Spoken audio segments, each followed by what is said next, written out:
What's up, y'all? What's up? What's up? What's up? What's going on? So let's get straight to it, man. Because a lot of people are not doing their own research and knowing what it costs. Not even what it costs. The things that you have to do to operate a school. You can't just you get a building, right? You fix it up. You don't just say, okay, we just need my owner occupancy and that's it. You have to get license and inspection to come past there, right? And they're very strict, especially with schools, especially. But any commercial property, they put you through the ringer. I know this for a fact because when I bought my building and opened up my restaurant, they put me through the same shit. And it don't take that long. I got knocked down because I got denied for zoning. My shit wasn't zoned. And what you got to understand too, a lot of people that don't know business, sometimes, depending on the state, they'll make you rezone a place that was already zoned for what it was. Now let me break that down. What that means. I'm gonna simplify it for you. You can have a restaurant that's zoned, right? Let's say it's CMX2, right? And you had that restaurant for 5, 6 years, whatever. It closed down for years. The next owner buy it, right? Let me tell you how the city play games. The city should automatically leave it at that zone, that zoning code, because that zoning code, that's what it was zoned for food. They'll make you reapply for it because they want the money. Because there's application fees involved with the bullshit. That's the dumb stuff that they do. So ain't no guarantee that the school was still even zoned. And sometimes they have, when you get a zoning variance, sometimes they only last for a certain amount of time. You have to keep renewing them every certain amount of years. It's like you basically got to pay like a fee. If you don't pay that fee, they put it back to something else. So when a new buyer comes to buy it, they make you go through the process all over again. It's a dirty game that they play, but this is something that they play. Now, you have to have license and inspection, and you got to get approved by the board of education. You can't just say, okay, I'm gonna fix up an old school and just because it's private and I'm getting cash apps from such and such people. It don't work that way. It's a strict criteria that you have to follow, and he's not doing none of that. So him lying, telling you the school is done, he's better off saying, hey, part of the school is renovated. I didn't do the other school yet, but we still got to go through X, Y, and Z because they have to approve that stuff. If it ain't to their approval, then guess what? They're not going to let you open up. And that's the game he's going to run. I'm telling y'all what he's going to do. He's going to tell y'all that the city tripping and he got to do all this extra stuff and he need more money. That's going to buy him more time. That's going to buy him more time. But all y'all saying the school is done it doesn't work that way. Doesn't work that way. So he's going to leave the other one abandoned and then try to open this one up because the other school is not even done. The other school still got boards on the shit.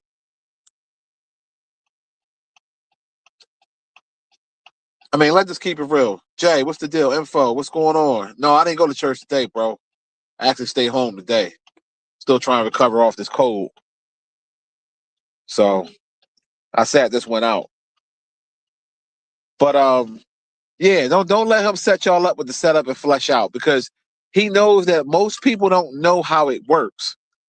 So they automatically see the glitz and the glam. Oh, he like this is how you know how people have a low expectation or how the littlest shit make people say, "Oh my God, look at this."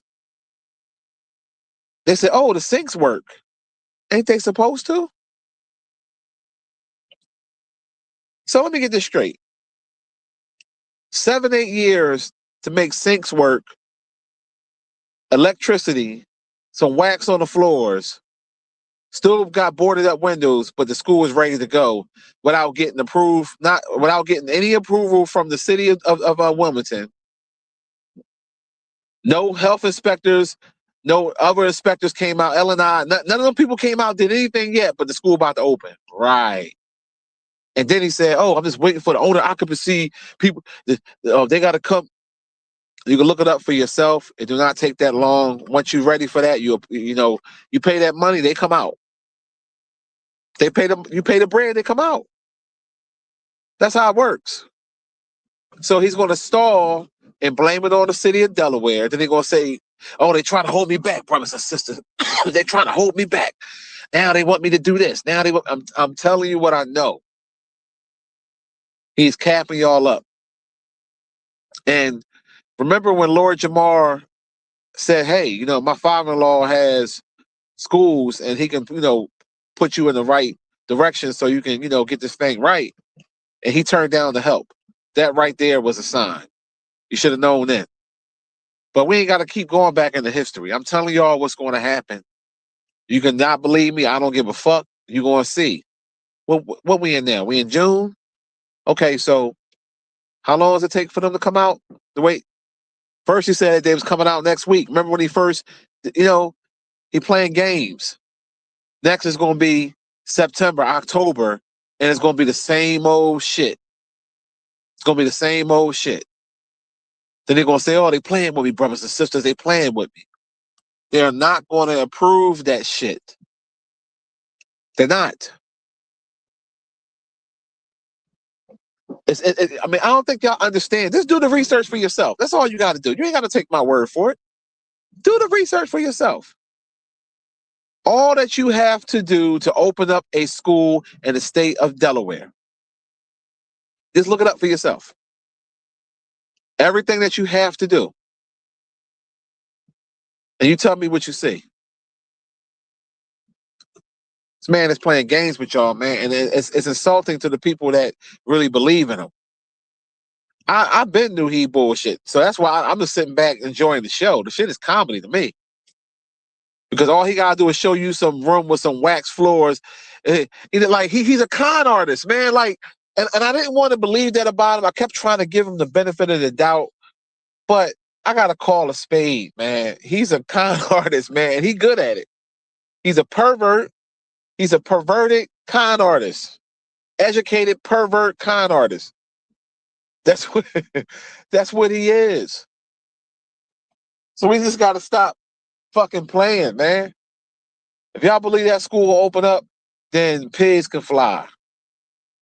Straight up.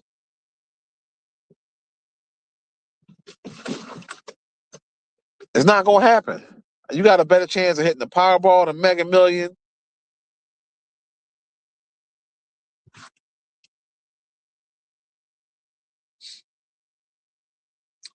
Yeah, Moses, see? He already said what I already said he was gonna do. He said he's only gonna open the one building and sell the other one. All my regulars know on my old channel, I said he gonna wait a while and eventually sell the fucking building. See, now what's gonna happen is he's gonna blame it on Delaware. Some more time gonna go by, right? And people gonna be wondering, "Yo, what's up? What's up? Why the people ain't come to the owner?" Right? Then he gonna blame it on them, and he gonna wind up selling the shit. I've said that a while ago. He gonna blame it on Delaware. He gonna blame it on not getting enough donations. He gonna blame it on the struggle streamers and the coons and blah blah blah blah blah. And he gonna sell it before they take it for taxes. One of the two. I said either gonna take it for non-paid taxes or he gonna sell it. I've been saying that. Because if you're struggling to open up to finish one half of the school, how the fuck you going? You understand what I'm saying? Like, it's just not making sense. It's not making sense. But hey, listen, it's entertainment, and that's how I'm viewing it. That's exactly what it is, entertainment. And I don't like being right. Not in this situation. I wanted to be wrong, but and people was in the comments. I was cracking up because black folks are so gullible. He's gullible. They're gullible. You said Umar trying though. He's basically, you gotta let me tell you something. You have to understand It's a difference between trying and being stubborn. Now, maybe you might not understand that. If you don't, God damn. If you don't understand it, I'll break it down for you. It's a big difference between trying. Oh my God. Jesus. Hold on a second. Wow. It's a big difference. So I got distracted. I'm sorry. So this is the difference. If you're doing something, right? You're trying to open up something and you see that it's not working. You see that the methods that you're trying to do isn't working. You see that, like, no matter how long you try, it's just not working. And then people offer you help and you turn it down, that's a stubborn fool. So when people call him a con artist or a scammer, how can you blame them for calling him that when he was offered help more than once? It was contractors back then that was going to do it for free. It was people trying to really help him, and he turned it down. So at this point, it's not trying; it's being stubborn and too stubborn and bullheaded to just admit the fact that it's not going to happen. And he's stringing y'all along and keep having y'all send these little mom and pop donations in, so y'all can think, oh, he's going to really open up the school. He's not. And trust me when I tell you, he know it's not going to open. He know what he's doing. He know exactly what he's doing. He got to save face because he's embarrassed. Do I think he wanted to do it in the beginning? Yes, I do. I do think that in the beginning, Umar Johnson wanted to open up the school. He had good intentions. But his stubbornness, and he didn't think this went through. There's no other way of putting that, because if people are trying to help you, why wouldn't you take the help? Because it's obvious your method is not working. All this time he's been having this method and the shit ain't working. So that should tell you something. It should tell you something. So I don't want to hear that shit he trying. This motherfucker is delusional and he's stubborn. And it's wrong to keep taking people money knowing you're going to wind up selling the building or getting take for taxes. All that paint and the 7-8 years or whatever, how long he had this school, all he basically did was put wax on the floors, some drop ceiling, paint, and got one of the HVACs fixed. That's it. So how the fuck he gonna run a school? And it take him that long just to do that? Because he too stubborn to get help. People offering help. And if that's the case, if people really believed in his mission and believe that he's that guy, why haven't Charlemagne the God helped him? DJ Envy, The Breakfast Club, all these people, all these shows he go on with these people with long money, deep pockets, ain't none of these mofos, none of these celebrities ever said, hey, we're gonna, and then he lied and told us back then years ago, oh, he had a person that was gonna give a good amount of money, but when he had the stripper thing, they changed their mind. Get the fuck out of here. You getting some extra pussy ain't got nothing to do with a person wanting to give a donation, especially if it was a celebrity, an NBA player, whoever it's supposed to have been. Why would they hate on you getting some poom poom? And then he showed what type of character he had when he lied about that, lying saying he was celibate, and then the whole time he was clapping cheeks with a stripper bitch. What you got to lie about being celibate for? He's a pervert. And not to mention, how the hell he gonna run a school when this motherfucker talking about taking women, giving them 3 strokes inside the goddamn room and all this other dumb stuff he talking about? Man, that man will get sued so fucking fast. Sexual harassment. We got to stop with the games and stop being gullible, black people. Seriously, stop being gullible. Somebody hit me up earlier today, like, man, we need to update. You need to go up to the school. And I say this respectfully. Look, my car or my truck take gas. You want me to go up there, hit the Cash App, make it worth my while, and I'll go up there. But just to go up there and do it now, fuck no. Highest gas is shit. Nigga, my Tahoe take premium.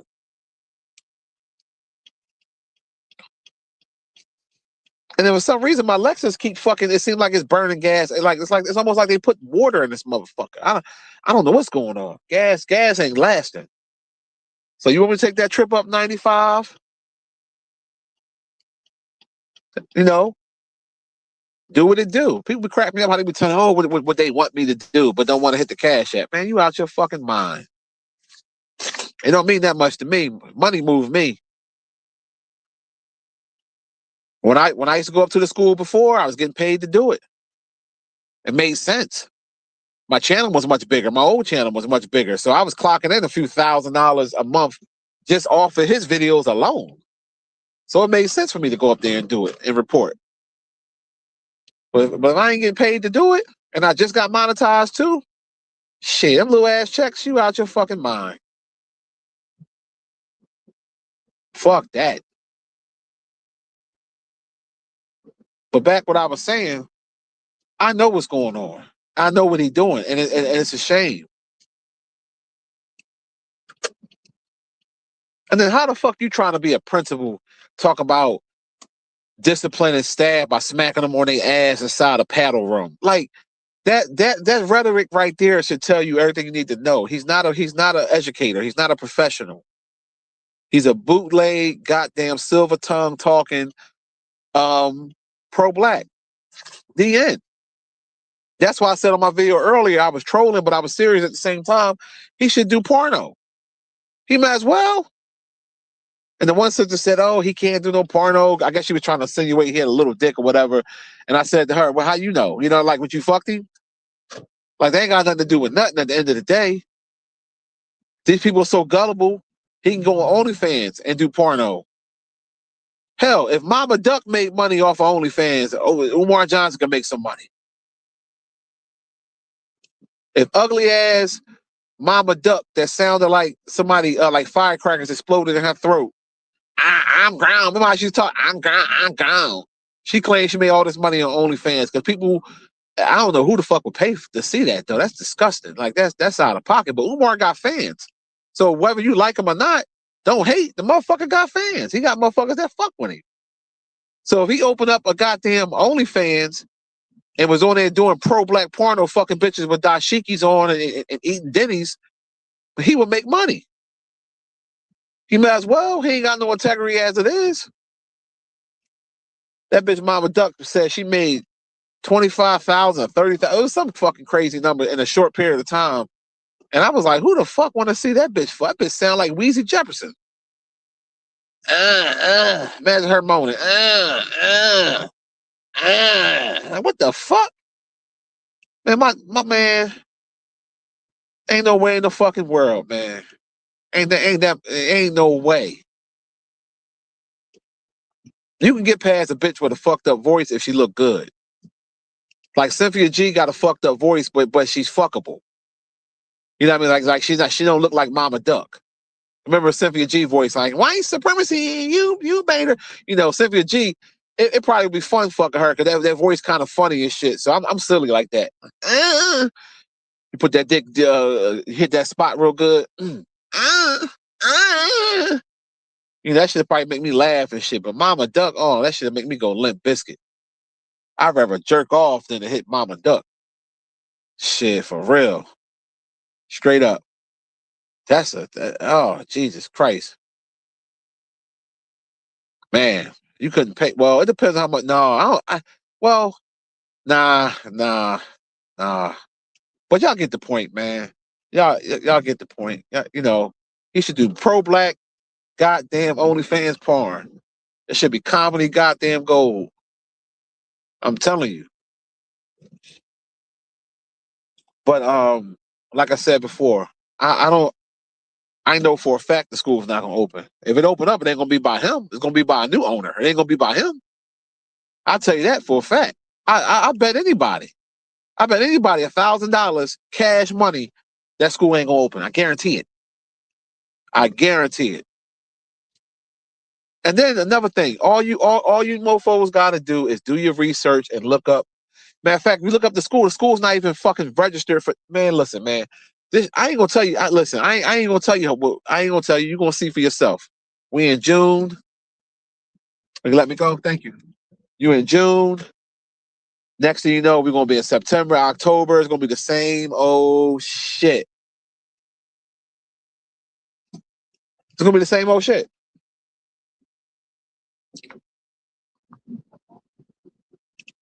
I'm telling you, it's just like before. Remember before he was having a grand opening. He been had grand openings the last couple years. Oh yeah, yeah. Oh yes.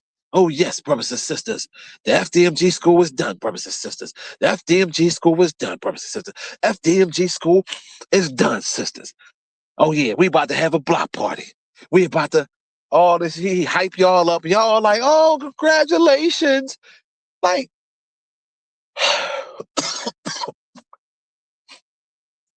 oh, this shit. Listen. I'm gonna take satisfaction at laughing at all you idiots that really think this man opening the school. Watch. A couple more months gonna go by, and I'm telling you, y'all gonna remember this live. Y'all gonna be like, "Yep, Monty." So remember what I said. He gonna say they fucking with him. It's the city. He gonna blame it on the city of Delaware. I guarantee it. And you watch. And then probably next year he gonna wind up selling the building. We tried, brothers and sisters, but what I'm gonna do, sisters, brothers and sisters, I'm gonna get the money that we get from the sale, brothers and sisters. I'm gonna get a school somewhere else. Excuse me. That's what he gonna do. That's what he gonna do. I guarantee it.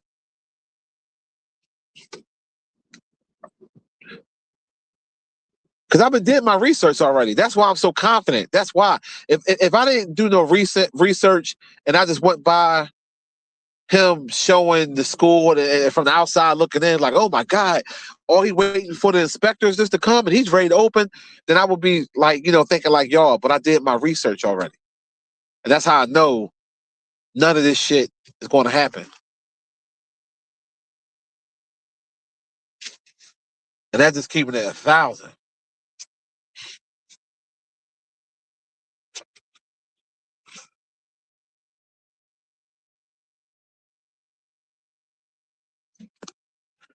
Oh, thanks for the 499 emoji. You said how old was I when I found out about Umar? Shit. Well, I knew about Umar um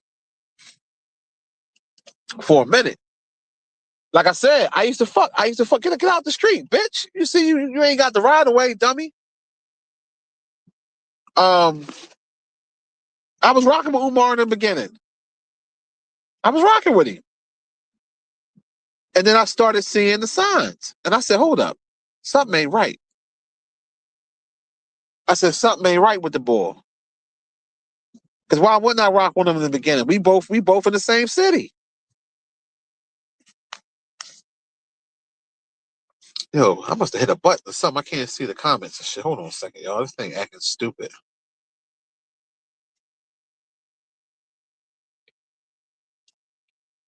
I don't know what the hell happened, y'all. I'm trying to hold on one second.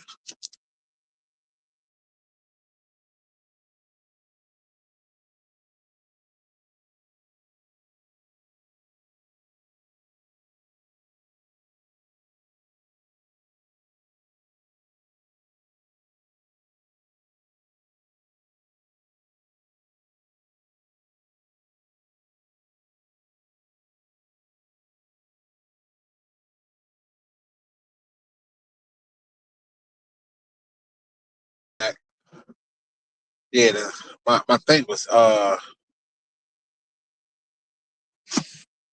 the comment section thing wasn't showing. Now it's showing again. I had to exit out and come back in.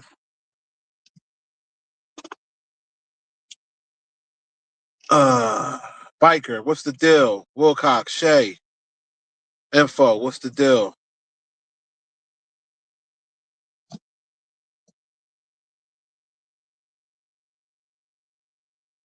Yeah, black queens forever, snow bunnies never. Yeah, yeah, yeah. Yeah, I can't really look at the comments the way I want to because I'm driving. But whoever in here, appreciate you. Yeah, but like when I park, I'll be able to shout out who else here. But like that's the thing. If people don't do research, that's what's wrong with black people. They don't pick up a book and read, and they don't do research, and they easily manipulate it. And he knows that. He knows it, and that's why he's able to get away with the stuff he get away with for so long. I understand that things take time. But when you keep lying to the people saying this, that, like it's just like, come on now.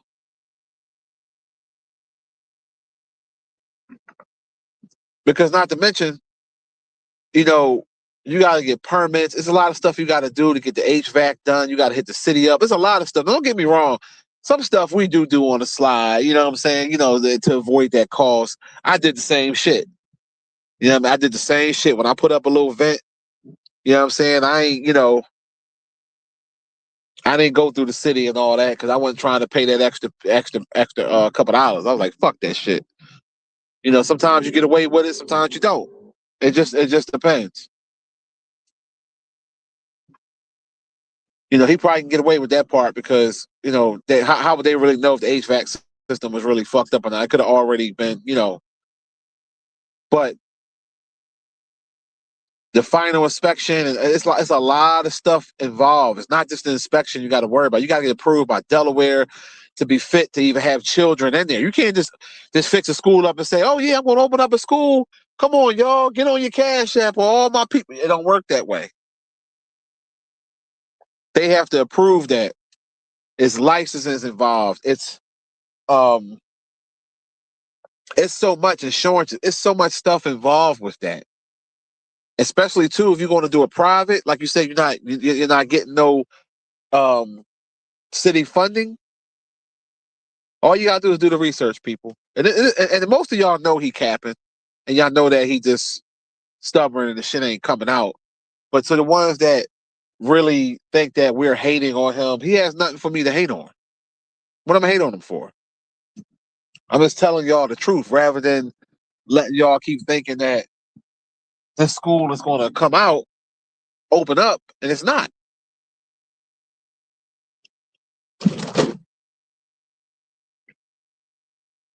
And every year, he cap y'all up with a different thing. That's why I was laughing my ass off when I saw that video. I said, I said, look at him. Come on, man. Use your fucking turn signal, bitch.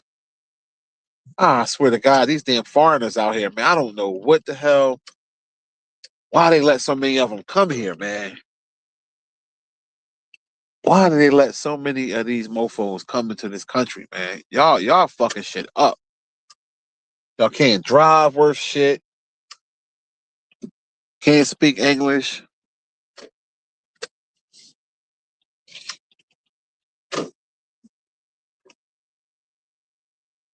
And off the subject for a quick second, Anton Daniels is a super goddamn platinum goat of coons. I tell you that guy there, man. He is such a nut. He really is. Like I watched somebody else's channel. And they had one of his lives on there, and he keep finding every way to make that young kid that got shot by the chink ball. Like he did everything so wrong, and it's just like, dude, they should never even chase the ball. I mean, chased him once he left the store. That was it.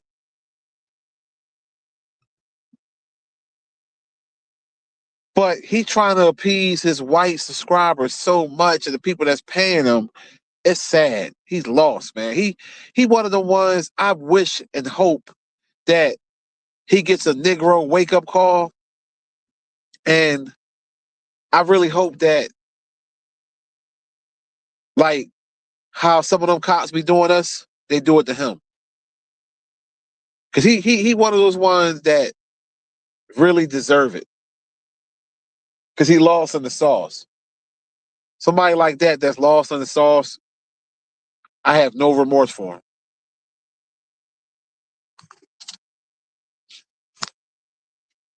For real.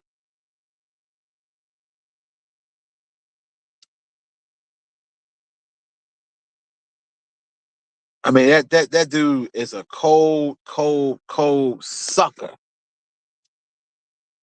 Cold sucker. And that's why I can't watch no more of it. I can't watch nothing with him in it because like I get triggered. Like I really want to hurt him. Like I'm saying, and I shouldn't feel that way about nobody I never met. But it make you because he's such a coon, and it's like, yo, it's like dog, like you really put money over integrity. I can't respect a person that put paper over a fucking integrity, man. Like he's oh man. And I know God, I'm wrong for these thoughts, and I'm sorry, I'm sorry, God, for thinking the way I'm thinking. I know I'm wrong for thinking the way I'm thinking. I know I'm wrong, but I can't help it to be honest because it's just like he's worse than a goddamn he's worse than a racist white person for real, for real. In my opinion,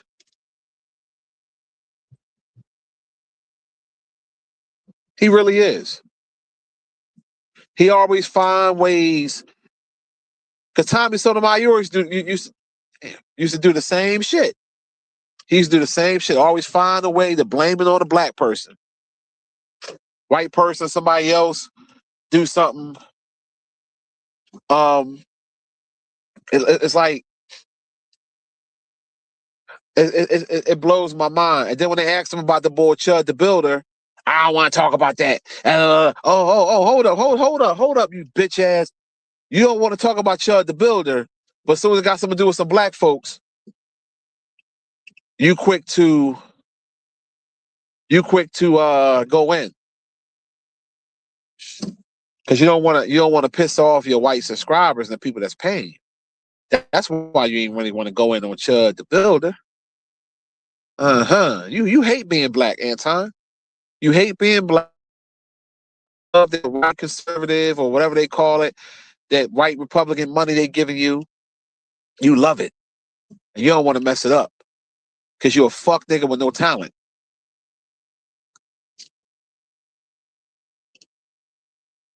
It's a shame, man. It's a shame. You need to be Anton Daniels need to be George Floyd. To be honest with you, he really do. Somebody like that needs to be George Floyd because he a whole piece of shit, cold sucker, cold sucker. And I mean everything I'm saying. He really do. If the same thing happened to George Floyd would happen to Anton Daniels, so forgive me, God, I would celebrate that shit. Because people like that, to be honest, you don't need them around. You don't. The hell I'm hit. Oh.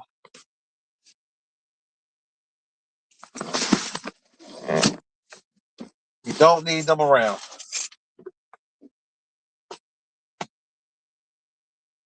Hold on one second, y'all. Just got back to the crib.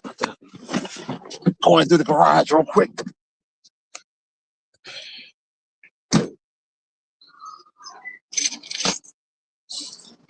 Oh man. Hopefully this thing don't go out because sometimes back here I get bad reception, but we'll go out on the patio. Shit.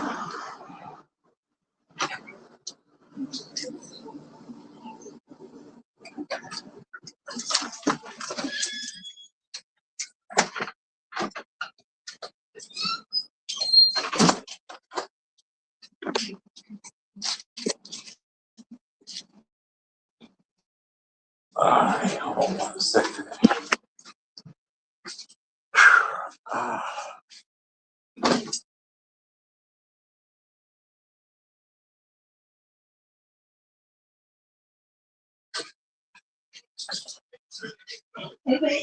Yo, that was good. Y'all sold out already? Oh, okay, that's good. It took a long time. It wasn't too long. But you did that when I had left, right? Yeah, it wasn't that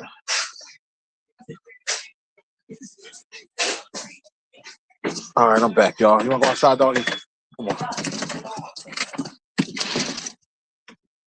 Oh, yeah, it's nice out here. Yeah, I'm going to sit out here and talk my shit. Oh, now I can look at these comments. Fighting this damn cold, man.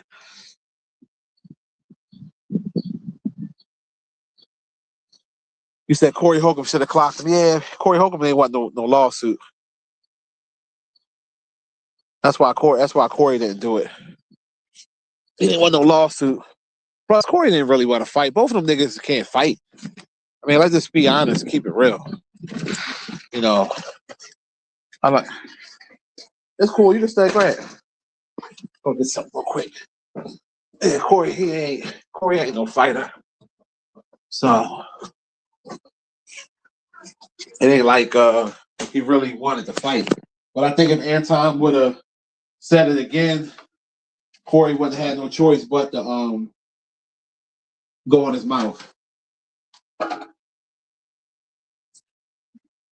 Because you double dared him.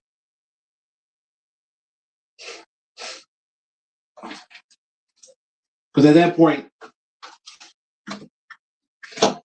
you got to call the person bluff.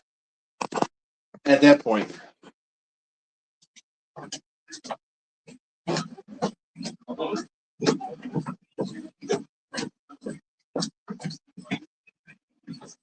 You already.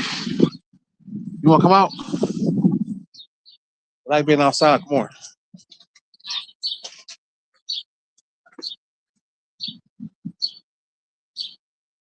You said Myra getting toast too. Yeah, I don't even watch that dude.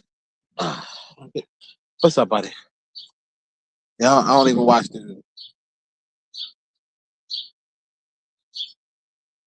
Smoke City, what's the deal, bro? Who all up in here?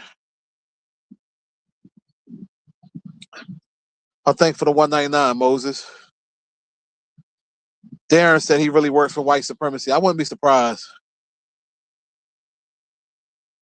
Yeah, Dominican said the school hasn't been zoned since it closed in 2009. That's what I'm trying to tell you. You got to get it rezoned. That's that these cities, they all the same. They work the same way. They money hungry. They money hungry. Because when you get, like I said earlier, when you get a zoning variance, right? Some of them have stipulations where you got to redo it every certain amount of years. Now, most of it you just pay the money. You pay the little application fee. It's like a renewal fee.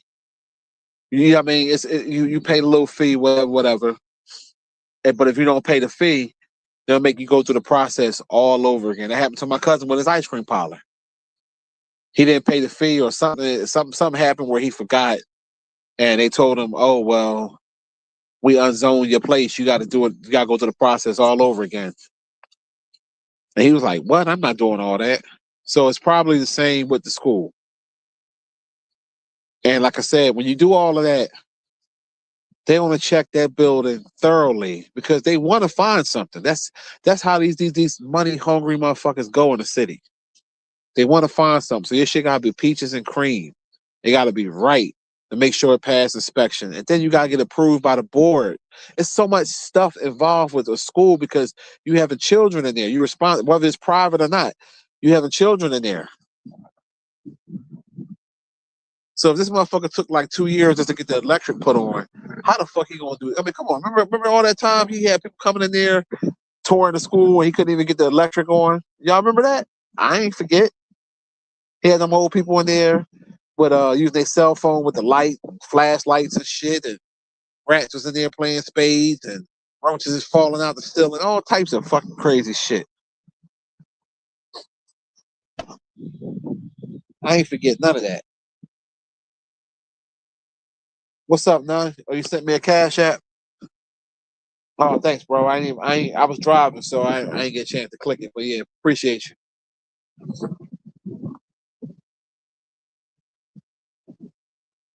General, what's the deal? You said should Umar be in jail? I would say no. The reason why I say no because he did put stuff into the school. Now, just because he knows it's not going to open, because he see what it is with him. To simplify it, he's too stubborn to say I need help. So he's going to rock this until the end, until he has to get rid of the school. But the fact that he used money to do little stuff to the school, they can't throw him in jail unless he didn't do nothing at all.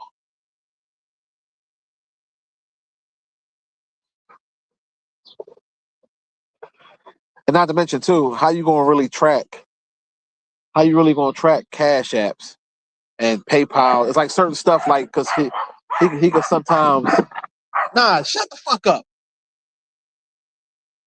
Damn, get over here.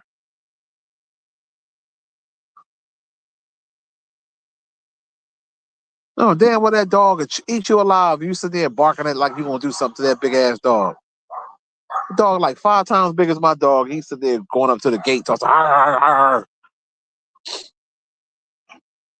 And you got a woman walking that dog. She ain't gonna be able to control. I would have to put that dog down with my gun. Because once he get a hold of knives, that's it.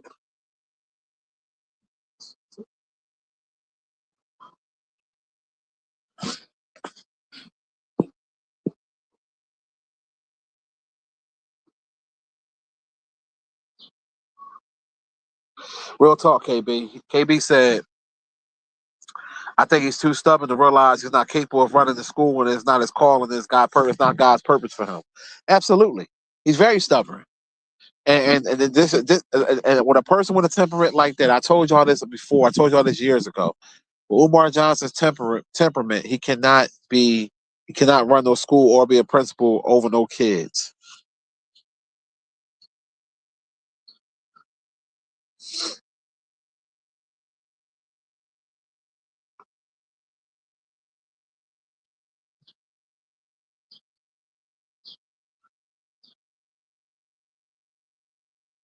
Yeah, I know. Ain't that shit crazy? My man General said disturbed when he walk around that school like it's ready to go with faculty and staff. Yeah, like he been already got approved from the city and the inspectors, and all he got to do is literally hire staff and get furniture. Like, then that's something you celebrate.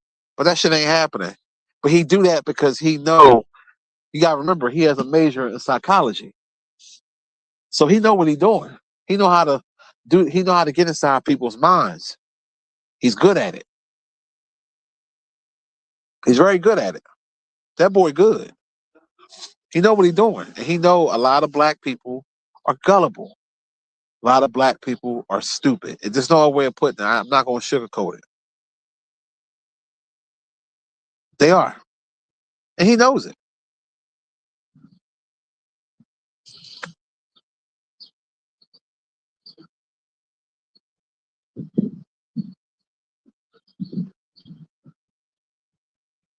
KB said he has charisma and he's a good speaker. Exactly. That's called silver tongue. What I was telling y'all before. He has a silver tongue. I use that term. I use that term a lot because it sticks with what I'm talking about. It sticks the narrative. So when he got that good silver tongue, he know how to talk to the people and get them to get what he wants.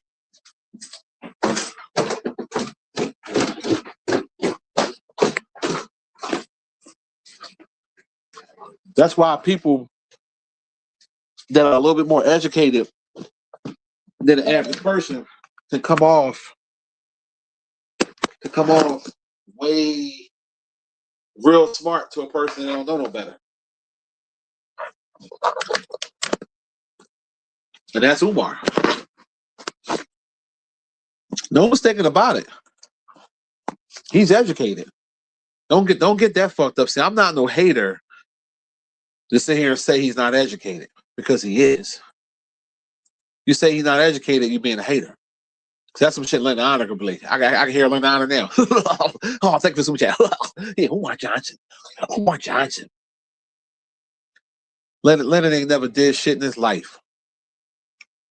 Ain't never really did shit in his life. You know, he's a fucking hater. His niche was Umar Johnson. That's his niche. And I don't even call it a niche. People gravitate towards that, and that's what it is.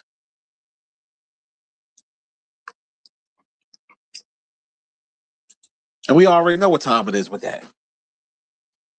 But I'd be hating if I said he wasn't educated.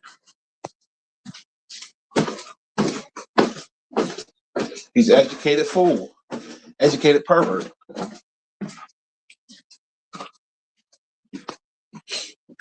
That's what he is. No, I was listening outside. I take these tomorrow. Post office bases. Oh, okay. Was like 30 of them? No, it's a little less because some people tonight they wasn't selling like we thought that they were, so people were buying it too, so that we less boxes. Oh, all right. All right, we'll take it tomorrow. Yeah, well, we can. Like, because I get up at 9 to take my medicine, so you want me to just.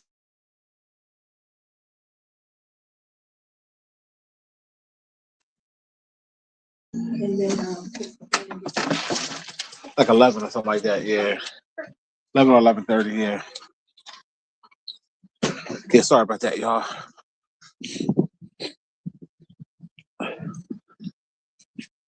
Oh.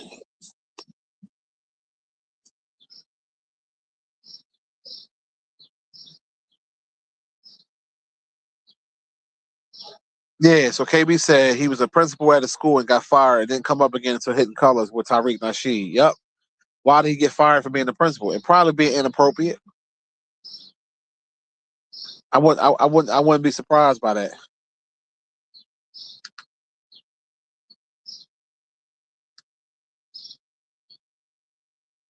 Exactly. He should not have opened that school until the organization on the board was set and funded. But see, remember what he said? He said he didn't want to go through none of that. He just wanted to do it himself. What person you know that don't have deep pockets, right? Like you got to think rationally for a minute. Is just going to say, I'm going to bypass all the funding. Even rich people get funding because it's a smart way to do it. Not to mention, you ain't got to spend your own money. Well, he technically ain't spending his own money. He's spending the people money. But if he would have got the funding, the grants or whatever, he could have had his dream by opening up this school because he wouldn't have to keep waiting all these different years to try to get money back and forth from different people. But that's that narcissistic behavior. I don't want no help. I'm gonna do it by myself. How the fuck you gonna run a school getting PayPal donations? Like listen how stupid that sounds. Because remember they got rid of his Cash App. Before it was get on your Cash App, help DMG school. Get on your Cash App, help DMG school. Get on your now it's the PayPal. Then remember he was sitting in the car that time bragging about when they sent him gifts, donations, gifts. And remember somebody sent them the milk chocolate penis in the mail for his birthday. That shit was comedy gold. Whoever did that is a legend. I remember they thought I did it. I was like, no, that wasn't me. I can't take credit for that masterpiece. That's some funny trolling shit. And I was like, how the fuck you know it was milk chocolate? He told someone sent me a milk chocolate penis. He said, I didn't ask for that. Oh my God, Umar Johnson, man. You can't even be mad at him, man, because dude is comedy, man. If you like to laugh and you want someone that's entertaining, that's where it's at with him. He's hilarious.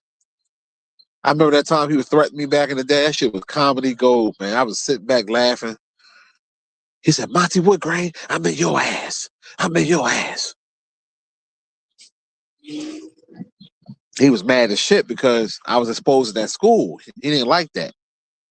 You know what I'm saying? He ain't like that at all. So they don't like when you expose them. And like I said, I ain't on no tip like no bitch ass Lennon Honor. Lennon Honor is a bitch ass nigga. Bitch ass hoagie head chump.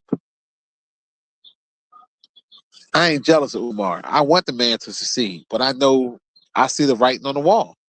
And I seen it years ago.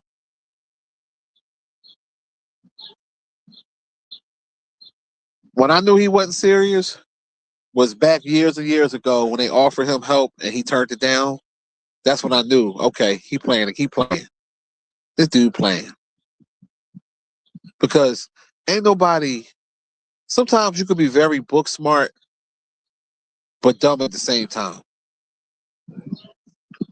It's almost like a person being very, very, very educated, but don't have no street smarts. Now, Umar should have known when he first looked at that building, those two buildings, right? How fucked up it was. Like it was, I guess his.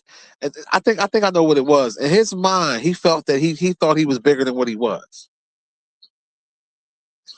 I'm the most requested scholar, so so I'm gonna be able to raise this money, and it ain't happened that way. So to the thing when you was telling me about the jail earlier, no, because he put money into the school. Now, did he pocket some of that money? Did he trick off some of that money? Did he make it rain at Denny's? Oh yeah, oh yeah. But it's no different what any other white person would do. They do the same shit too when they receive donations and money. These politicians, they all do it. They all skim off the top. So don't think that you can't put that just on him. They all do it. Difference between him and Tariq Nasheed, when Tariq Nasheed will do something like for a Kickstarter or whatever for a certain amount of money, he put that money towards that project. That's one thing about him. See, Tariq Nasheed know how to pimp y'all. Tariq Nasheed will do a Kickstarter for y'all to give him the money to make Hidden Colors, and then make y'all pay for it when it come out again. So he basically hit y'all twice in the head, but it's legal. Because how many Hidden Colors out there now? By like 30, 40 of them bitches? Shit, Tariq Nasheed like, yeah, you did? Yeah, family. We coming out with Hidden Colors 39, family. Hold up, family. Let me make sure we good on the gram, fam. Make sure we good on the gram. We heavy up in here, family. We heavy. We heavy, family. Yeah, family. Hold up. Let me make sure we good on the gram. And yo, fella, yeah, family. We got Mink Slide. Yeah, we coming back out with torn. Mink Slide, family. So doing Hidden Colors 48. And I'm doing the Kickstarter. You know, we only need number 400,000, family, and we you know we gonna get it just right. This is gonna be the best one. I know we had about 48 of them before, but this is gonna be the best one yet, family. We you know we right, family. You know, family. We got all these white supremacists and these buttermilk biscuit coons out here, family. All these tethers. Yeah, family. Yeah, you dig? You dig? All right, family. I digress, family. I digress. We gonna see what we can do, family. Y'all know how Tyreek do it. Y'all already know.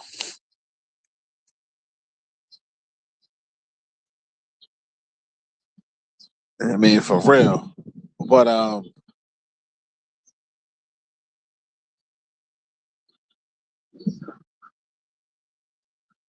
yeah, but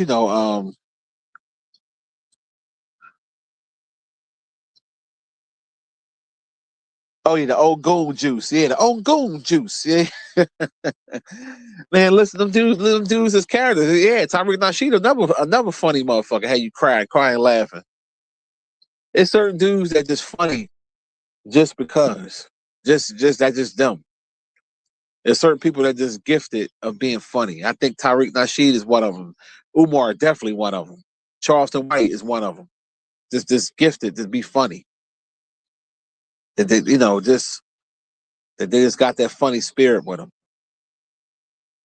But you know, Tyreek Nasheed's hustle is race bait. That's his thing, white supremacy and stuff.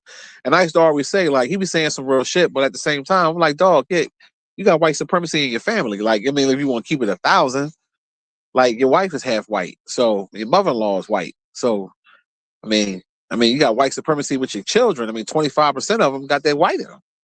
I mean, let's just keep it, you dig? As he would say, you dig?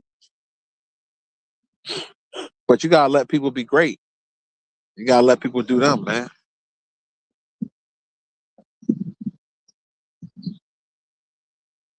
You said how many lives kids? Yeah, bring the hate in here so I can flame you. Okay, you said how many kids' lives have I impacted? You said talking down in the black school that want to cry white supremacy. So hold up, underground. How many kids has Dr. Umar impacted? Because last I checked, the school never opened up. So what lives did he impact? He impacted people's wallets and their purses. He impacted shooting that nut inside their mouth. But what kids what kids did he help? See, you mad at the truth? You mad because I'm telling the truth about Umar? If that's the case, Mr. Umar Johnson, Dick Sucker, why when Lord Jamar offered to help him because his father-in-law had the connections with schools, he turned it down? Why were all different contractors that help offered to do work for free, he turned it down? Why were people offering him, he said he wouldn't take money from white people? But if that green is green.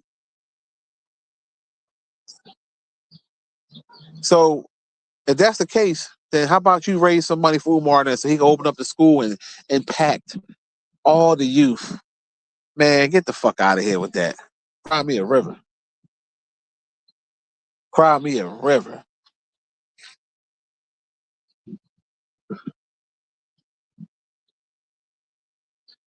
You say you don't build no school in 2 weeks. No shit, Sherlock. How long has it been though? I mean, let's keep it 1,000. How long has it been? Huh? Answer me, bitch. How long has it been since he had the school? See, hold on. Correct me if I'm wrong.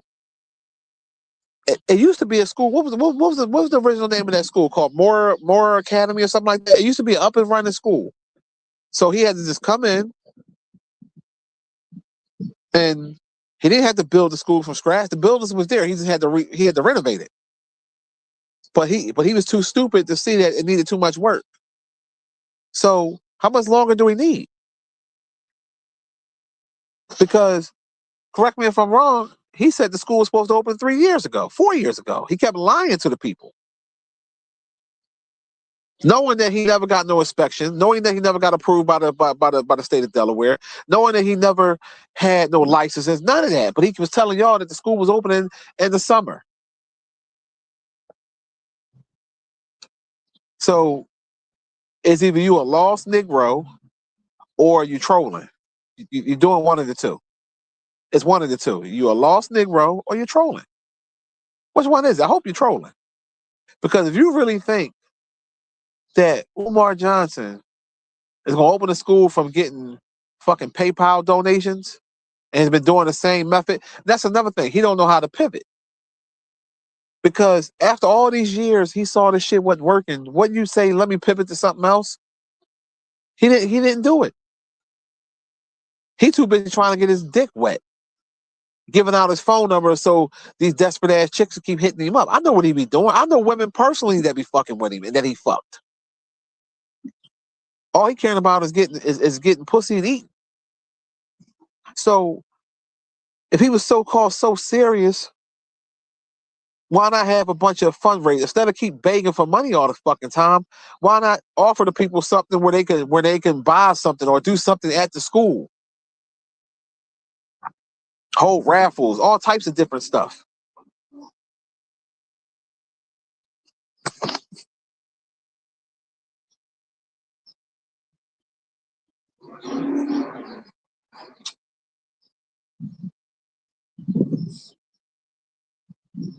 You gotta understand something, bro. I know Umar type, homie. I don't know where you from. I'm from the same neighborhood he from. We know the same fucking people. I know his game. When I had to call him out years and years ago, it pained me to do it because I'm like, damn, that's my Philly brother. I don't want to do this. But I saw the writing on the wall. I seen it. And when I went up to that school that first time, I can't remember what year that was, on my old channel. And I remember that's when they had all the graffiti up there when it said Annie pussy smelled like whatever. The school was like real fucked up. And I remember he was so mad that I exposed that. But I'm like, and I kept looking and I'm like, hold up. The outside was so fucked up. And I was saying to myself, well, damn, imagine what the inside looked like. And I'm like, why would he purchase this property? And I can see if he got it dirt cheap, like cheap. They sold a school here in Philly, the old Germantown. If I'm not mistaken, that building sold for $100,000. That's fucking chump change. And he paid $400,000 for them beat up ass buildings. Now I can see if he got them shits for like an auction. He just had to pay the taxes. It was something like super cheap. Then it would make sense why he would buy it because he would have more money to renovate it. But come on, I ain't gonna argue with you about it. Hey, you believe in Umar? I think I can. I think I can. I think I can. You go right ahead. You go right ahead. You believe in him. I believe in reality. I believe in the truth. And I know a con when I see one. And I know a stubborn individual when I see one. He's very stubborn. Them Leos are stubborn. Leo season. Leo season. And then how you say it? Leo season. Yeah. Today's Sunday, right? Don't make me turn into Pastor Geno Jennings on y'all motherfuckers. And the shit he doing is abomination to the church, abomination to the people out here. This guy, Umar, out here fornicating inside a so-called school that he trying to open up. It's an abomination. Real talk. He focused on getting pussy.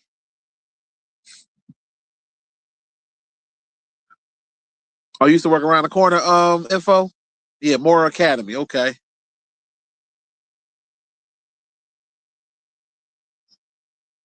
Oh yeah, you ain't here trolling. You ain't here trolling. Okay, I see what you ain't doing. You trolling. You said, how about I donate to pay the fees and maybe some kids, excuse me, get in. Yeah, you trolling. You ain't here trolling like a mug.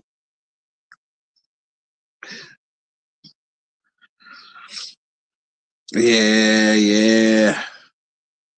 You say you heard the soil in the school is toxic. The school can never open because of the toxic soil. I wouldn't be surprised. I mean, it kind of gotta make you wonder why the Moore Academy just abruptly shut down like that.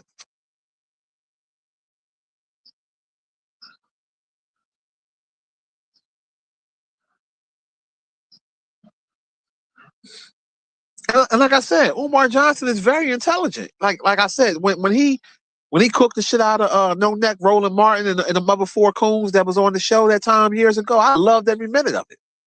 He cooked them real good. When the way he talk about family structure, even though he ain't got a family, but when he talk about family structure, he be on point. When he talk about how we need to stay with our own and stuff, he be on point. He say some real shit. Don't get it fucked up. But when it comes to the business of this school, that ain't it. Now, other stuff he talk about, he be saying some real shit. I give him his props. I ain't like Leonard Honor that ain't gonna give him no props. That's a hater because he be saying some real shit. Now, I wouldn't take no family advice for no fucking Umar Johnson where his family is all fucked up. He don't even, what I'm saying, don't even got in his daughter's lives and shit like that. Ain't never been married. Talking about he want 2 wives, all that stupid shit. Like. But other than that, he be saying some real shit.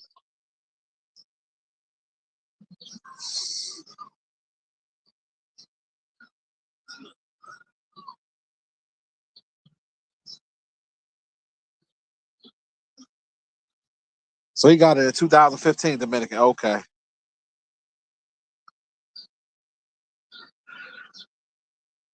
He said, good thing he didn't fold listening to Tevers. Well, I ain't no Tever. So,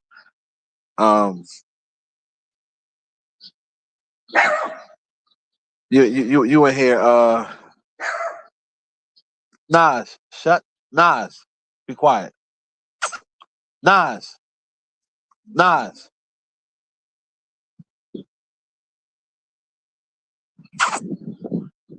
Nas, come on over here. Come on, you're not in trouble. Come on. There you go, buddy. All right, you come when I first call, okay, buddy? I shouldn't have to call you twice. You know better. All right, go play.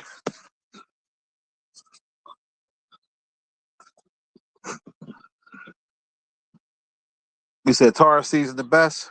Oh, you ain't never fucking lied. You ain't never lied, baby. Taurus season. Even though we in Gemini season. Shout out to my Geminis. But yeah, I'm a Taurus. Taurus season, baby. May Taurus. Oh, Lynette, you Taurus? You Taurus season? That's what I'm talking about. Shit. On my Taurus to stand up.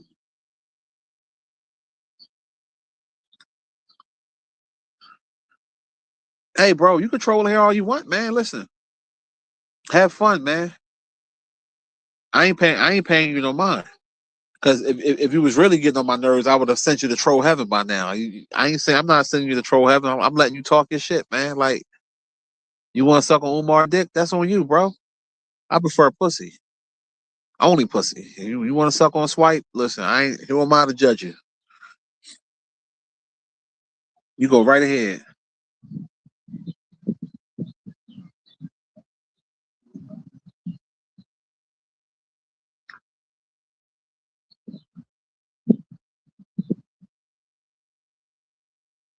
You said Umar made a killing off the black community. Yeah, yeah. I remember that time when he um remember that video I did when Umar exposed himself on the camera when he was sitting in the crib and he was living like a hoarder and all that shit was all over the place. That shit was embarrassing. That was horrible. That was classic.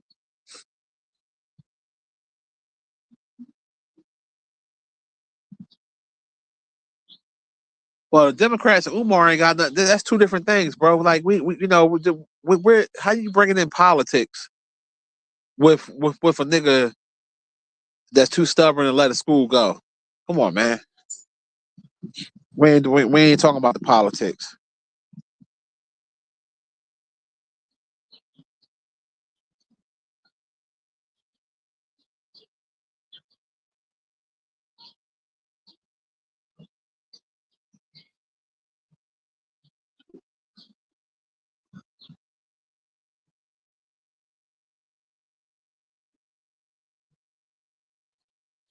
What's up, Cashmere? You said I named my dog after the rapper Nas. I sure did. My favorite rapper.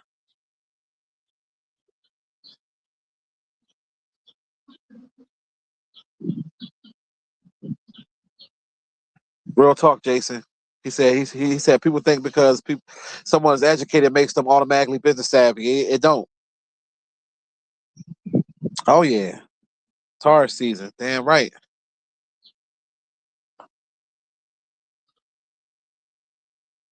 4:30. Oh shit. Yeah, my oldest daughter was 4:26. I'm May 7th. Yeah. Goddamn Taurus season. Well, shit. It's always fuck it. It's Taurus season all year round. God damn it. You said troll heaven.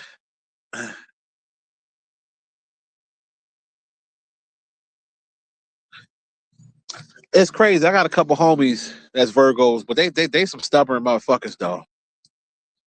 Yeah, one of my two of my homies is both Virgos, and they stubborn as hell. But yeah, they do like to dress though. That's definitely true.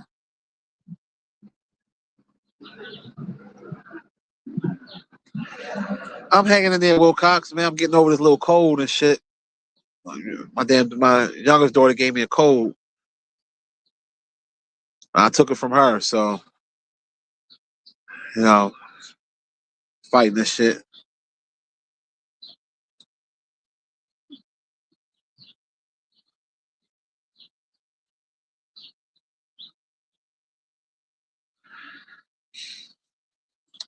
Hey man, you can argue with yourself, bro.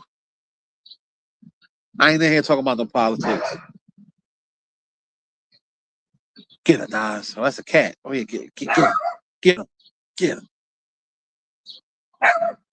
The cat like Heathcliff. Who cat is that? Get him, get him, Nas. Get him, buddy. Yeah. No, I ain't feel sorry for him when he showed that living room because Umar be talking a lot of shit. And he living like a damn hoarder.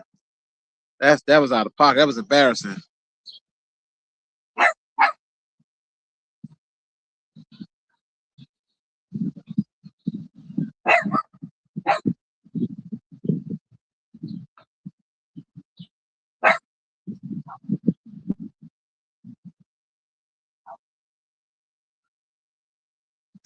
All right, so why are you here, bro?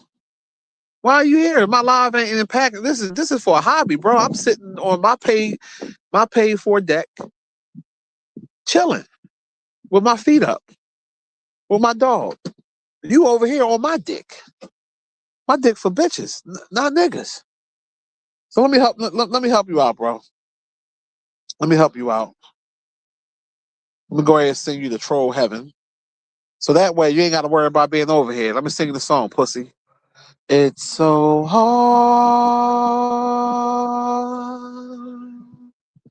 to say goodbye to this nut ass troll. Now listen, it's your first time going to troll heaven, and we have White Man Can't Jump playing tonight up there for Sunday movie night. Is a throwback classic. Um, we had filet mignon with roasted potatoes, with broccoli, asparagus. We have juice, water, wine, and for dessert we have cherry and apple pie. So you enjoy the meal, nigga. Fuck out of here. Your stupid ass out of here.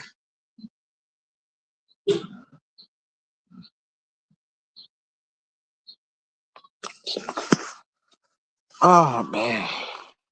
Yeah, trying to fuck up my groove. I'm sitting here chilling in a good mood, despite this nut ass cold. It's trying to go away though. And I ain't get sick in a while too, man. That shit was like random. Shit, Mr. Softy trying to make a sell. That motherfucker ride. I hear him.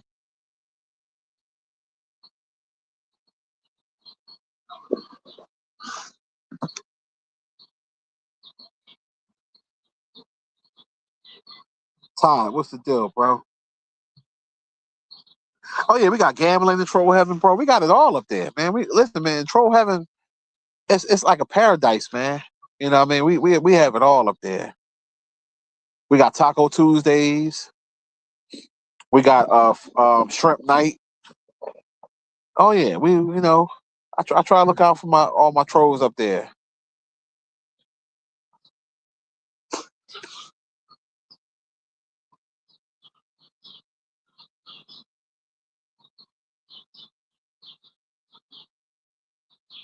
Yeah, I'm gonna be all right. I'm gonna take a steam shower when I get off the live and take the little nighttime medicine and that'll knock it out and knock it right out. Cause I took a shot of that apple cider vinegar earlier and uh, I'm well hydrated. I drink a shitload of water. And matter of fact, I think I'm gonna drink me some coconut water too. I ain't had none all day, so I'm gonna have me a little coconut water. It feels good out here right now, man. It's just that beautiful weather here.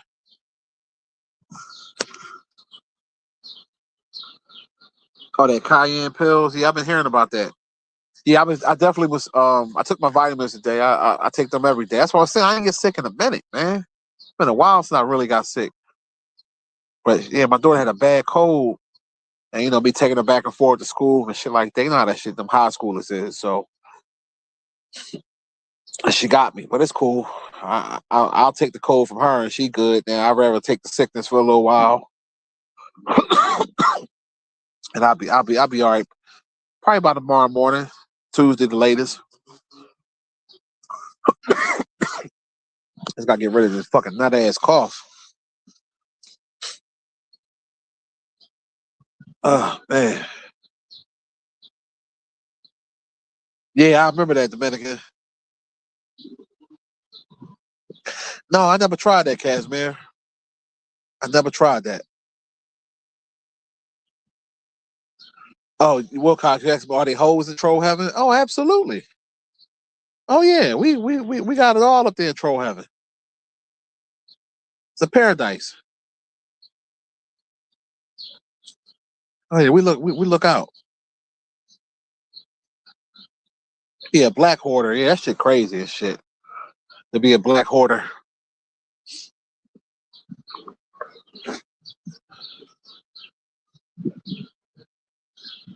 Listen, I'll tell you one thing. I would pay Umar Johnson $5,000 if that school opened up.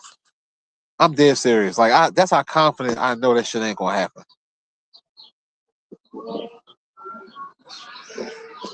It ain't gonna happen. Ugh, man.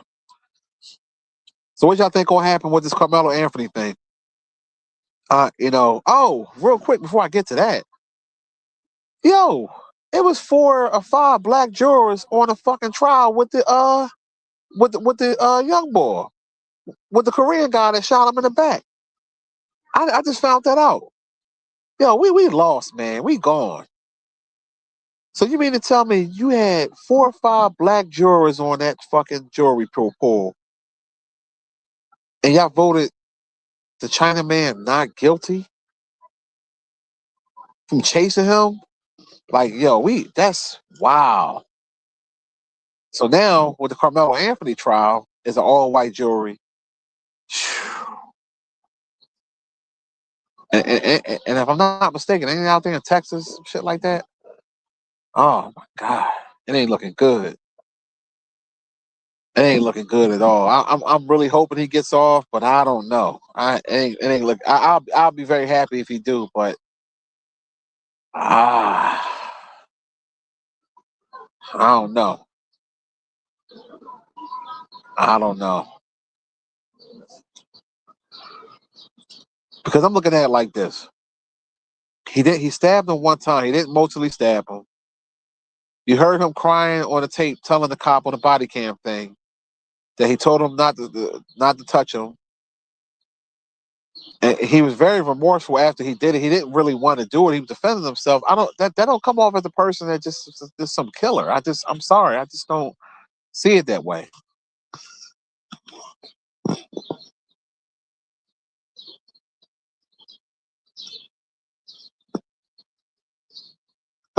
You don't get me wrong. Yeah, the 14-year-old with the chopper, but he didn't. This is the thing. Everybody keep focusing on that part. I get it. That's bad. That's very bad for a 14-year-old to have a gun. Very bad. That's the parents' fault.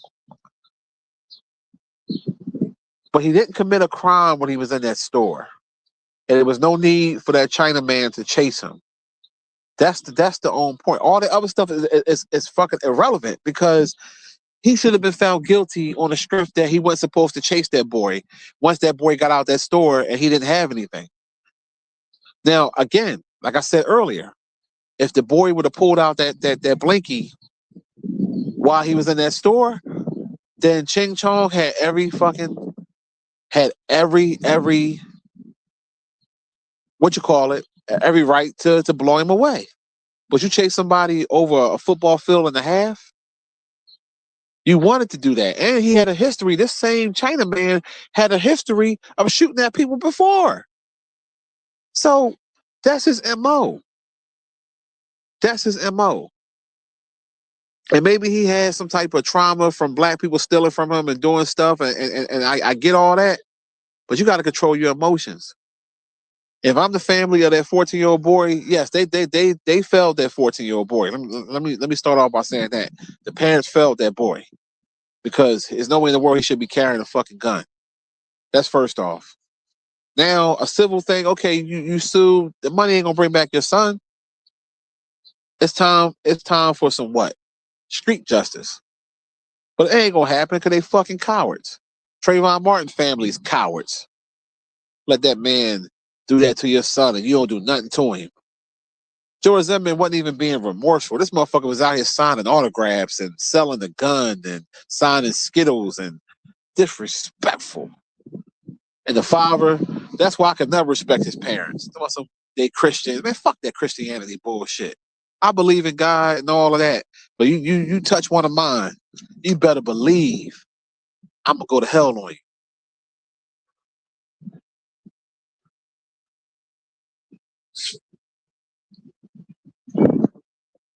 We gotta keep that real and stop playing, man.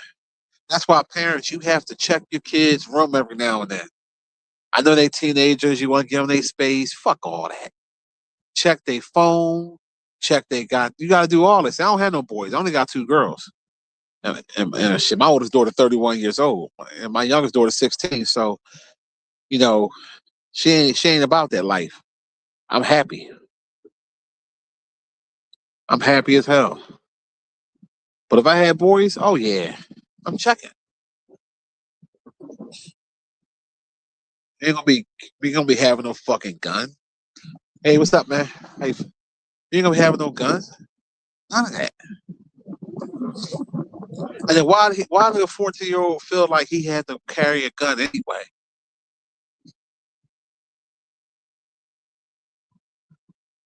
And then some was saying that. Now I don't know. Some was saying that the gun wasn't even real. It was supposed to be some type of BB gun with a laser on it. Because they do sell those. They do have those BB guns that look real and have lasers on them. I don't know. Nevertheless, this is basically what happened. Yes, the young boy did have a gun on him. He never pulled it out at the store. And guess what? He never pulled it out on that fucking chick neither. What happened was he was running fast as fuck and the shit fell out his fucking hoodie. The gun fell out and they shot him anyway. That's what they wanted to do.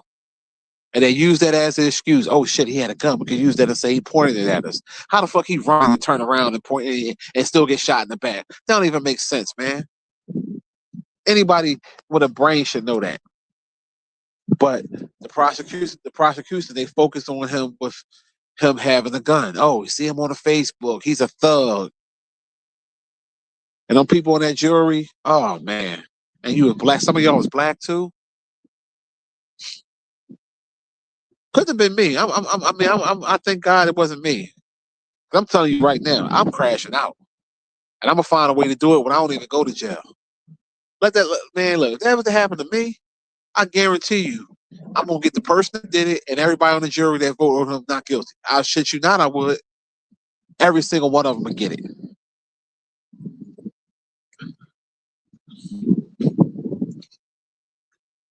That's out of pocket, man.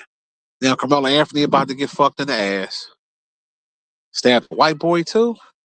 All them white folks gonna get flashbacks of O.J. Simpson. Oh shit. Whew. Real talk. 11 was cold-blooded murder.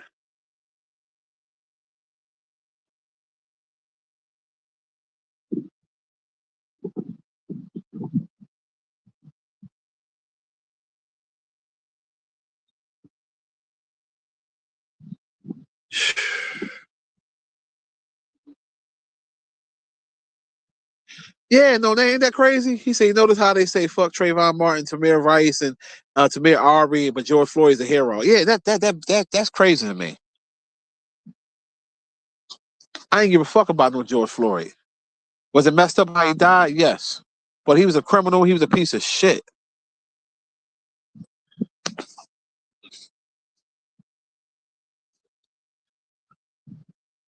Well, yeah, them white folks was talking all that shit about Trayvon Martin. Listen, I remember all of that.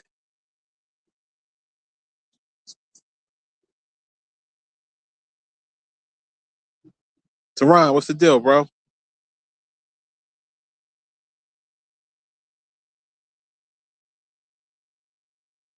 Yeah. We're gonna have it is gonna be a wild summer. It really is. It really is. Oh man. So it's gonna be two things. All right. So if he gets off, white folks gonna be mad. They ain't gonna really riot, but they're gonna try to get back at black people. If he don't get off, it's gonna be a riot. Either way, shit gonna happen.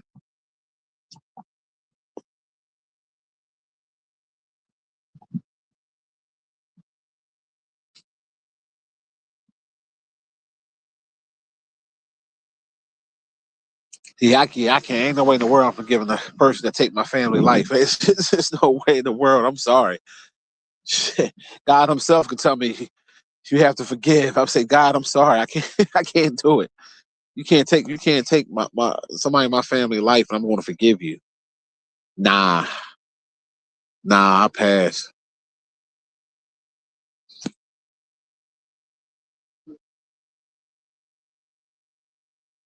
7-7. What's the deal, bro?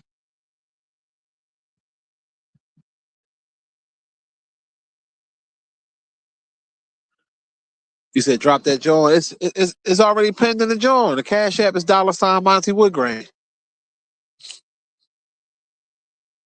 I normally pin it when I first start the show, or you can get it off my channel when you press about. And the link is right there too.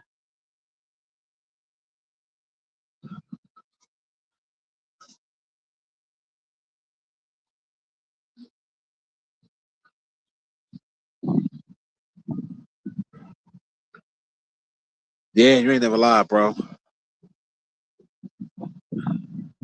You say you'll be surprised. Come out look at it. Yeah, he's not gonna get acquitted. I'll be surprised too. I'll be surprised. I'm telling you, we see the writing on the wall.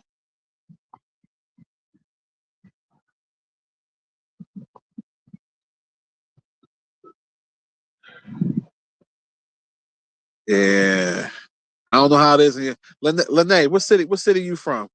Matter of fact, everybody shout out their cities. I know some of y'all cities, but I know we got Detroit in the house. We got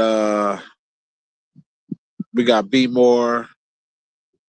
We got Philly. We got uh Michigan.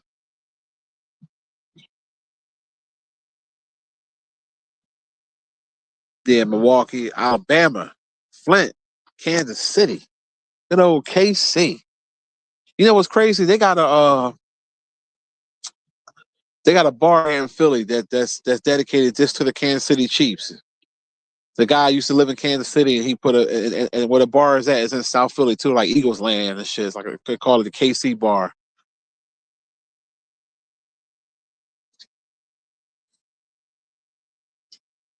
Connecticut, Maryland, yeah, Chicago,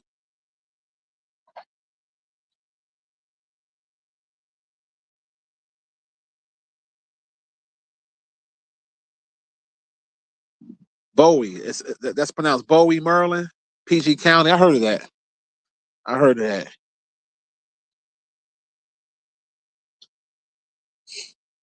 I definitely heard of that.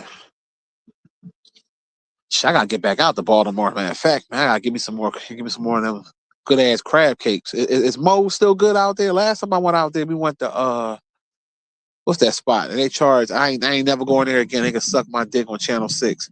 Them pussies charge regular gratuity, and then they charge a love charge. I said I looked at the receipt, even though I wasn't paying it because it was for my birthday. I said, hold up, how y'all charging love charge? I said, you already charged gratuity. That's for the waiter. Oh, for our workers, you gotta pay them. You gotta pay them more than. How you gonna get just charge extra money just because? Like they getting out of control with that shit. And then now that the World Cup coming to my city, all the bars they automatically charge a gratuity. Well, I don't do bars anyway, so they ain't gonna affect me.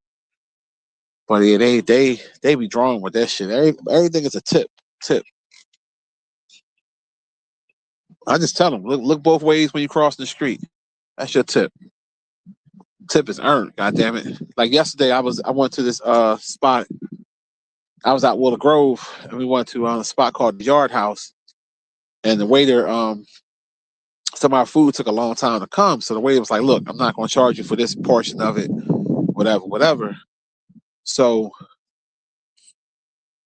the little portion that it was, I just gave it to him in the tip because I appreciated him looking out. You know what I'm saying? So I was like, "All right, well, shit, that's more tip for you.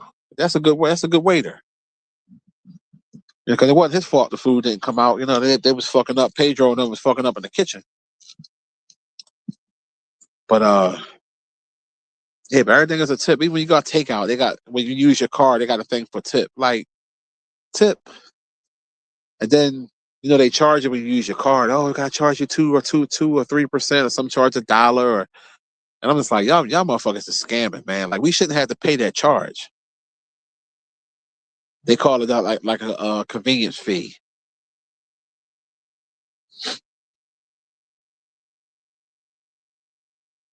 Yeah, what's up, Larry? You say you like the Yard House? Yeah, food wasn't bad.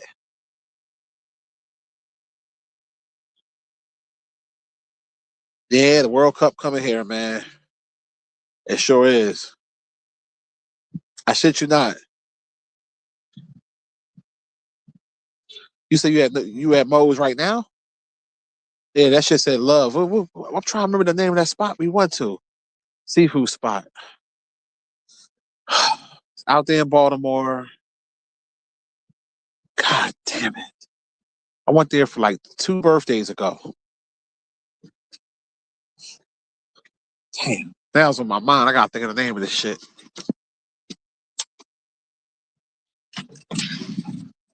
What, what was the name of that spot we went to for my birthday in Baltimore 2 years ago? I don't think it was Johnny's. The one that charged that love charge bullshit.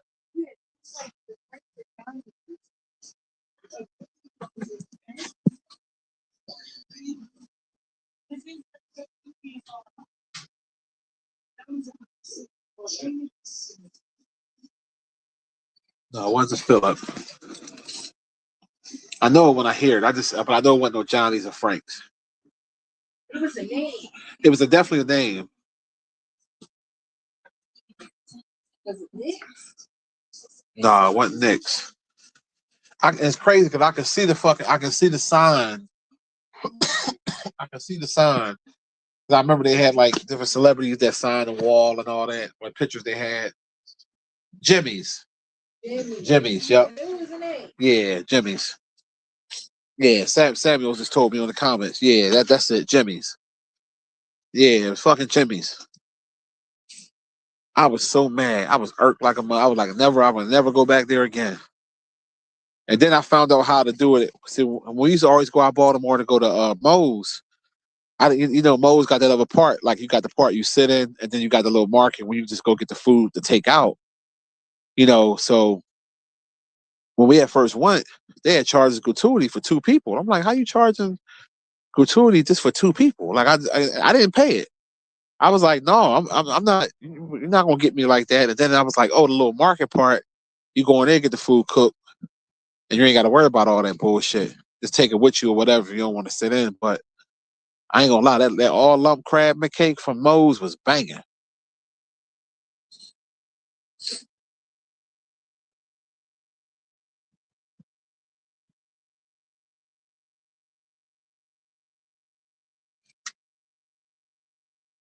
Anybody hear about Shannon Sharp again? Yeah, I heard something.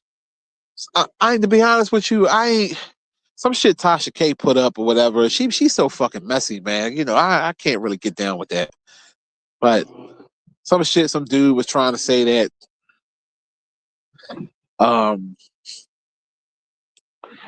I'm still confused because the dude was saying he signed an NBA, an NDA or something, and Hollywood signed something, but he was trying to allude that Shannon wanted to hook up with him, but they never hooked up. All this little crazy shit, man. Like they doing too much, man. At this point, who cares, man? Is either he a sweet muscle punk or he not. And they were saying that he did the sex tape thing to try to prove that he wasn't gay and all this other shit, which I wouldn't be surprised by that because anybody with a brain know that it take a lot of steps to go live on Instagrams, but I don't care one way or the other. I really don't. Nothing surprises me nowadays anyway. So there's a lot of bisexual dudes out here.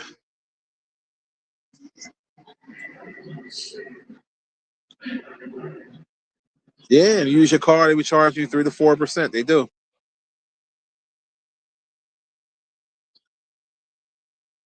You say you want Ocho and they'll be thinking this shit. They probably ain't paying no mind to it.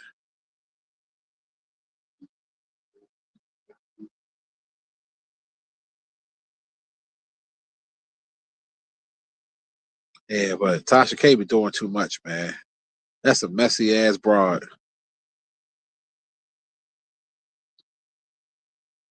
Southern California. Oh yeah, I didn't even see that. Yeah, that immigrant vendor fee. Exactly what they doing. Misty, what's going on? My man Dominican said forgiveness is for the weak.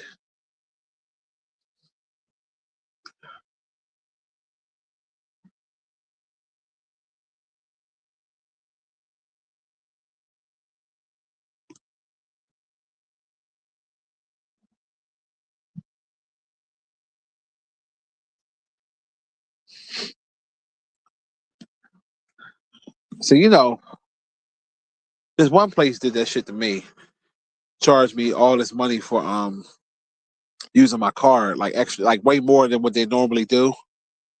And I was so mad about it because it was the principal with me.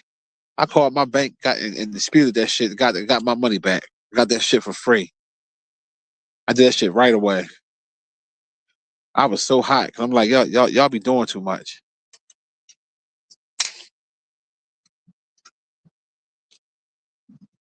So are they protesting out there with the Chinese boy or something? Because I saw they knocked out some store, they knocked out the gas station or something. But like, what's been going on? Because CNN and none of them people ain't nobody covering it, so it must not be that big.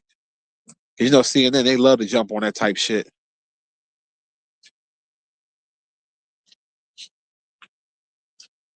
Are they gonna start knocking Asians upside the head like they was before? Like, what's going on? I'm just trying to get in the loop, see what's up.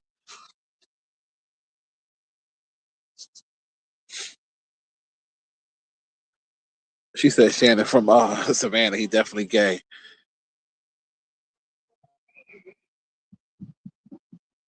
It is supposed to. From what I saw, they trashed the gas station the store real bad, and all some other little shit. But damn, what the fuck is that? That plane flying real low. That's either a plane or a drone. I don't know that shit low as shit. The fuck is that? That got to be a drone. That can't be no plane.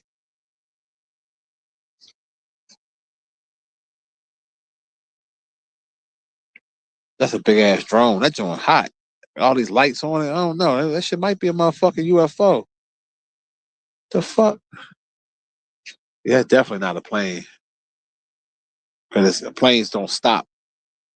Oh, let me go on the street. Look at this shit. What the fuck is that? Stay right there, buddy. The fuck is that? Unless it's one of them little passenger planes, because sometimes they do be having. I don't live that far from that little small airport.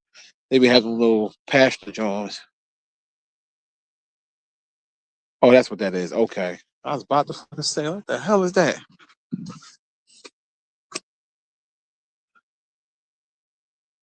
You said last time we was in Philly, the plane crash. Oh yeah, I remember that. Right there on Cottman Avenue.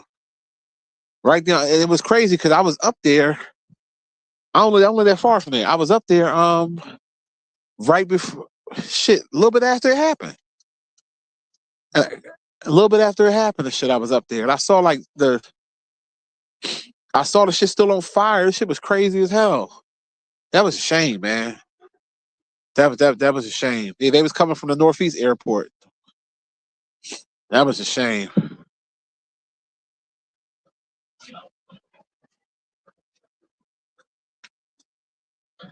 That's a horrible way to die, though, too, man. God bless them people, man. That's a horrible way to die.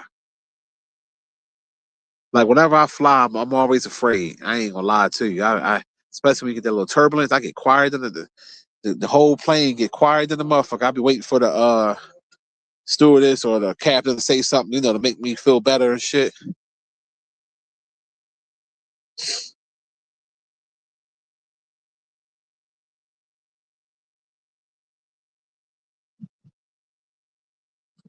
Yeah, well, the plane crashed. That was in Northeast Philly. That wasn't in Brewery Town or West Philly, but that might have been when you was chilling at.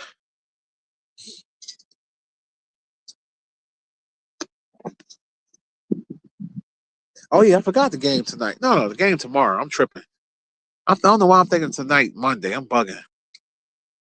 I was about to get hyped. Like, damn, I got something to watch. And the game tomorrow night. Shit, like, ain't that some shit?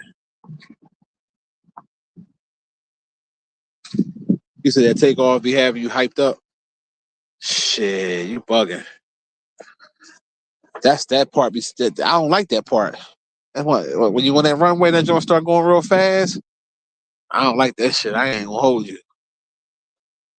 I be closing my eyes and shit.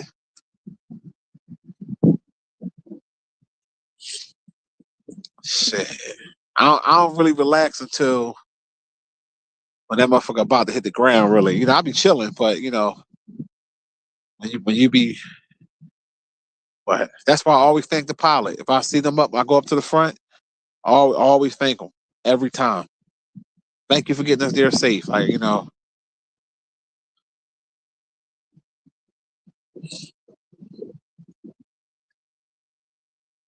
that shit no joke.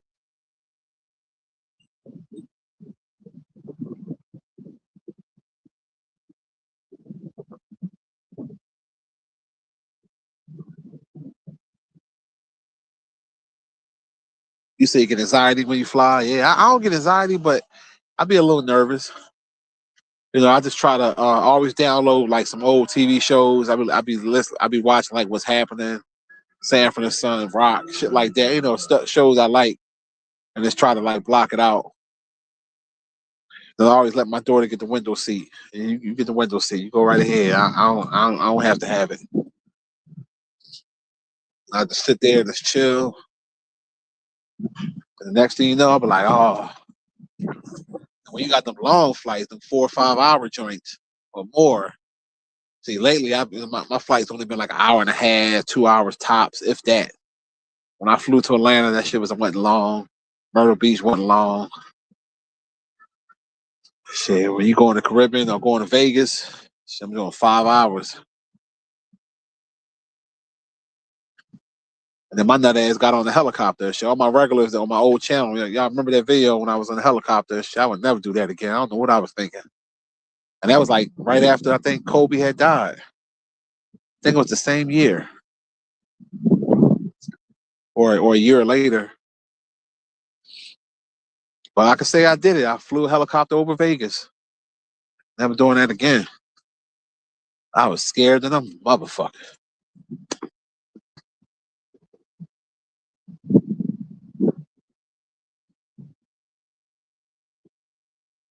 What you know? What you know about Rock? What the hell you know about Rock? Yeah, that's a classic. Shit, one of my favorite shows. This is my top 5 of shows. Shit, and that's how you know. That's how I know. Like, I know I ain't racist because in my top 5 of shows of sitcoms, Married with Children is in my top 5. I don't see color. That's a funny ass fucking show. Dysfunctional ass family. That shit hilarious. Shit, give me Sanford and Son, Rock, What's Happening, Married with Children, and whatever joint I would put in my 5 spot.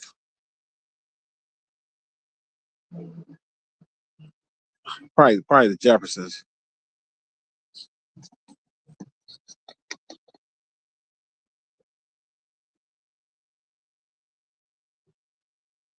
Never seen Rock? Yeah, look it up on they got it on YouTube actually.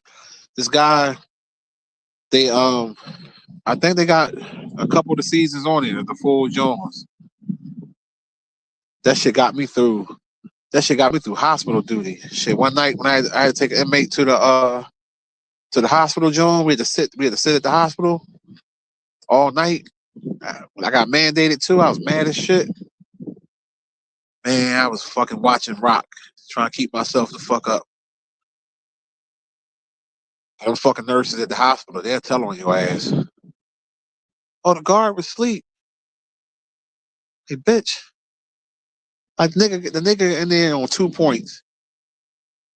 He handcuffed. You know what I mean? It is always 2 people.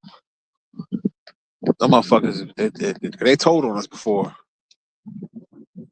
And some of them go to the same hospital and shit. The white nurses be minding your business. But yeah, Rock a good ass show. Real good show.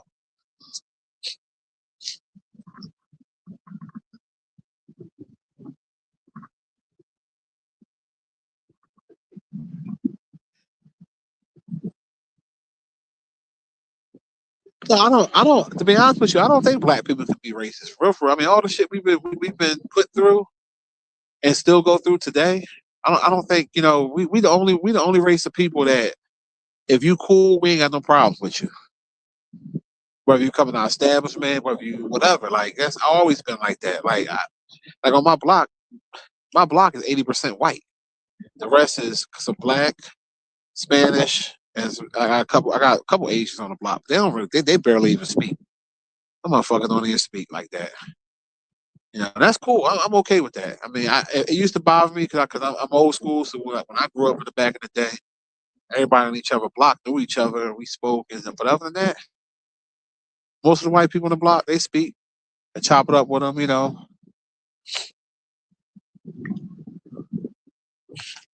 I just keep it moving. I barely know these motherfuckers' names and shit. I only know like my immediate neighbors, and I know their names, but all the rest of them, I just speak. Hey, how you doing?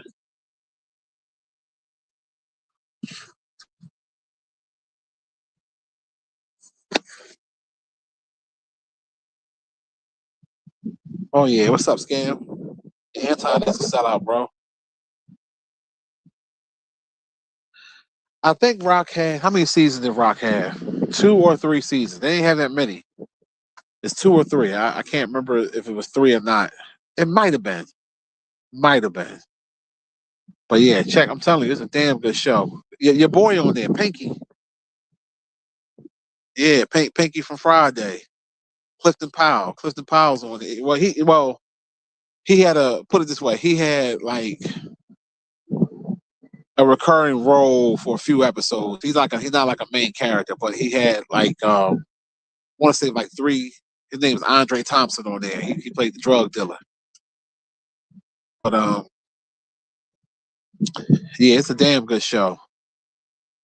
Basically about a garbage man. And Charles S. Dutton, he was a garbage man. His wife Eleanor, she was a nurse, and they lived in Baltimore. They had their father his brother living there, and just the struggles of life and stuff like that. And they had they touched on a lot of real topics. Heavy D had a guest appearance on there. In Vogue, quite a few people. Tone Loc had some episodes on there. His name was Ronnie Paxton on there. Good show, real good show.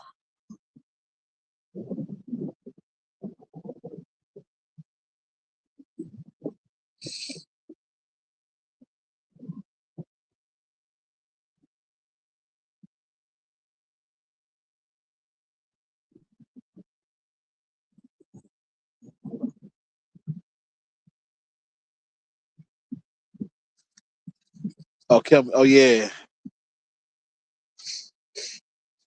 yeah. Like and the show, hardworking black family, man. Like it was. I fuck with that show a lot.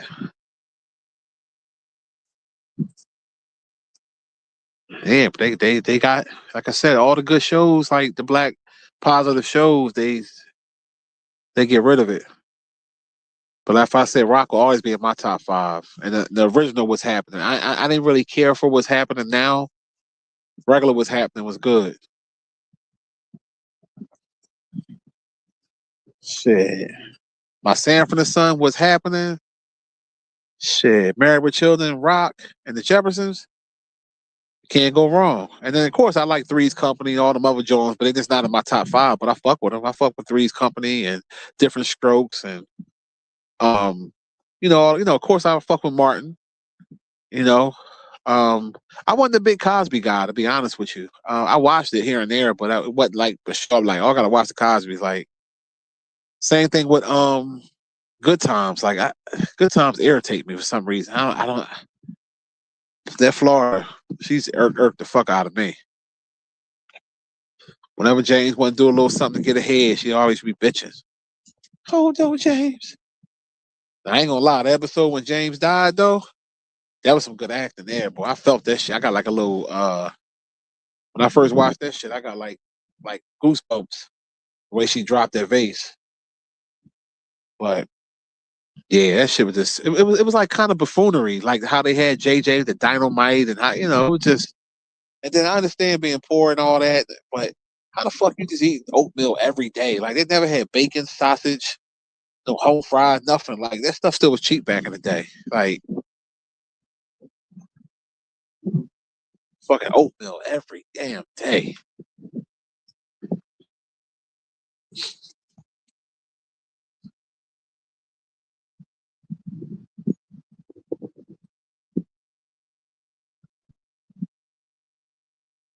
Yeah, Married with Children, the classic, man. I love that fucking show. Shao Bundy, that's my boy.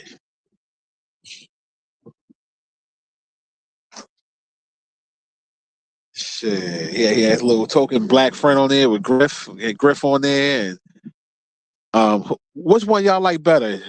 Marcy husband. Y'all like Jefferson or Steve better? I think I like Jefferson better. And you know, Marcy was a dyke in real life. She a carpet muncher in real life and shit. You know what I mean? She tried to play the role like she was like frisky, but she was a cold bull dagger.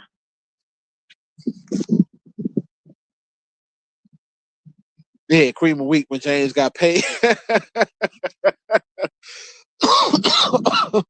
Oh shit. uh, yeah, but you know what though?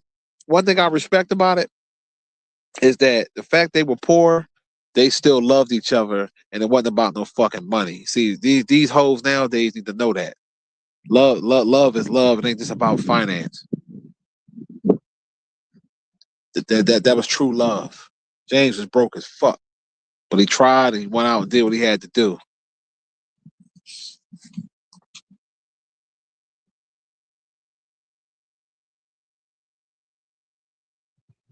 He said Jefferson was a freak. Yeah,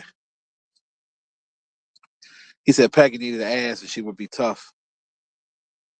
Yeah, that shit was flat. Like Kelly had more of an ass than Kelly. I mean, Kelly had more of an ass than Peggy did.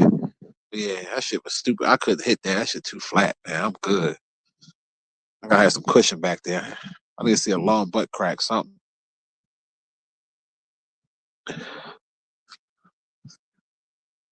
Plus, I ain't never. It ain't many white women that I ever really looked at and be like, yeah, I really, I mean, like I said, you had a couple that you definitely would pop. Like you would pop Kelly, you would pop Chrissy. No, what was her name off of Three's Company? The one with the little Janet, the one with the little black hair. Something about her.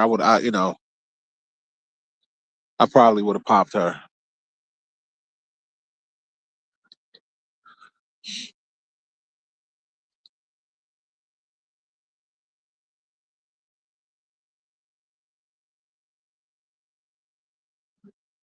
Oh yeah, Charles in Charge. Yeah, I used to watch that. But yeah, Kelly was a little hoe. They had her being a little smut on the show. Yeah, she's a little whore.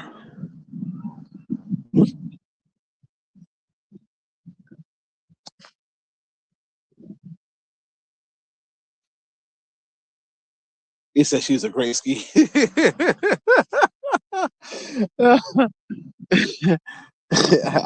I knew his daughter was a little hoe too. Remember, he used to beat up her boyfriends and shit. Oh man, that show was classic, man. Bud was having sex with blow up dolls. That shit. Oh man, come on, let's go in the house, buddy. Take this damn medicine.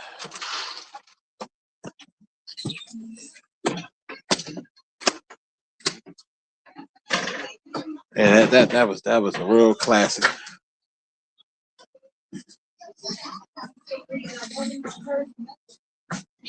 All right, go. Take that real quick. Take that real quick. Take this nut ass medicine.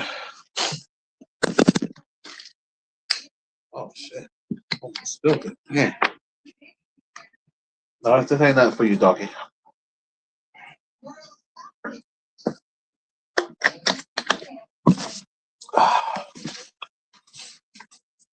One second.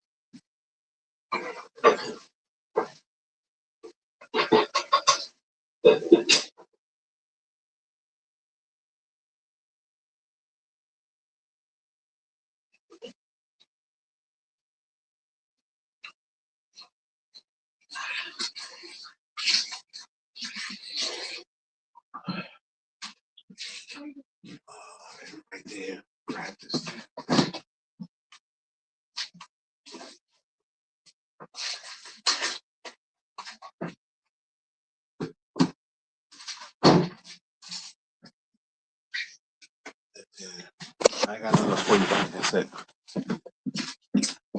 Come down to my man cave real quick. Oh, it's cold as shit down here too. God damn. I don't know about y'all. I don't like being hot, but I ain't gonna lie, it's cold as a motherfucker down here. I'm gonna have to curl up in the covers. Damn. Whew. Thank God for central air. I tell you. I tell you. That's a blessing to have central air. I don't see how people be hot. I can't do it. Find something to watch. Matter of fact, I'm about to watch Married with Children right now. I got it taped on my on demand, my DVR. Let's see. I got different. Matter of fact, I'm gonna watch Different Strokes. I ain't watched Different Strokes in a minute. Let me watch that.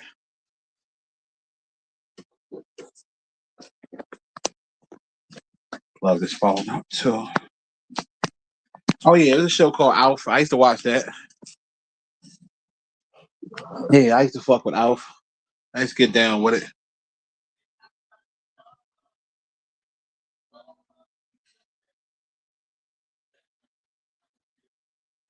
Oh yeah, 7 touchdowns in one game. Yeah, Al Bundy.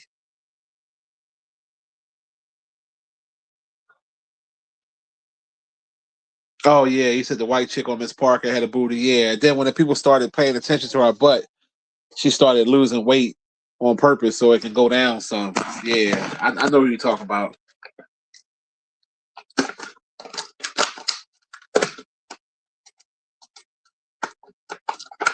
Yeah, she played on another show too. I just can't remember the name of it, but she did play on another show.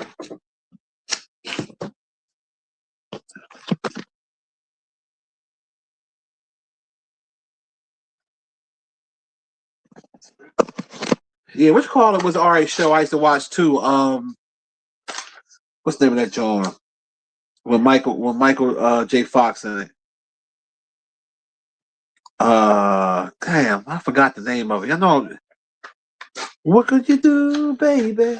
Without love. I remember the theme song. I can't think of the name of the fucking joint. That was an alright joint too.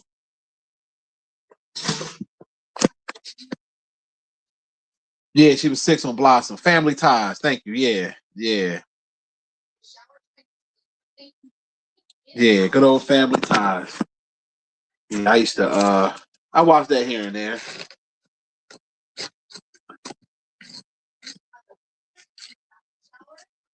and then I used to watch. But I didn't watch this show that much because I just like the theme song, the WKRP of Cincinnati, John. That was my shit. I like the little song. Night Court, Once in the Blue. I would watch that. The Love Boat, Once in the Blue. My grandma used to have me watching Price is Right. That was the shit though. Price is Right was the John. Oh yeah, Growing Pains, Taxi. Oh yeah, it sure is money. Because as soon as niggas just talking about her ass, she mysteriously started losing weight. Because white people probably was telling her she was fat. They don't like when you have a shape.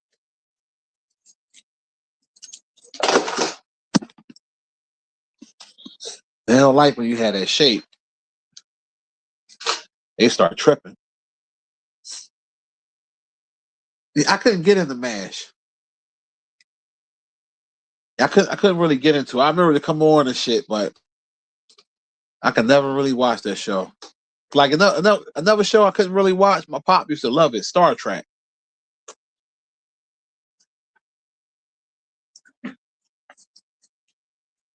Oh yeah, I remember Dallas.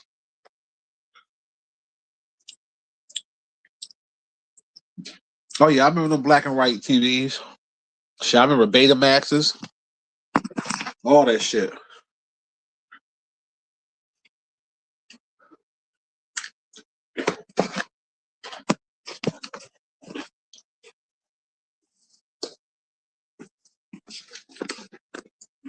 Oh yeah, Golden Girls.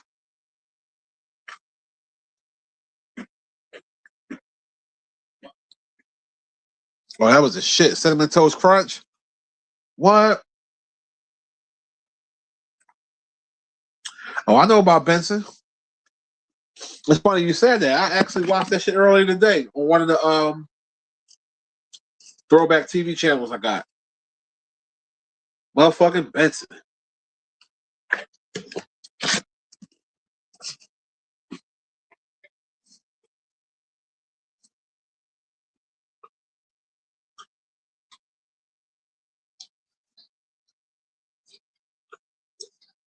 Yeah, Dukes of Hazzard. I used to watch that shit. Yeah, 227. I couldn't really get it. I watched 227, but I couldn't really. It wasn't one of my favorites.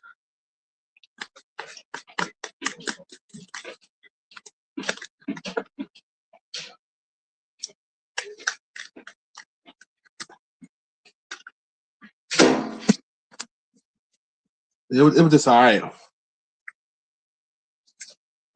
Yeah, I stopped watching wrestling. When I found out wrestling was fake, I couldn't watch it no more. I argued my dad down. Oh, that's real. Look at the blood. Look at this. Look at that. And he was telling me, like, it's not real. When I found that shit out, man, I was a big Hulk Hogan fan back in the day. Not knowing that motherfucker was racist.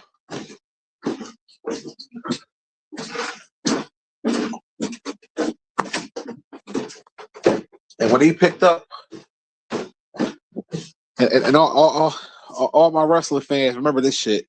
When he picked up when Hulk Hogan picked up Andre the Giant and body slammed him, that was like a big thing back in the day. Because Andre the Giant was like 7 feet tall, 7'1", 300 something pounds. And he picked that motherfucker up and slammed him. I was like, damn. But after that, I just couldn't do it no more, man. Like, I was like, man, this shit fake. I'm good. I mean, they were athletic, to do all that shit they were doing, but nah. I know men to this day that still watch wrestling. They get into that shit too. Not me. I can't mess with it. Whew. Man, I get up in these covers. It's cold as shit down here. He said, "What about 106 in Park?" Yeah, I used to watch that.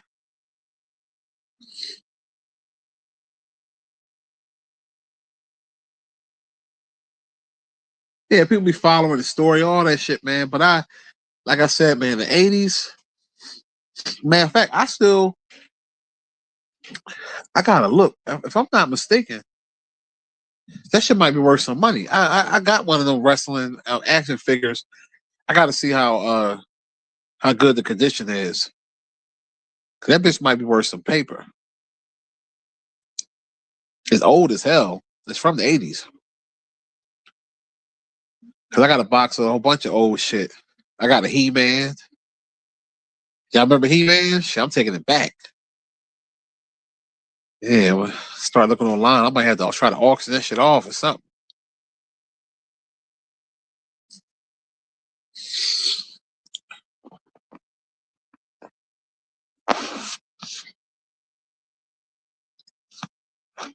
It was so much good stuff. Oh yeah, Heathcliff. What you know about Heathcliff?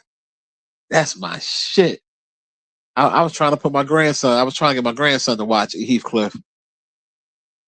My daughter was like, "Oh, he didn't really look at it." Like, yeah, that was my show. Heathcliff was definitely a menace. Shit, I still watch that shit every day. Once in the blue, I get in the mood for cartoons. I watch Heathcliff and the Flintstones. Like growing up, Flintstones and Tom and Jerry and Scooby Doo was the cartoons I watch.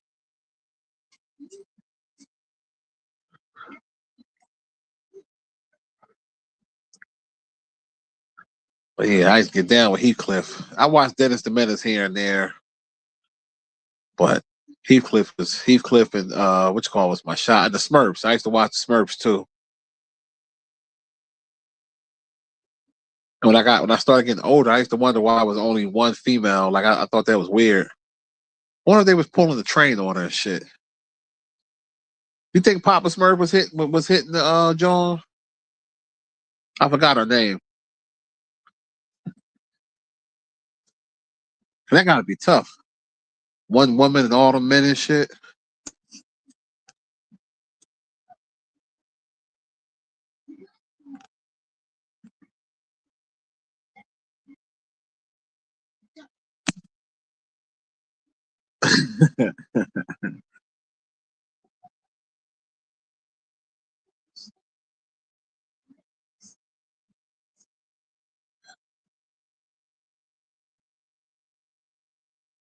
Oh yeah, Inspector Gadget. I forgot about that shit.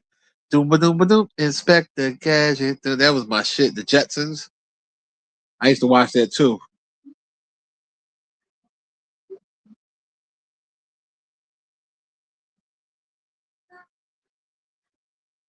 Oh yeah, Charlie Brown. Oh yeah, Garfield. Man, listen, all that shit back in the day with a bowl. Yeah, like you said, with a bowl of cereal. Shit, I used to eat them Golden Grams, them them pops, uh, the cookie cereal. I ain't never like Frosted Flakes. I ain't really fuck with that. Like corn flakes and shit. I ain't fuck with that shit.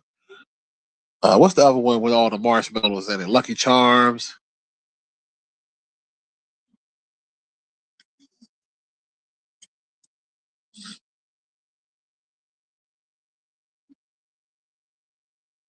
Oh yeah, yeah. Ninja Turtles, the Ghostbusters. Yeah, I forgot. Like, damn, life definitely was simple. It definitely was simple. The tetherball, the swings. Man, remember that fucking the pogo stick thing? It looked like a Saturn, like a ball, and then like a little disc around it, and you step on it and jump up and down. Oh man, that was that. That's matter of fact, I gotta look that up online. I might buy one of those just for a nostalgia factor. Give it to my grandkids or something. You know what I mean? That's one of the toys back in the day, man. I remember that, John. And for the fellas, y'all remember the spinning tops? We had the spinning tops back in the day. Spinning tops, Slinky, Rubik's Cube, that bouncy thing, the Nerf guns when you shoot the balls. And then remember when they came out with the Super Soakers, the one you put on your back. We used to have the water fights. What? Shit. These kids, boy, they don't know how good, man. We used to have it good back then.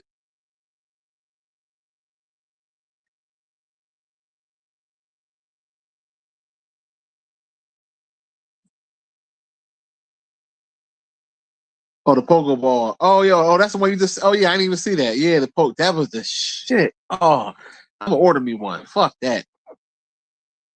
I remember as a kid, my mom got me one of those. Man, I was so happy.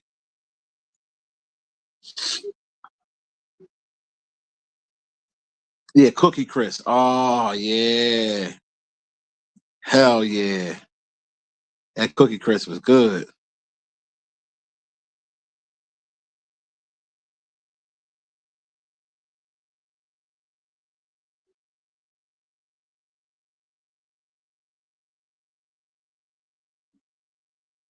Pop Rocks. Yeah, I remember that.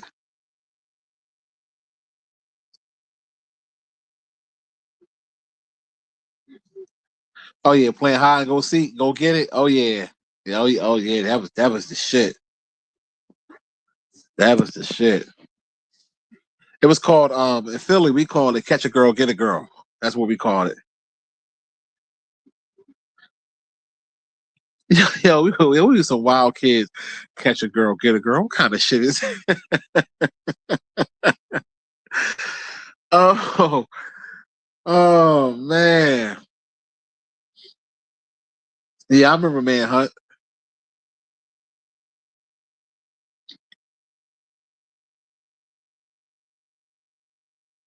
Yeah, I had a Huffy.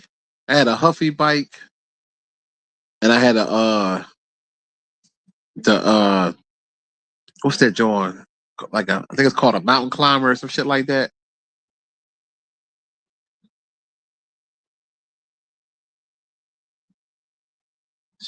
Shit.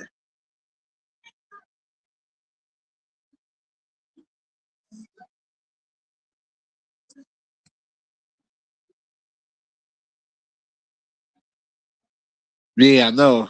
You ain't never lied, Cash, man. The average Knicks fan ain't gonna be able to go to that shit because the ticket's too high. We were little perverts, weren't we? Catch a girl, get a girl. You said the Mike Tyson punch out on Nintendo? Hell yeah. That was the shit. The rain suits back in the day. You remember that shit, Trizzy?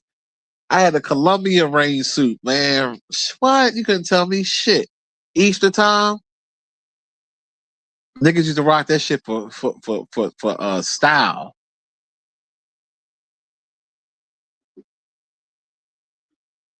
Shit, I remember when the Reebok pumps first came out. That was that. Oh man, that shit bring back memories, man.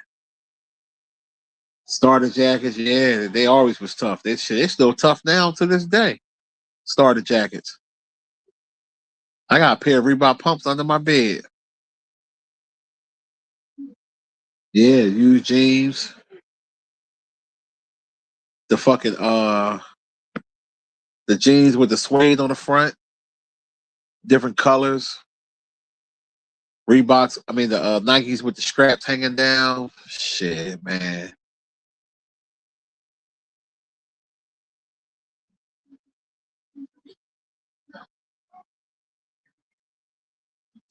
Tell you, man, they don't know. Back in the day, it was just so much fun, and we was fresh though. We was fresh like a motherfucker because I remember, like I said, I got my dick sucked at a young age. I think I was 12, 13. And I never forget it. Girl named Aaliyah Brown gave my first blowjob. And I came so hard too. And I remember I had found my mom and dad porn collection, shit, watching that porn, and I remember being on the cheese bus, finger popping, the same girl that gave me the first blowjob. Shit, we was little freaks. And then we were so young and dumb. I remember my first time having sex. I used grease for lubrication. Blue Magic hair grease. I put on my dick and put it in there and shit. That shit felt so good though. I can't believe I used grease. What the fuck was I thinking? You know, I was young. I'm like 14, 15, something like that. And Blue Magic hair grease. Yeah, I remember that grease. Oh, that shit felt good though. Oh, that shit slid. That shit opened that hole up.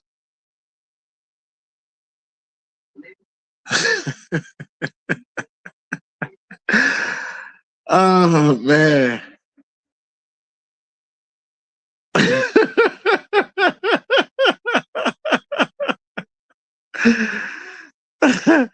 I'm dead serious. I remember that shit vividly. I really remember that shit because she used to always ride me.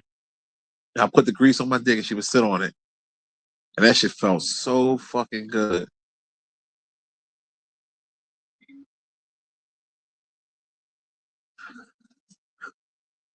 Shit, when you young and dumb, man. Yeah, hair grease. I shit you not. Listen. I listen. I remember that shit. Hair grease. I don't know what possessed me to,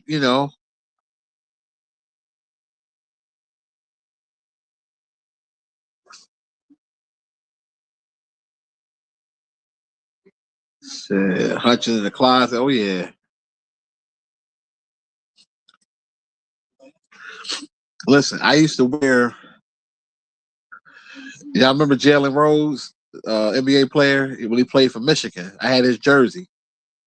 I had his Michigan jersey. That's my lucky jersey. I would always wear that jersey when I would have sex, and I would never wash it. I wanted to have that sex smell on it. Yeah, I'm shaking, man. I'm taking it back to the '90s. The Fat Five. I had the Jalen Rose joint, yellow jersey, Michigan.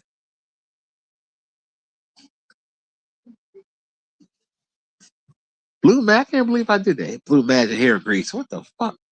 I'm surprised that she didn't break her pussy out or do something.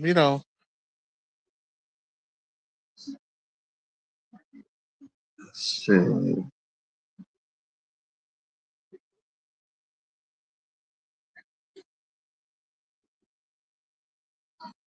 Oh, you was a kid that was knocking on the door, cop blocking. You was cop blocking. Yeah, you was cop blocking.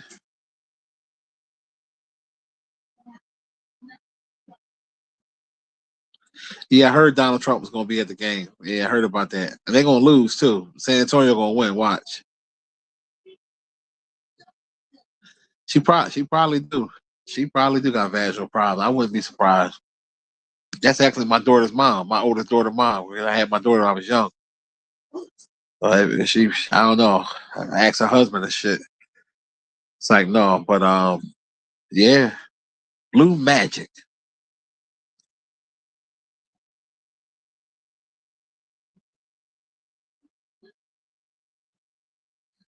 Yeah, yeah. I mean, back in the day, see, yeah, women had bushes back in the day. Their pussies used to be real hairy. I used to hate that shit. I used to try, the ones that was blessed enough to get this tongue. And I would try to go down there and do it, and I got scarred because the one girl lived on my block. Her name was Jamel. She was a couple years older than me, and she made me go down on her, right. And I remember she had a hairy ass pussy, and I remember her hair getting stuck in my throat. I remember this shit.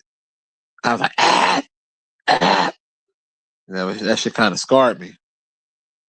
And that's why to this day it got to be shaved down there. I don't like a lot of hair. I don't want to go through no jungle. I go through weeds and shit just to get to the clit. I ain't got time for that shit. Like I want to see it right there.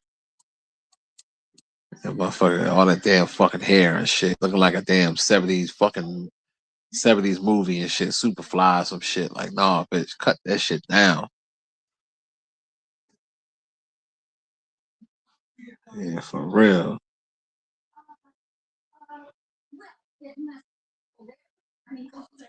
Yeah, I was coughing up hairballs, man.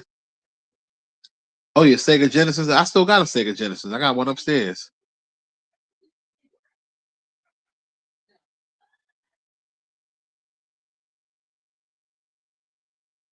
Oh, what's up, Wes? She said, "Had you roll a Dr. Umar get into that porno?" Oh yeah, man, he should do it.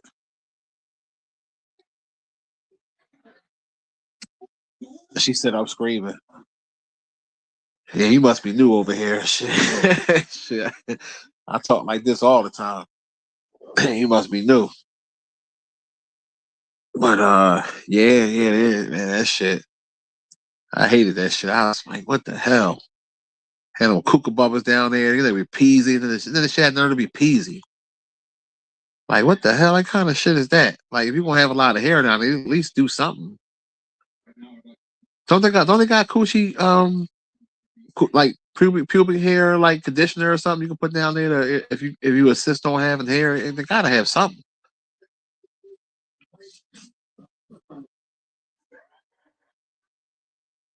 Oh yeah, Contra. Oh, that was the shit. Yeah, I remember that, bro. You said lick 'em low, Lisa. That was my shit. He said it'd be musty too if it smelled like pee if they don't wipe good. Yeah, that's the worst. That's the worst.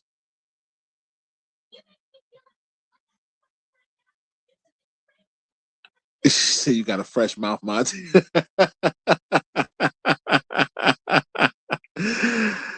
uh, I sure do. Oh yeah, yeah, finger popping. Yeah, oh yeah, I was a finger pop champion. Shit, in my middle school, shit, because I always had thick fingers anyway. Oh yeah, they love when I finger pop them. Finger pop champion. Hey, we was some bad kids. Finger pop, then we smell our finger and shit. I'm like, ew, you stink. Shit.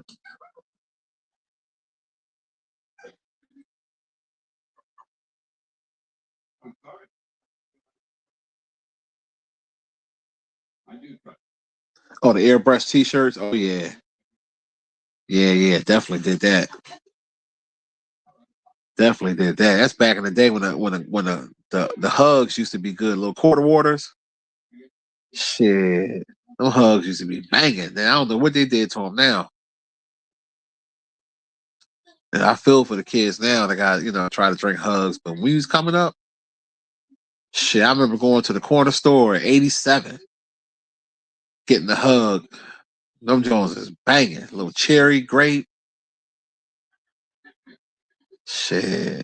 Corner store. Sam's corner store. I'll never forget it. Spanish boy. Oh, here, Sam. He's a freak too. Sam was out of pocket in there with the little girl. We'd see him rubbing on the girls and shit. I remember that shit. Not underage girls or nothing. They were grown, but we used to see that shit.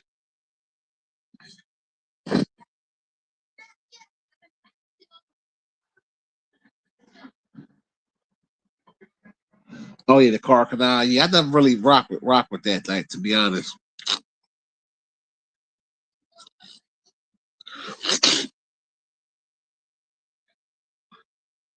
Yeah, I never liked the Boston baked beans. I remember them Jones, but I never liked those. Yep. Hugs, bag of chips, and penny candy. You couldn't go wrong. Chico stick, peanut chews.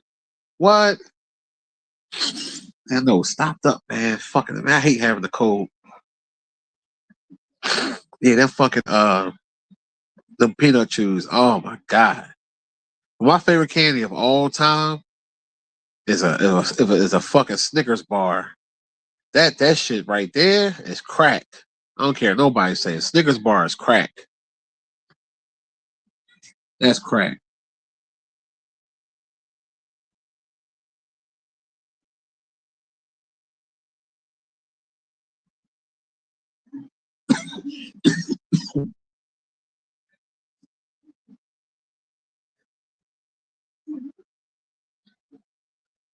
You said let's talk about Dr. Umar. We talked about that already.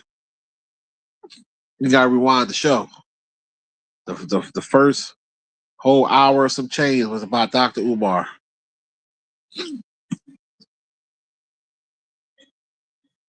Yeah, Snickers with the almonds, all them shits.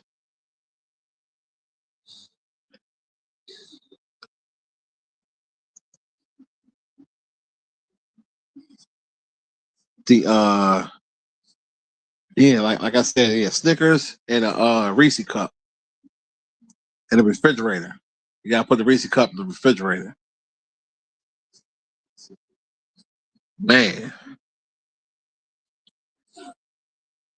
I don't really eat candy that much no more. But when I do get a taste for it, like once in the blue, I treat myself. I get me a Snickers. That should be like crack. I take my time, eat it slow too.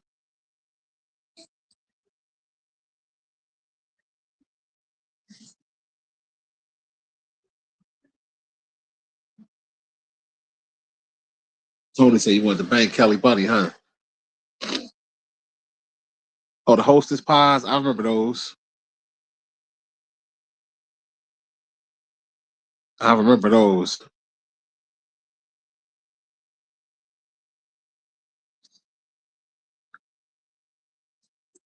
Yeah, I wasn't a big fan of Three Musketeers. The Twix was good. Yeah, Twix was good. Three Musketeers. I can.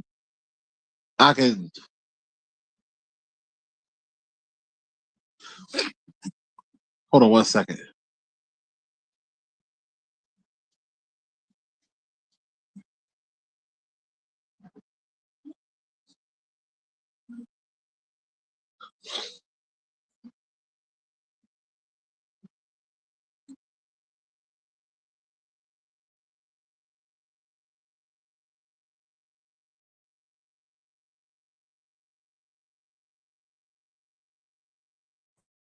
Yeah, I'm back. Uh, yeah, I never liked moon pies. I ain't never liked those. Yeah, never liked those. You said tasty cakes all day. Yeah, yeah, that's the up north thing. Philly. If I'm not mistaken, that's the factories come from Philly. Yeah, they come from here, and they start shipping them all over.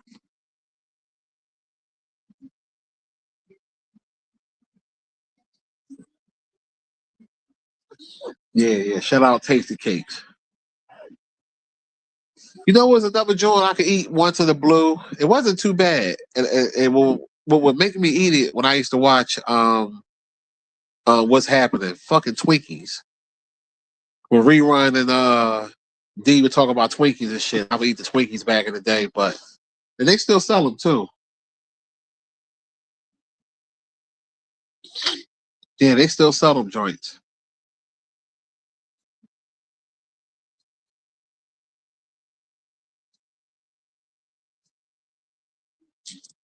Oh yeah, oh yeah. Shout out SP. Hold on one second, y'all. Gotta answer this text.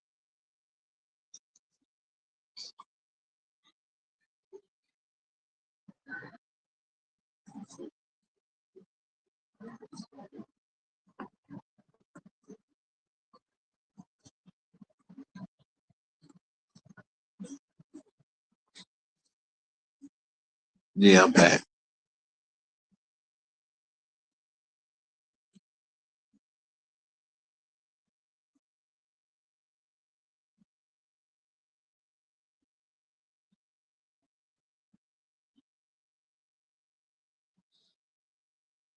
Yeah, I couldn't really bang with them like that. Oh my god, yeah, yo. Them little Debbie oatmeal cream pies, yeah, you ain't never lied, bro. Them joints is crack. I gotta stay away from them joints. Man, I went to Walmart one day and got a little box. Cause you know I watch my sugar intake. I don't eat as much, nowhere near as much sugar as I used to. That's why I gave up soda and juice and shit. Only juice I would drink is like a coconut water, and like, whatever. So once in the blue, I'll treat myself. Man, that motherfucking oatmeal, that shit is crack.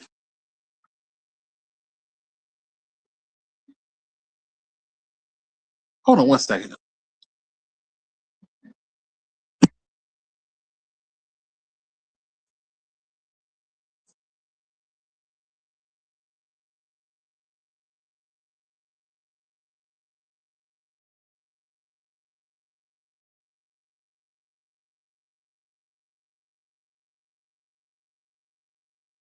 Yeah, not mine.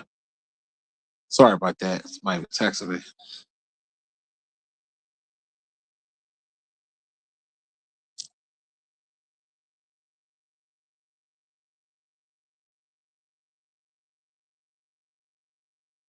Yo, 89, if you ain't here trolling, we ain't got time for the trolling, man. We in here vibing, having a good time. I ain't got time for that. Matter of fact, I know you ain't here trolling. Let me go ahead and get you up out of here. I'm not even gonna tolerate that bullshit. The fuck out of here with that shit. Like these snacks, my dick in your mouth.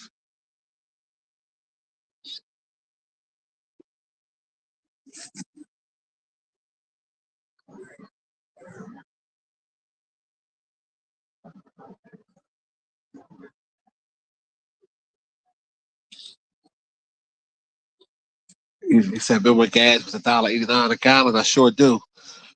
I remember when you put $5 in your tank and ride all week.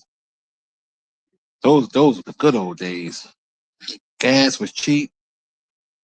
Shit, I remember back if you was in the streets, you get half and half for $5.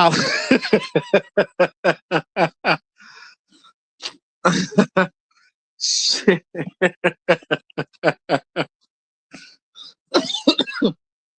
Shit. You get you get shit.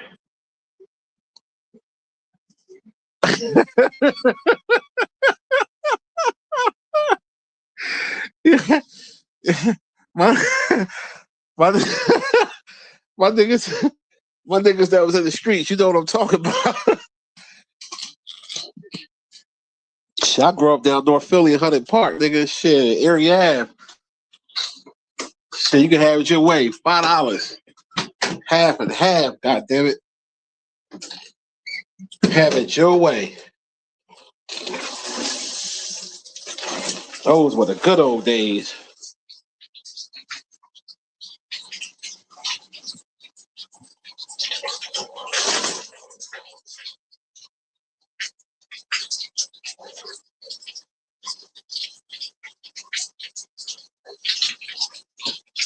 Now you said you would get it for $2 back then? Dang. Man. Some nigga said $2. God damn.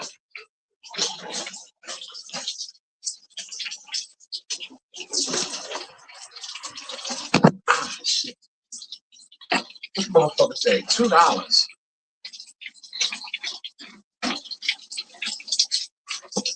Damn, you found some desperate. You found some desperate ones.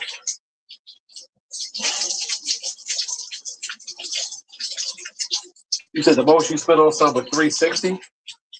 Hold on. You paid $360 for some pussy? You said 22nd and Diamond? Man. Hold up. You said $360 on some pussy? I hope you had a good time. Yeah.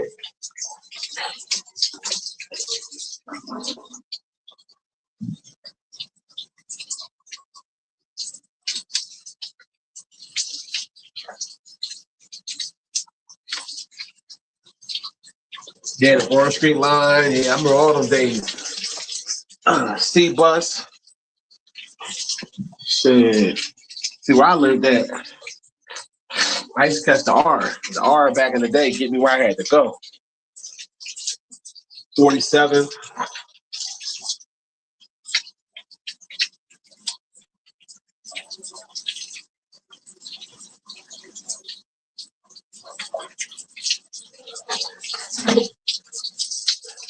Well, you know, we talking back in the day. So, well,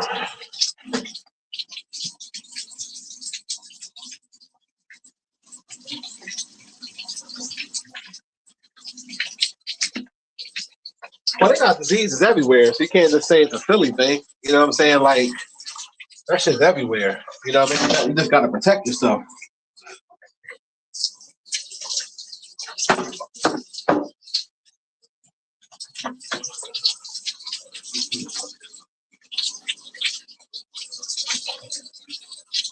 They changed the R now? I haven't caught a bus in shit, I can't even remember. It's been a long time since I caught the bus.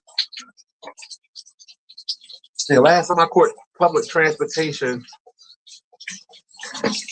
well, put it this way, last time I had to catch public transportation was I think my oldest daughter was like 12. She's 31 now, so it's been a minute.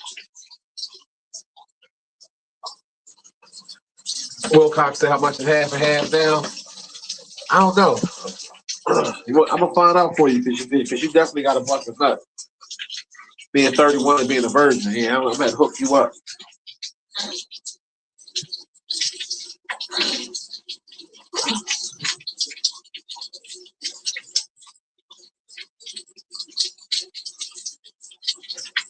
You said them horror movies good as kids, Chucky, Jason, Freddy Krueger. Yeah. Freddy was my favorite. Palmer's and Six and Spring Gardens. Oh yeah. I remember Palmer's.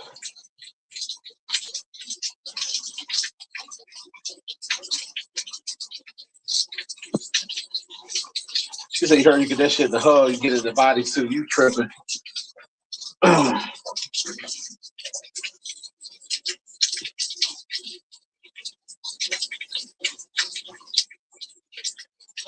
Levin said, "Don't date with the shit back."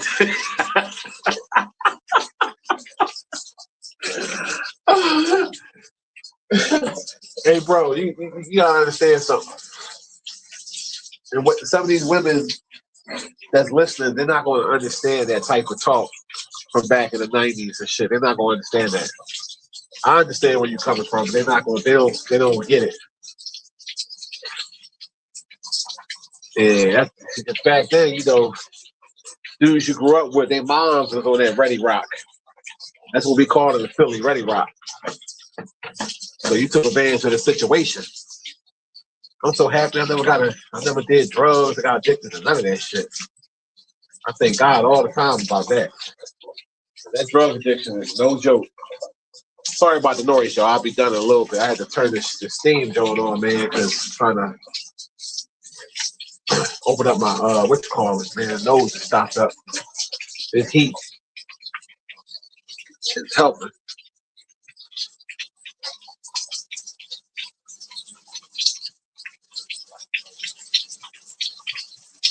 You said what's ready, Rock? Crack. Crack. Already ready. It's already ready. Ready, Rock. Ready, Rock. Ready, Rock. Ready, Rock.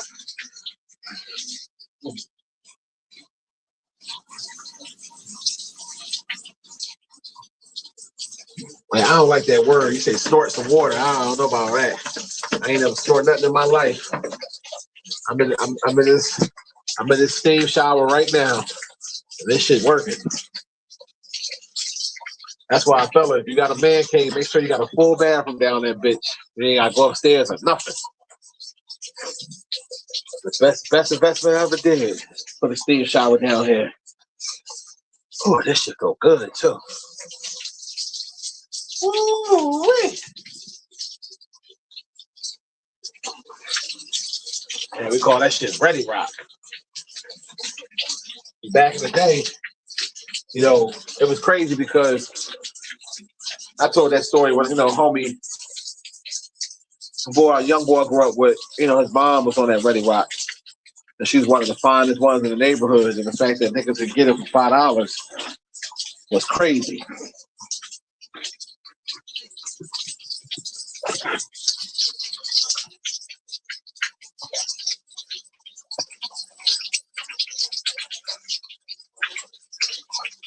Oh, y'all call it the snake? You said what? Hold on a second.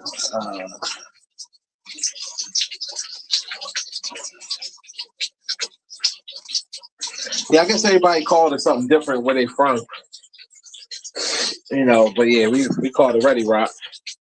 Like my old head, he called cocaine gas. He was like, yeah, I'm gonna give you some gas. And I always thought he was talking about getting gas in the car. He was like, no, he said that was talking about getting snort. I said, what? I said, I didn't know your ass snort coke. I said, wow. I ain't never did no drugs. I was so happy, man. I ain't never fuck with none of that shit.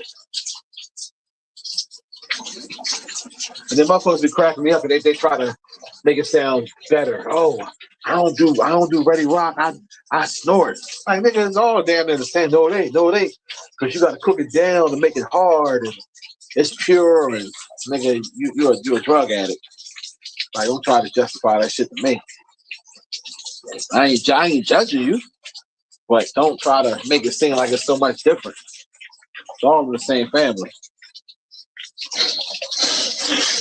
There we go. I'm clearing my shit out right now.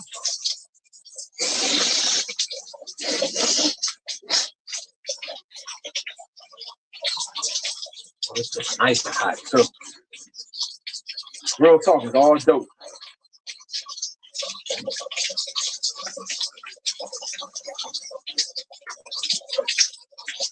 The pills is just as bad. You ain't never lied, bro. Yeah. I know a lot of women that was on them pills, them painkillers especially too, man. I used to feel bad for them. I remember back in the day, when I used to call the party line. The chicks always going there talking about my tooth hurting. My tooth hurt. You got a Percocet? I connect live with the bitch. She talking about, oh, you got a Percocet? We can get it in. Oh, I can fuck you for a pill? All right, no problem. And that addiction is real. Yeah, I literally smoked weed 2 times in my life. I took 2 puffs. It wasn't for me, and that was it. Like all my friends, they smoked reefer back in the day. They drank. This never really was my twist. You know what I mean? Like I'm a leader, not a follower. So I let them do what they do. My addiction was pussy. That was my addiction. I was chasing girls. I ain't fuck that weed, fuck them drinking. No, I was chasing skirts.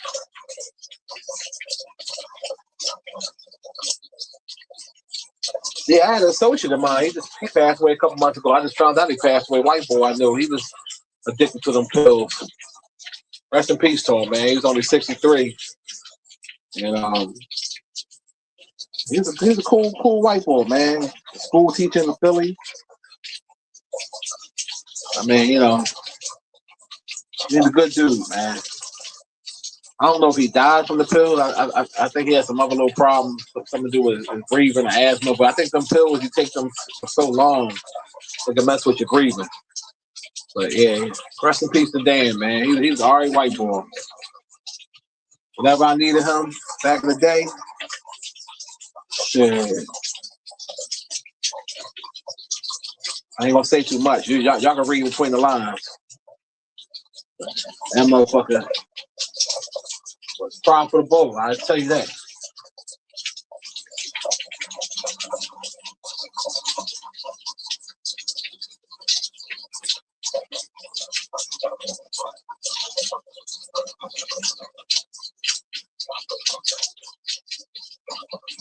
Yeah, I ain't like I said. I was never into drugs, so I never wanted to try no ecstasy. None of that bullshit. I got a natural freak high anyway. So if you turn me on, I don't need no pill. I don't need none of that bullshit. Only pills I would take back in the, I would take some gas station pills here and there if I wanted to last longer, some pussy or something. But other than that, nah. Remember I told you I knew a chick that was smoking that synthetic weed and it made her have a stroke. I felt so bad for her. When she called me one day, she said, "Mine, I had a stroke." I said, "What? Really?" I said, "I told you stop smoking that synthetic weed." She's already smoked that synthetic weed.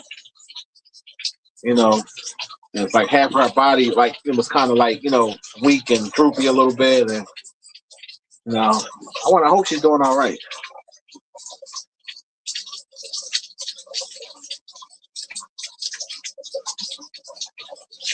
He said them old school crackheads had a hell of a work ethic back then. They sure did. I miss crackheads from back in the day, man, because they would get a lot of work done for you for a good price. Some of these crackheads now, they get kind of lazy. They don't want to work the way they used to, The crackheads back in the day, man, they'll clean your whole house. Whatever you needed done, boy, they'll do that shit for a cheap price.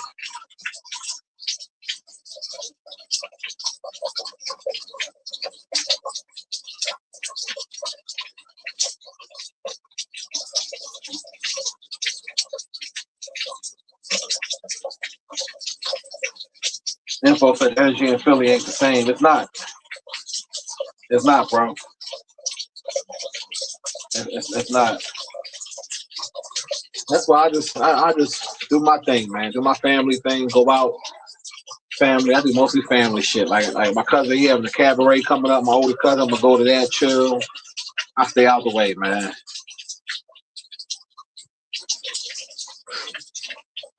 This shit feel good as hell. I don't even want to get out.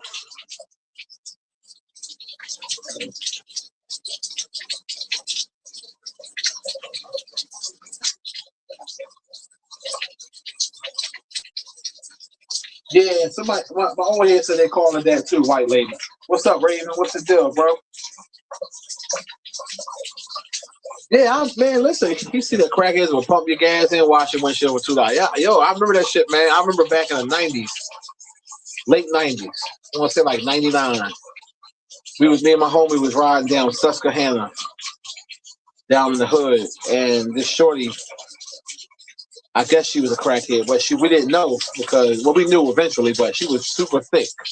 Because, back then, we thought that, we kind of knew. We looked at it like,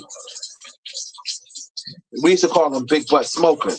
So if we saw a big butt smoker, we thought that she just starting out because she ain't lose the weight yet. And I remember we saw this big butt smoker. She was out there trying to hand wash the cars, and we gave her $5. And oh my God, she had one of the biggest butts to the date I ever had. And she sat on me backwards. Of course, I wore a condom. That shit felt so fucking good, boy. That's the best $5 I ever spent.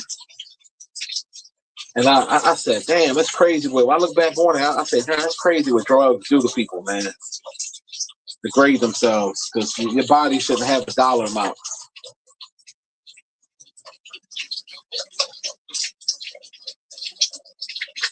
It did stink. I ain't gonna lie to you. I ain't gonna lie to you, bro. That shit did stink though. But she had a fat ass. That shit was huge. That shit was humongous, real big, round, long butt crack, jiggly. I ain't last long. That motherfucker was pounding down on that shit. And I remember I put my face up to the sky so I couldn't smell it. You know what I mean? Like I was trying to like move my nose away from it. It ain't last long. That shit felt good. Shit.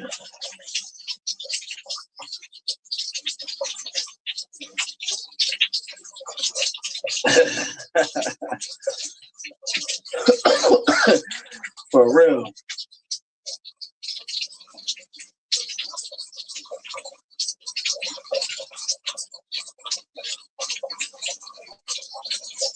Damn, you said your uncle Dan slipped up and told you he smoked crack?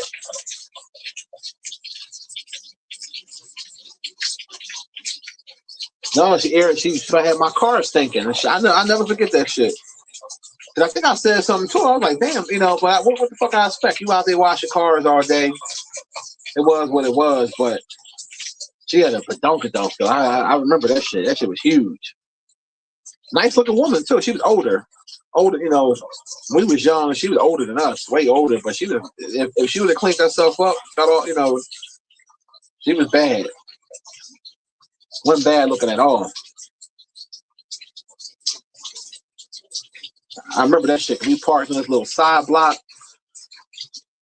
She gave me a little bit of top. And I remember when she sat down on that motherfucker, I started smelling it. I said, what the fuck? But normally my shit would go down or if I smell something, but her ass was so big. I just focused on that and I just put my nose up to the air. But yeah, that's back when we was in the streets.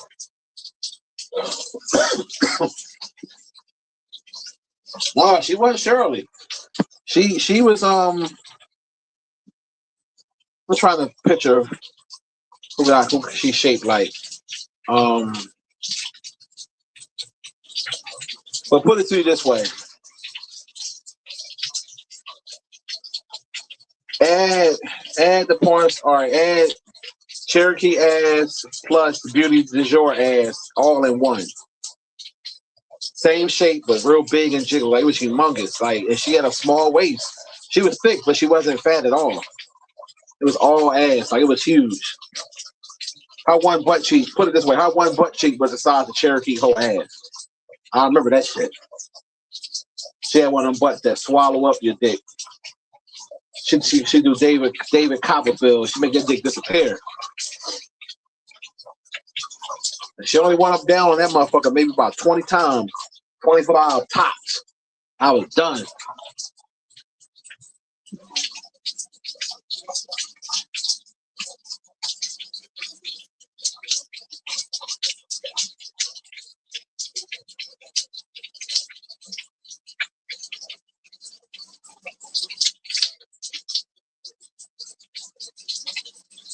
Oh yeah, thunderclap, you ain't never lied. I was like, oh, shit.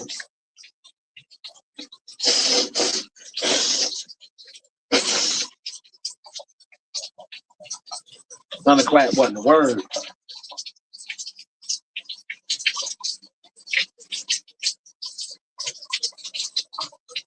Man, I'm trying to get out of the shower, y'all. This shit feels too good right now. I don't even want to get out yet. Water nice and hot, steamy.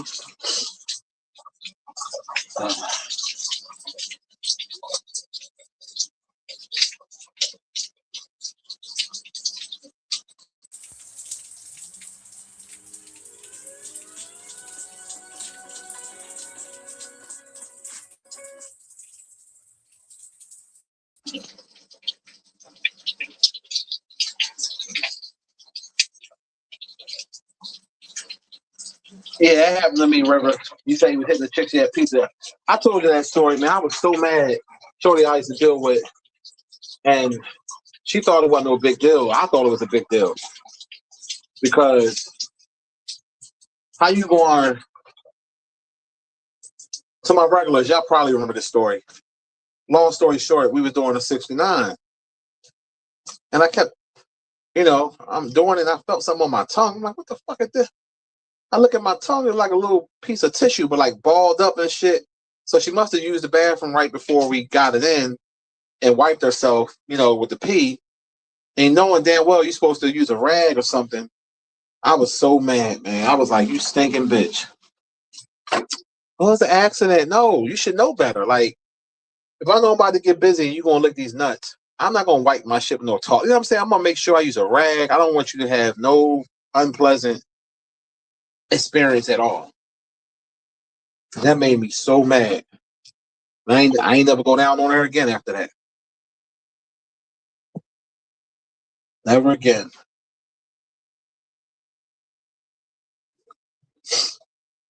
Oh, man, I don't even want to get out now. Now you first get out, it'd be all cold. Oh, oh man. Calvin laughing. That shit must have happened to him too. Oh, man, it's cold as hell.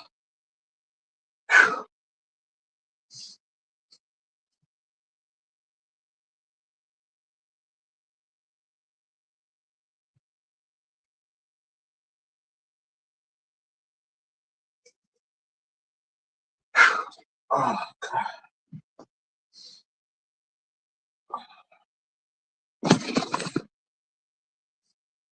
Dry off real quick, man. This.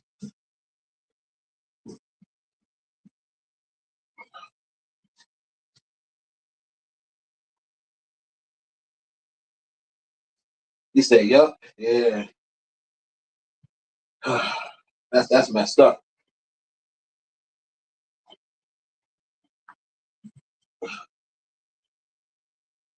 Oh.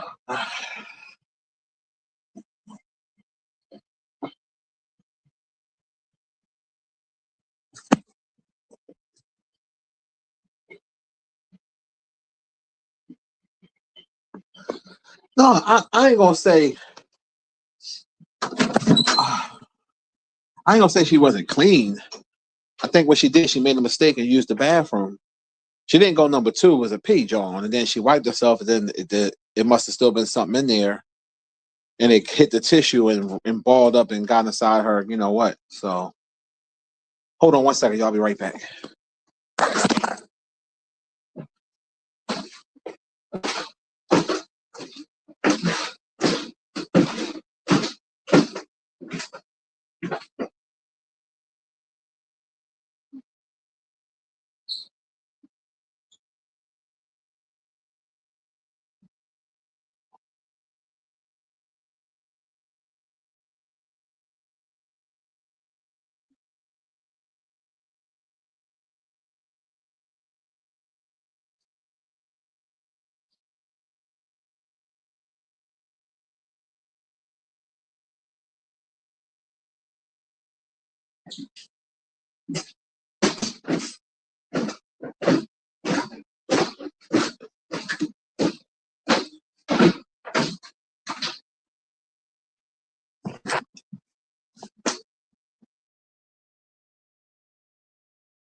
Yeah, I'm back.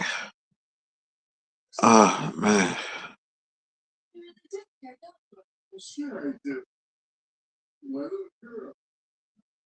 Yeah, I feel you on that, Calvin. Definitely.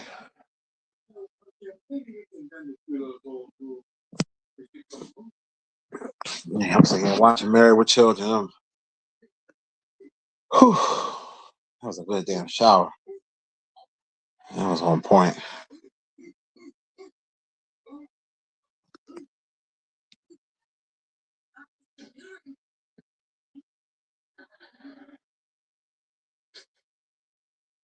Um, you know what's crazy, bro? I wasn't a big fan of Pinky like that. Um, Cherokee had the body, but her head scenes were garbage. So I would take Beauty du Jour, even though you didn't name her. Beauty du Jour was a great performer. Sky Black was a great performer. She's a great whore. Oh, you say you're gonna watch The Heat of the Night? Yeah, I remember that shit. Once in the blue, I'll be getting in the mood to watch The Love Boat. Like once in the blue. For some reason, I'm like, I'm gonna put on The Love Boat. Yeah, that Tiffy head ain't good, River. You ain't never lied.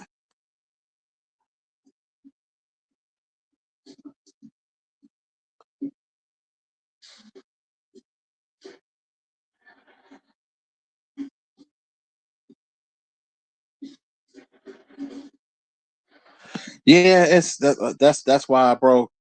I never went down on her after that. That it scarred me, and I was so upset about it. And she was like acting like it wasn't no big deal. And I said, "Bitch, what if you was licking my balls and some toilet tissue? You know what I mean? Like you wouldn't like that. Like you know, I was so mad. That was like kind of like the starter of me to start, of us not messing with each other anyway. Because after that, I like just like kind of lost respect for her. There's no excuse for that, especially when you know you're getting busy.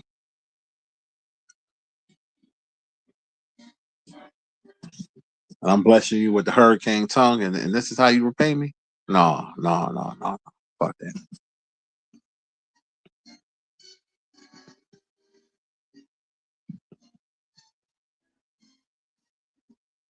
Victoria Cake, she that's a BBL. It's a fake butt. I can't watch. I don't like women with fake butts. Yeah, I remember Bootylicious. Yep. Uh-huh.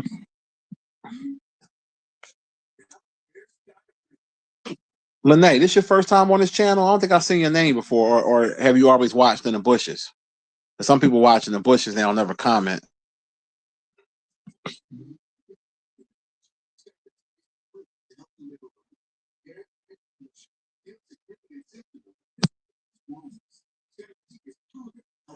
Oh, man, I feel so much better now. Right now, as of right now, knock on wood. I can breathe better.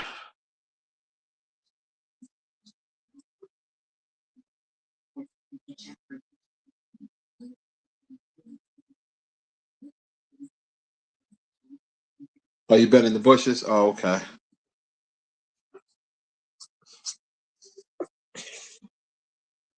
Yeah, you know how people be hiding in the bushes. Oh,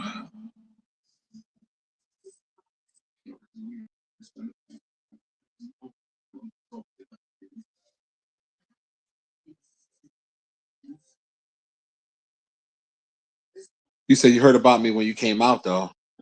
What you talking about? Oh, I'm confused.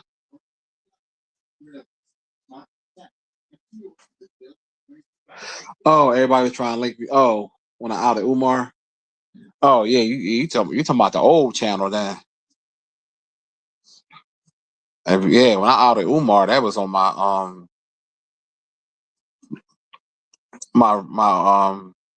Monty Woodgrain channel. When I had the 30,000 subs on. It should have been that channel. That's when I had all the classics on there.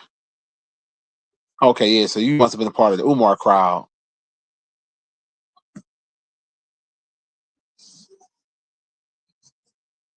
She said she outed Umar.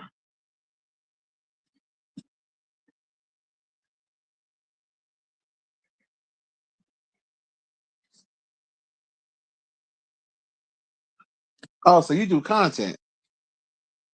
Okay. Because on here, like when you on the this app, I can't really see, like the pictures are small and I can't really um It ain't like it used to be. You can click on. If I was on my computer, I could click on it and see your channel. But um, so you make videos. Then I'm gonna check your channel out there.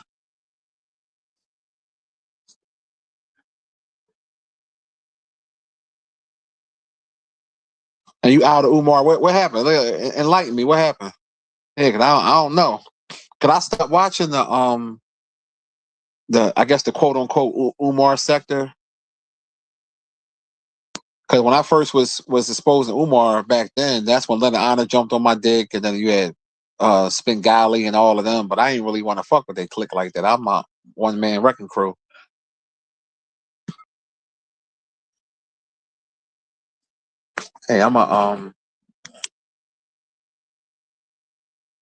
Hey, I'm gonna look you up so I can sub to your channel.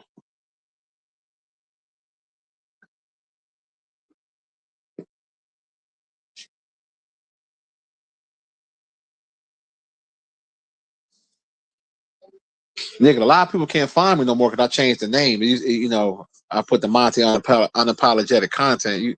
They know me as Monty Woodgrain. So, because I saw somebody in the market a couple weeks ago, one of my old subscribers that live in Philly. She was like, "I can't find your channel," and I forgot to tell her the right name and shit. But I know where she works, so I'll see her again because she been following me for years.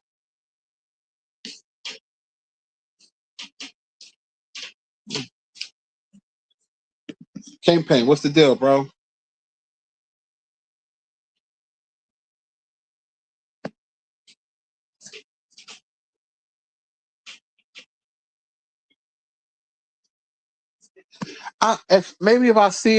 If I see her channel, I probably, you know, if I see her face, do you show yourself on your video or you just be talking? You know, if I see your face and hear your voice, I might be like, oh, okay. But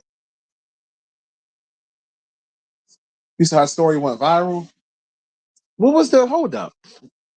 Tell me what happened. Maybe I might remember it because Umar has so many fucking scandals. It's hard to pinpoint what is what. Cause my computer right down. You're gonna make me click on my computer. I'm laying down, but you're about to make me check on my computer real quick.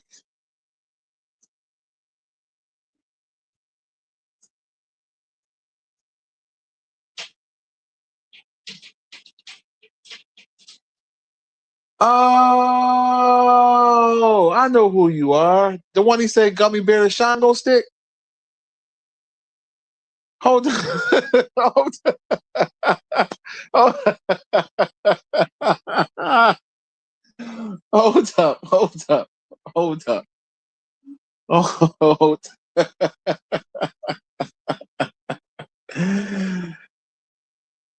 uh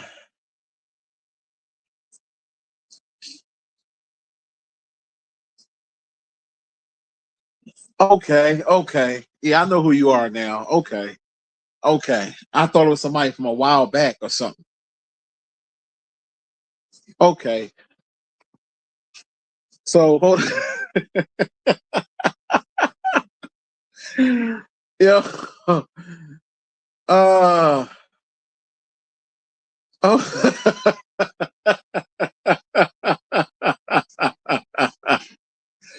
All right. Oh, oh shit. So I remember now. So hold up. Yeah, he got you with that one. I ain't gonna lie though. He said she gummy bear my shango stick. That shit was hilarious. I ain't gonna hold you. So hold up.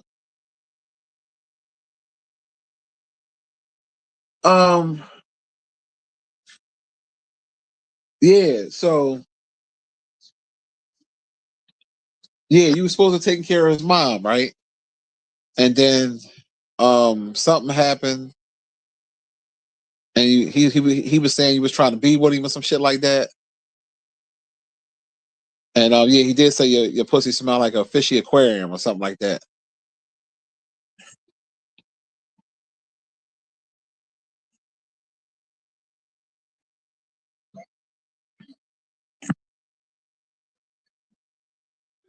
He said gummy bear shango stick. Damn. Okay. We got a celebrity in here, y'all. Shit. We got a celebrity up in here.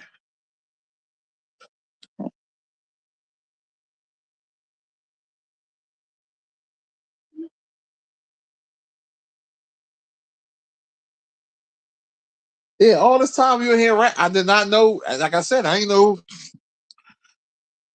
So yeah, you gotta tell us the story. So, because I didn't follow it like that. I remember seeing it, and I'll be honest with you. What I thought you was scoring because he didn't want to be with you. That's what I thought. You know what I mean? Because how the story went, it seemed like um. All right, so you was taking care. Oh, okay. Now it makes sense when you was talking about Brewery Town, all the other shit. Okay, so you was taking care of it. You was at his mom crib down North Philly, right?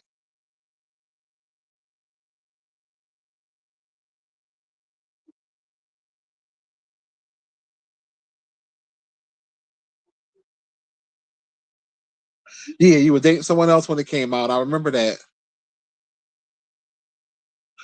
I know. Yeah, yeah. I didn't know. You should have said that earlier. I know the real Umar or whatever, whatever. Ain't that some shit? Well, at least he gave you props on your head job because even though he was trying to dish you when he said she gummy bear the Shango stick, I know that Philly slang. That means you had some good top. Yeah, that means you had some real good top. He said gummy bear. Damn.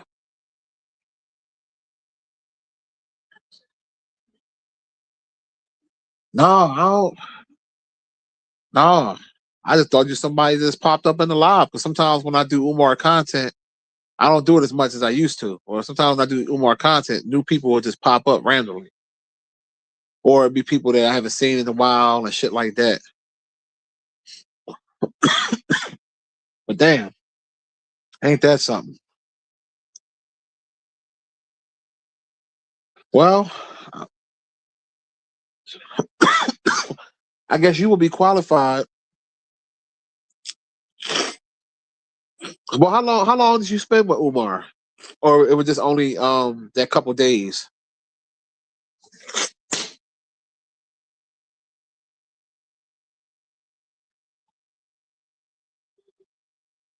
Yeah, that's her, Jason.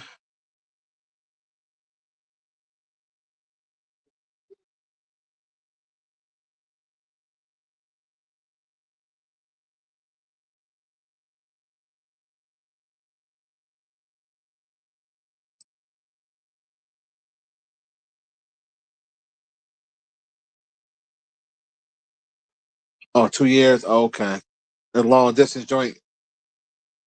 Oh, okay. So you basically hit Umar up and on that like how you text him or whatever, and y'all start texting back and forth, and eventually I got on the phone.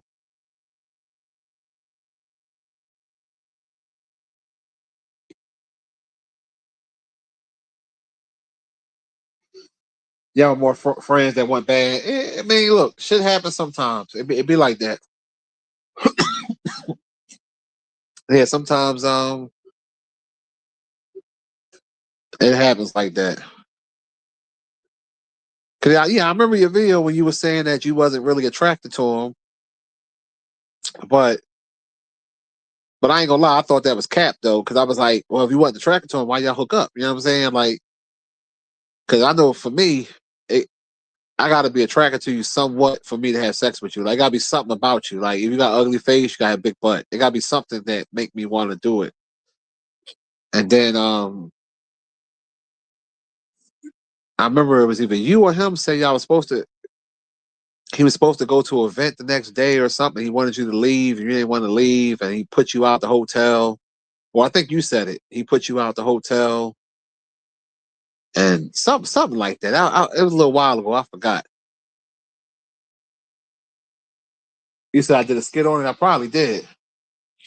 I can't remember.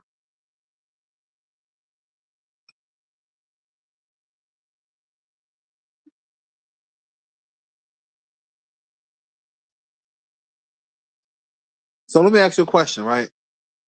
When y'all would have sex, did he say shit like shit for the ancestors and shit like that? Like they do pro black shit, or he just regular? Cause he seemed like he a character that'll be like, yeah, suck this dick for the ancestors. Yeah, shit that hit suck that Shango stick or some shit, some crazy shit like that.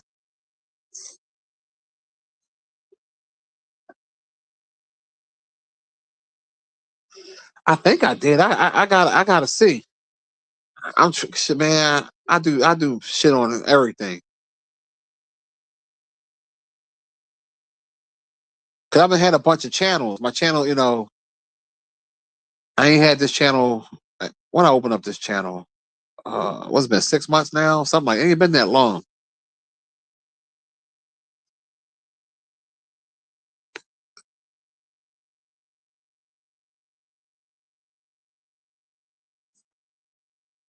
He said he was just talking shit and moaning like a cow in labor. Oh, he said he was moaning like a cow in labor, huh? Damn. That must have been some good Medea pussy then. Oh, that's hilarious.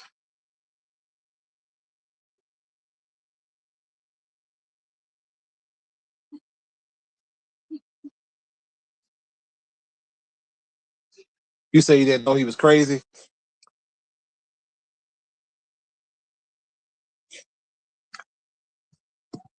Yeah, 'cause I remember you said something. I saw one clip of you saying that somebody sent me a clip. I think you was talking about it on Leonard Honor page or somebody. It was some I don't know what page you was on. But I remember you said something about he was sitting on the y'all was sitting on the bed, he just started talking to himself or something like that. It was something you was saying. I'm trying to vaguely remember this shit.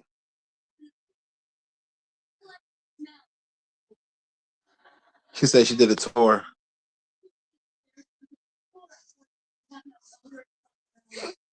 So it sounds like you really was feeling Umar and then um that y'all had a falling out and you still had some love for him because if you was dealing with him, if you known him for a couple of years and y'all was dealing with each other, you know, most of the time you're still going, have something for the person a little bit.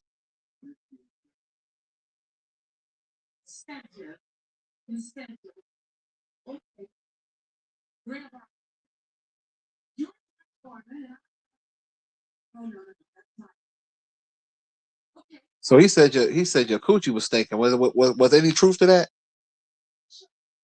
or he was just trying to say that because he was mad.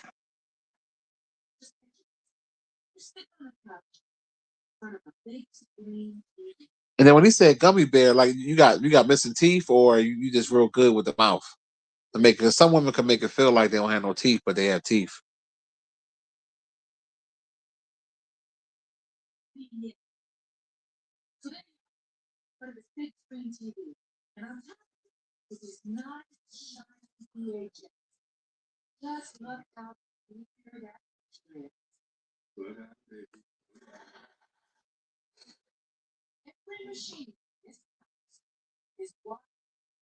Now, when you say he catfished the world, you talking about as far as him not really doing the school or like what do you mean by that?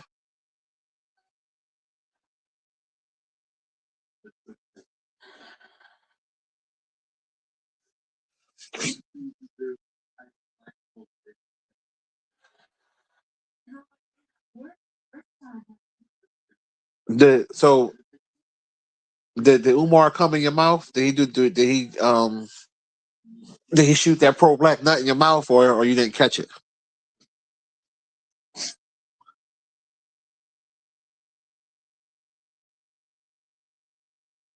She said everything you know about him is cat. I ain't surprised by that. Already, so you know.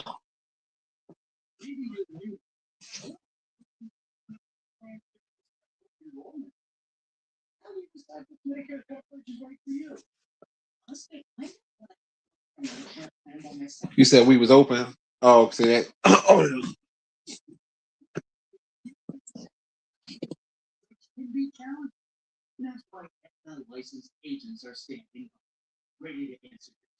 she said she was slutting him out.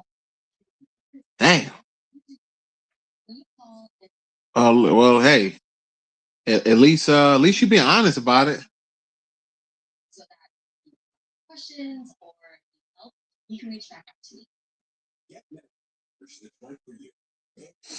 At least you being honest. I respect the honesty. He ain't hit you with the oh yes, oh yes, oh yes.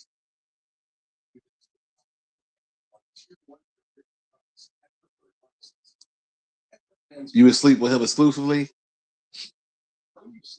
What from your side? I'm pretty sure Umar was knocking off other broads because he was knocking off this other girl named Ivy. I know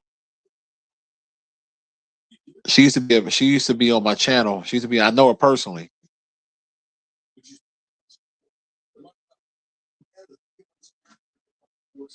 but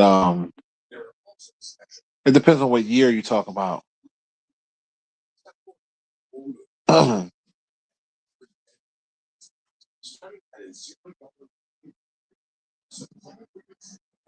Did y'all smash in the school?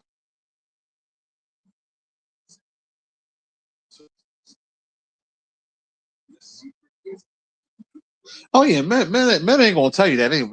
Men gonna make you feel like you're the only one.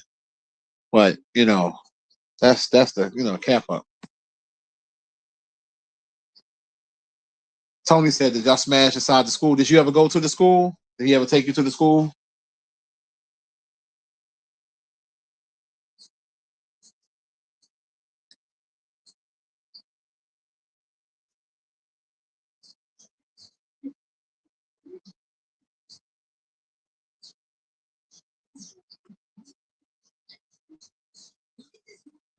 She said, "I used to slut him out." All right, I know what that means. I know exactly what that means.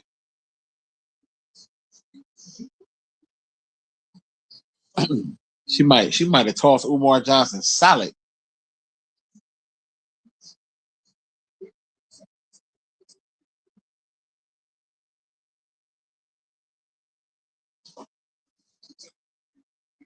Oh, you say you only did it in the hotels, not his mom's house. Well, at least he had enough respect not to do that, not to do that there.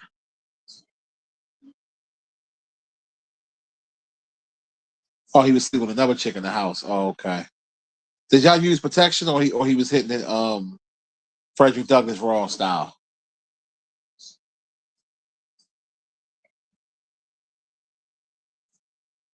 Shit, I should have dropped the fucking. I think I still know how to. I should have dropped the link. I think I still know how to do that from the phone.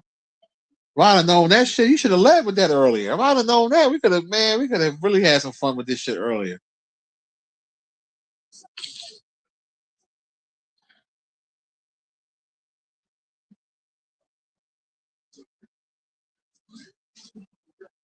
Yeah, I did not know.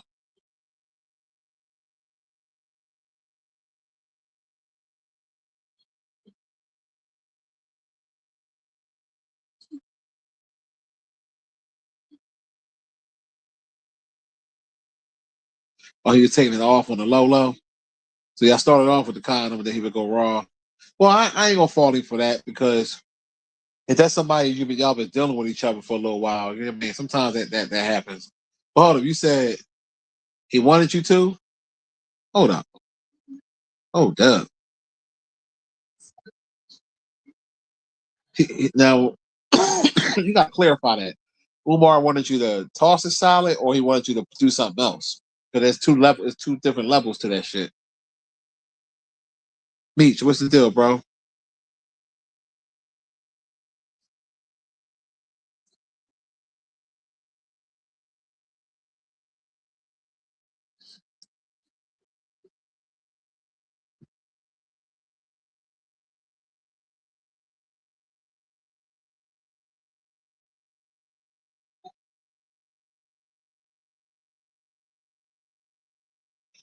Yeah, that's true. You definitely definitely give her a choice.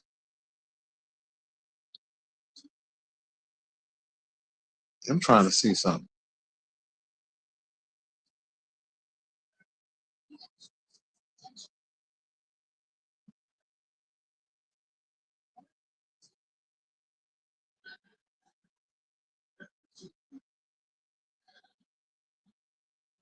You say he's in the anal play.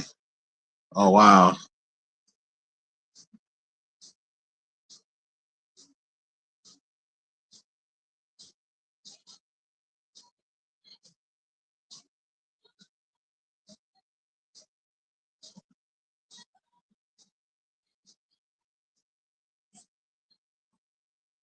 I'm about to see if I can drop the link, man. Trying to see how to do this shit.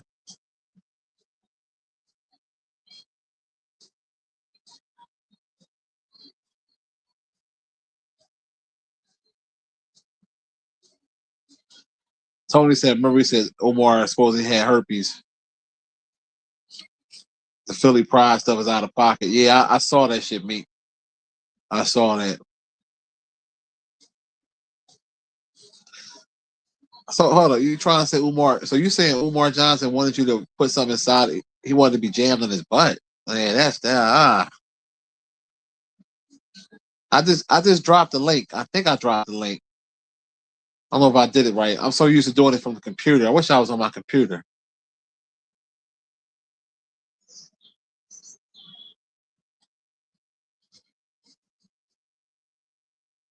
Yeah, if you could hit that link, shit, we could talk on the joint right now.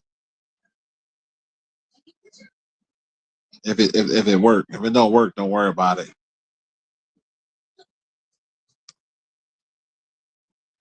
All right, there you go.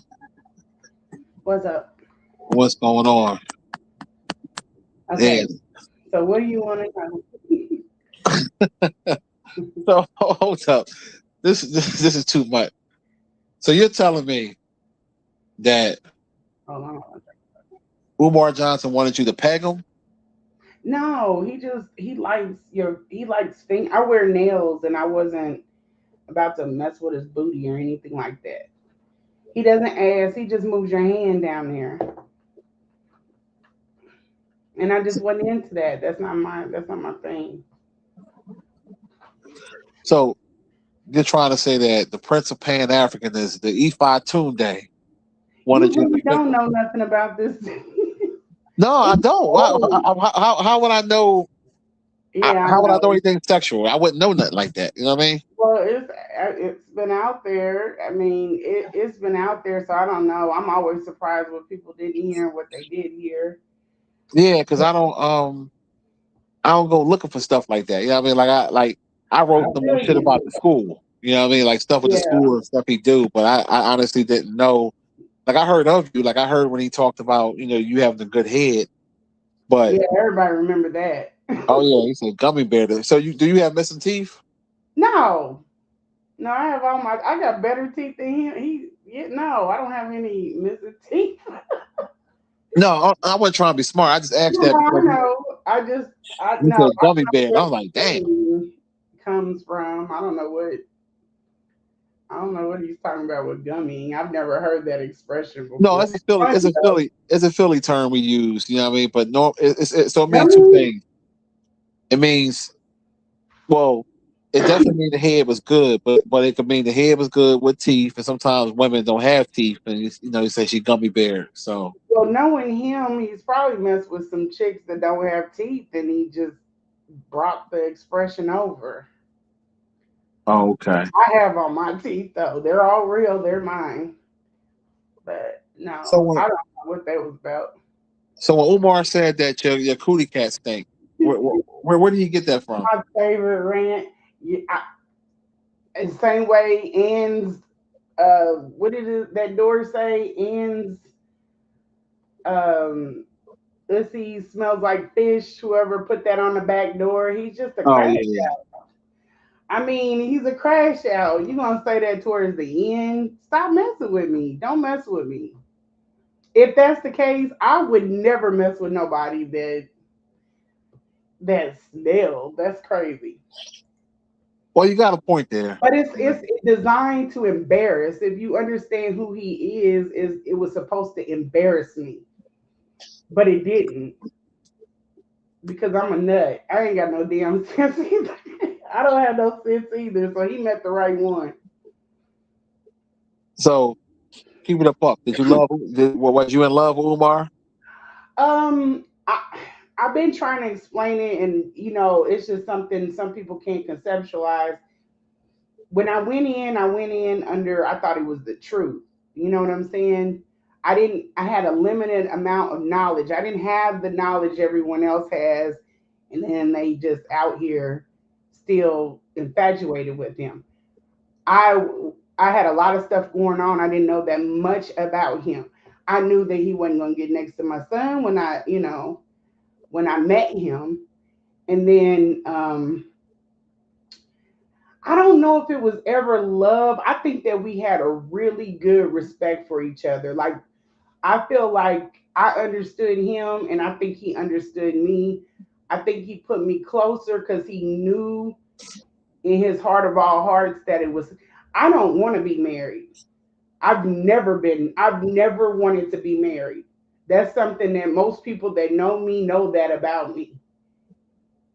I have never, ever. I'm gonna sound a little Cheyenne Bryant here, but I've said this before. I've been proposed to before. The last time it ended bad, and I sat down. Well, it didn't end bad. It was just, I think men think when you say you don't want to be married, they're like, yeah, right. Every chick wants to be married. And I didn't. I think when he got to the point where he was like, this gotta go into something in it, and I was like, I don't want to get married. It just he went his way, and I went mine, but we're still cool. And then I sat down because I needed to figure out how to date, not wanting to be married. Like, but I want a long term relationship, if that makes sense. And I So don't think that Umar wants to get married. So he dangled it in my face in the beginning, but once I think he saw I don't want to get married, he was like, "Oh shoot, you cool because you don't want nothing. You don't want anything that other people are trying to get from me or yeah, other women." Because if you notice, Umar will rotate women out when they start getting too much time. You'll see these women disappear and new ones will come to the front. He never puts one person in the front too long because then people will start to assume or associate her with him.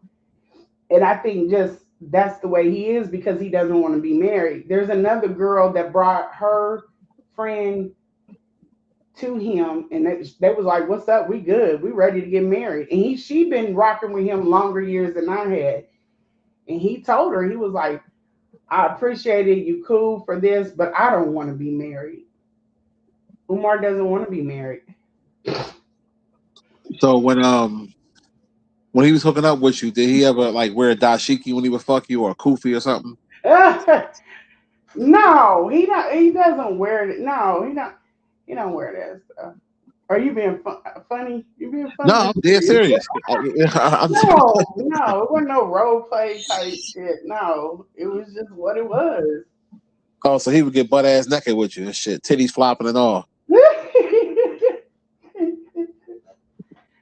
It was what it was sex. It was That's what it was. It wasn't nothing dynamic. It wasn't nothing to write home about. We was kicking it.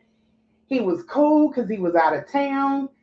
He wasn't around me. I could run business. I could do my job. I could take care of my life. And then I didn't have to like take care of a dude.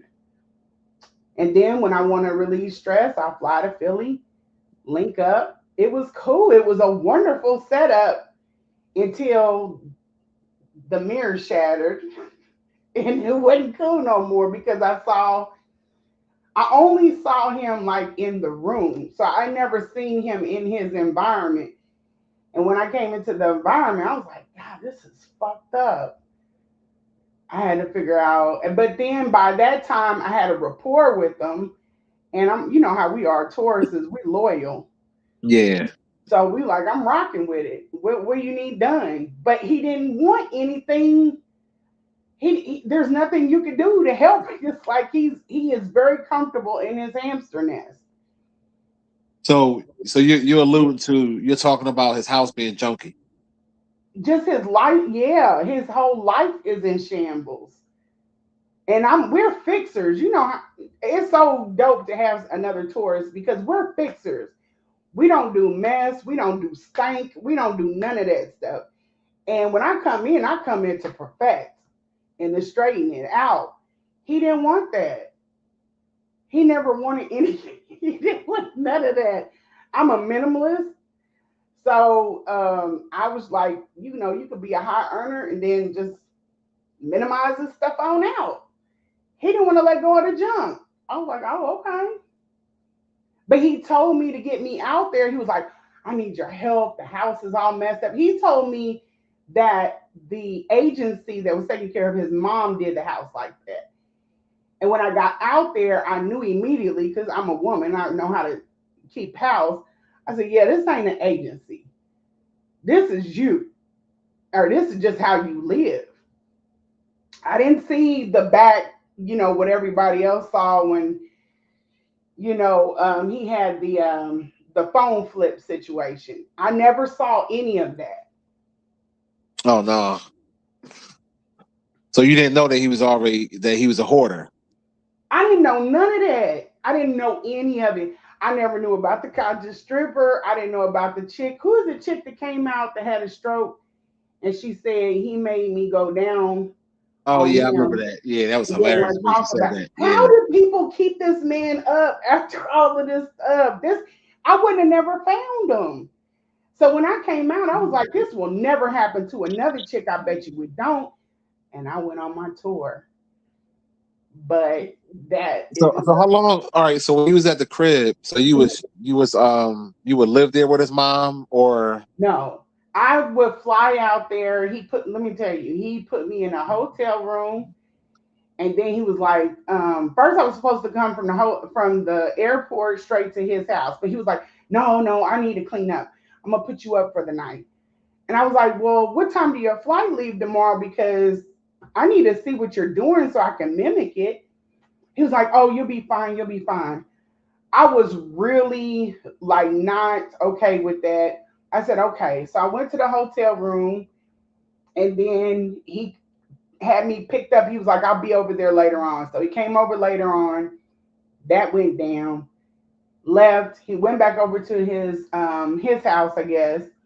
And then he was like, I'm gonna send a car for you in the morning. So he sent the car. I, got in the car, and that's the first time I seen where he lived. oh wow. And I was like, oh my fucking god, oh my god, oh my god. So And, it was that everything bad? started like it was almost like he was out of, have you ever seen something out of its place and then see it in its place and you're like, oh, this looks completely different. Seeing him walking around in an apron, I was just like, this is surreal. I couldn't believe it. I, went up, greeted his mother. She's, nice lady. And he was like, you need to go wash your hands. So I went upstairs and I washed my hands and I took it all in. It was everywhere. It was just all over. And I was like, oh my God, he needs some help. It made me feel, I'm a compassionate person, you know that, because I went out there to take care of his mom. But I was like, he got to get some help. He needs some help bad. And I didn't even know it's a mess. Like you didn't even know where to start or how to take it in. And then he started taking care of her a little bit. And I was watching, everything was just happening so fast. Next thing you know, he was upstairs. I was sitting in the chair next to her, talking to her. And then he was out the door. He was getting ready. And then he was out the door to catch his flight. He kissed me goodbye. He was like, I'll be back. And he said, text me or some shit. I don't know. And then he was gone. and it was me and her there, and I had to figure it out. So he just so at this point, how long did he know you? At this point, we have been talking. I've been out there twice to link, but we talk, pretty well. We weren't even talking. That's the whole thing. I was texting him, and then he would respond. He would, say good morning or whatever else, or um, whatever, but we weren't engaged in any deep conversations. Like the stuff that you see on Instagram, he expects you to know him by social media, because when you get and you have contact with him, it's going to be very choppy due to how his personality is. It's not going to be a whole lot of talking. So how long? How all right? So when did this happen? When did you first meet Umar? How long ago was this? I met him in person December the 3rd. He hit me up. Wait, let me give it to you in order so you don't get confused. The very first time I reached out to him ever was in March, I think March 21st or something of 2023. Uh-huh. I told him about my son. He was like, "Peace, Queen." And I was like, "Okay." He responded. And so then I went in about my son. First, I was just giving him a, "Hey, I see you on the Breakfast Club." And then he was like, "Peace, Queen." I'm like, "Oh, okay." So he's actually getting these text messages. And so I went in about my son, and he was like, "Appreciate you." And then that was that. I said, "Oh, okay." So then I didn't text him back. People like to say I dangled my son to get his attention. I didn't text him again until October. No, he didn't. He texted me in October. He's like, "Hey, Queen, I know you in Kansas City, Missouri. Do you think that you could get a event set up for me to come to Kansas City, because I'm going to be in Nebraska?" And I was like, "Oh, okay, yeah, I could do that." It never dawned on me, how does he know that you can pull this off? How he don't know you in a wheelchair, or you missing a hand or an arm, I mean, Umar had already looked into me. Uh-huh. He already knew about me. A lot of the stuff that the public sees is no longer there, because we took care of that when I came out on them. So I went ahead and I started taking care of business. I got the event set up. We had 30 days. He was like, this is in October. He was like, "I'll be in Nebraska on December the 2nd." And then he said, and we were texting back and forth at that point, no flirting business, no, "Oh, Miss Dr. Johnson, you're so," none of that. It was all business. We were talking about setting up the event. Then he hit me up. He was like, "Do you think you could pick me up and from Nebraska and bring me back to Kansas City?" This is what Corey Holcomb was talking about, but Corey got the story wrong. And I was like, "Yeah, we can come grab you. It's 2 hours away. Not a problem. We smash up there all the time to go to the zoo." So we December the 3rd was the event. So we went up there. I think we were on the way at 6 o'clock in the morning. We smashed up there. We grabbed him, turned back around, and came back to Kansas City. As soon as we came into the parking lot of the gym theater, it was showtime. He went to his dressing room and I went to the stage. I had a couple of vendors I had to check in. We had food trucks, and then I went to the stage. I ran around, checked the sound, lighting. We had two movie, or not movie, but videographers there, and it was showtime. I was on the stage. There was no time to get dressed. There was no time to do anything. It was like straight to the stage. And then that's the first time I met. That ride was really how I got to know him, if he was going to be good for my son, my youngest son. And I was like, "Yeah, this ain't a good match." It was like some things about the conversation. I was like, "Nah." And so we had the event, and that was December the 3rd of 2023. So it was really nothing there, going on trying to get him to. People just make up shit. Like the internet just says shit. They don't know the story. They don't care. They just make up shit because it works. And then we kept talking after he left. Well, he was hitting on me in Kansas City.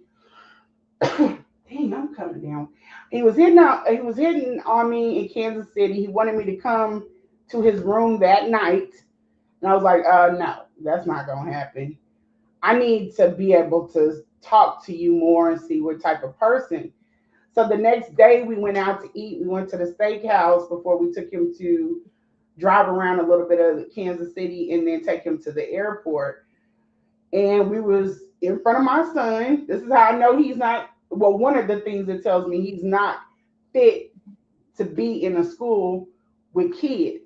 He just put his hand under my table and squeezed my thigh. And I couldn't react because my son is like literally sitting right across. He just didn't see the hand go. It's a trip. So hold up, time out. So you're saying y'all at dinner is you, Umar, and your son, correct? Yeah. Or lunch, but Well, lunch, okay. yeah, And he reached under and started squeezing them thighs. Yep. He was under there squeezing my thighs like I was like, oh my God. And I hadn't even made up my mind for real if I wanted to like even go that road. But I was like, well, I've been sitting down for 4 years. You said you wanted to come off. And I guess this is good. It's not bad. So He's not, you know what? huh? It sounds like, were you a little starstruck when you first met him? No. I didn't know who the man was. I didn't know he was there for my son. So you didn't know. So you didn't know who Umar Johnson was. No. You had I no remember inkling that him. who he was. Nope. And see, here's the other thing. This is why I did the YouTube because people need to go into my life and see who we know and stuff because they think Umar is a star. Umar is not a star. Well, We deal it's not we about deal saying with he's a people that are star. bigger than him on a regular. I know, but it's more or less of people know who Umar is. Right, wrong, and Mhm. different. You know what I'm saying? Like most people do. Celebrities know who he is. Yeah. So the fact that you're saying that you didn't know who he was, a lot of people think that's cap because it's like, well, why would you even, out of all the people that could be dealing with your son, why would it be Mhm. him? Because the point of him coming here was not for my son. The point the reason why he was in Kansas City had nothing to do with me. I just did the event. Okay. I didn't say come to Kansas City. I need you to evaluate my son. No, the only reason why we even reached out to him is to get a second pair of eyes that are more aligned with my way of thinking when it comes to my son, because he was going to a school that was a PWI, predominantly white institute. And we thought possibly, but once I started talking to him, and I've been in this, you can't if your child has autism, you've been around other professionals, you know the terminology, you know things are supposed to look like, and they didn't look like that with him. He was more like a fish out of water in that space, and I was like, oh yeah, this ain't gonna work. I can't put you in a Zoom call with the school. They're gonna eat you up. That's not going. I didn't know even then who I was dealing with. That's why I was like, yeah, no, this ain't gonna work. All And right. So, so, all right. So, so you said, all right. So y'all at lunch. Y'all eating lunch, eating steak. Who paid for the meal? he did. He paid Okay. for everybody's, but he was obnoxious. He was obnoxious in the restaurant. And I was like, oh my God, he is really loud and really off the chain up in here. Because All right. it was a pretty much a So how white soon? establishment. All right. So you say you didn't really know who Umar was. So how soon after he squeezed your thighs, after he kind of thighed you at the table, how soon did you gummy bear Shango stick after that? Oh, it was month. We had talked for what, 3 months, 4 months. Then I went out to Philly. But by the event, I kind of got an idea of, by the way that people were talking, I was like, okay, this dude is known. Like, but it was still wasn't clicking because my bestower was there. His son ended up doing the speech, and he was like, "Oh man, you got Umar. Yeah, you gotta let me, let me come on stage after or I think it was before him." And I was like, "You know who he is?" He was like, "Yeah, I know who he is." And I was like, "Oh, okay, all right, go ahead there and do your thing then." And then as the people started coming in, I knew who he was. I knew that he wasn't like some grassroots type situation. And then I did look up a little bit, but I didn't look into any negative stuff. You know what I'm saying? All I was seeing were these, like, what you, if he's not in your algorithm and you put him in your algorithm, the only thing that you're going to see is him doing these lectures. So there was no stripper, there was no, what else happened from the past? There was no fraud, there was no scam, there was none of that. And then I talked to him for a long time because I think, me talking and developing, I was like, okay, he's not, he's a good guy. And then the hardly initiated is really what made me solidify, like, yes, I'm going to give this man my cookies. Because I thought he was the same person as he was on that podcast, but he's not. He's Okay, not. so when you decided to give him your peach cobbler, as he would say, right? Yeah. And y'all started off wearing protection, correct? Oh yeah, yeah, absolutely, yeah, So when, absolutely. when did he start trying Freaking. to get you to play with his ass? Oh, that was down the road. That was toward when he came back from Ghana. I don't know. Something was just different when he came back from Ghana. He was just like, "Let's go out to dinner," and I was like, "I don't want to go out to dinner." I didn't want to be aligned with him like that, and I was like, I don't want to go out to dinner. And I had also a business meeting there that was earlier that day. I don't know if you know where Frank, I think it's called Frank Mortgage and Company or some crazy name. I had already been out to have somewhat drinks and appetizers earlier that day in Philly. And I was like, yeah, I don't think I want to do that. I said, let's just stay in. And I blamed it on the weather. And then he was just different. He was like all of the stuff that we had talked about in text. He was like he wanted to. I don't know. He just wanted to try. He was just a different person. He was different from any all the other times. So I was like, okay, cool. So you said he was different. So all of a sudden he wanted you to put your fingers near his butt. I think it's just the stuff that we were just doing in the way that we were doing things. That's just how it went. I don't see it as a monumental time, but yeah, it was just he was. I remember he said a couple of things to me beforehand, and I was like, "Wow, that's kind of fucked up. Why would you say something like that to me?" And I just went down, or I'm going down on you. That is kind of strange. And then he just Hold started. on, back up. What did he say to you? That's the thing about man jaws. He said Remember? he said Oh, what? you don't know. Okay, so when I was going down on him, I was in front of him, and he was like, I had went a little bit. Now he was like, "You have," um, he said, "Your jaws are strong, but they're not like man jaws." And I was like, "Wow, that's kind of strange thing to say." But he says stuff like that all the time. I would just thought it was fucked up and weird, and I just let it go. All right, so let me get this straight. So you sucking his Shango stick.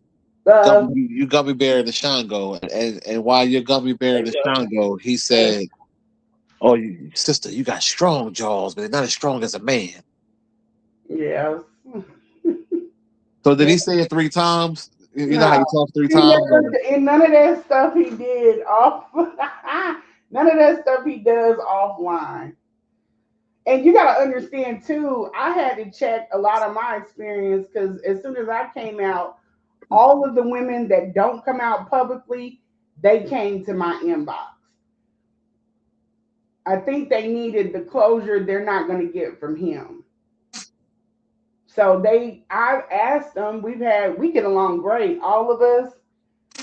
But I've asked them stuff, and some of them did experience what I experienced, but most of them did not experience what I experienced when he came back from his trip.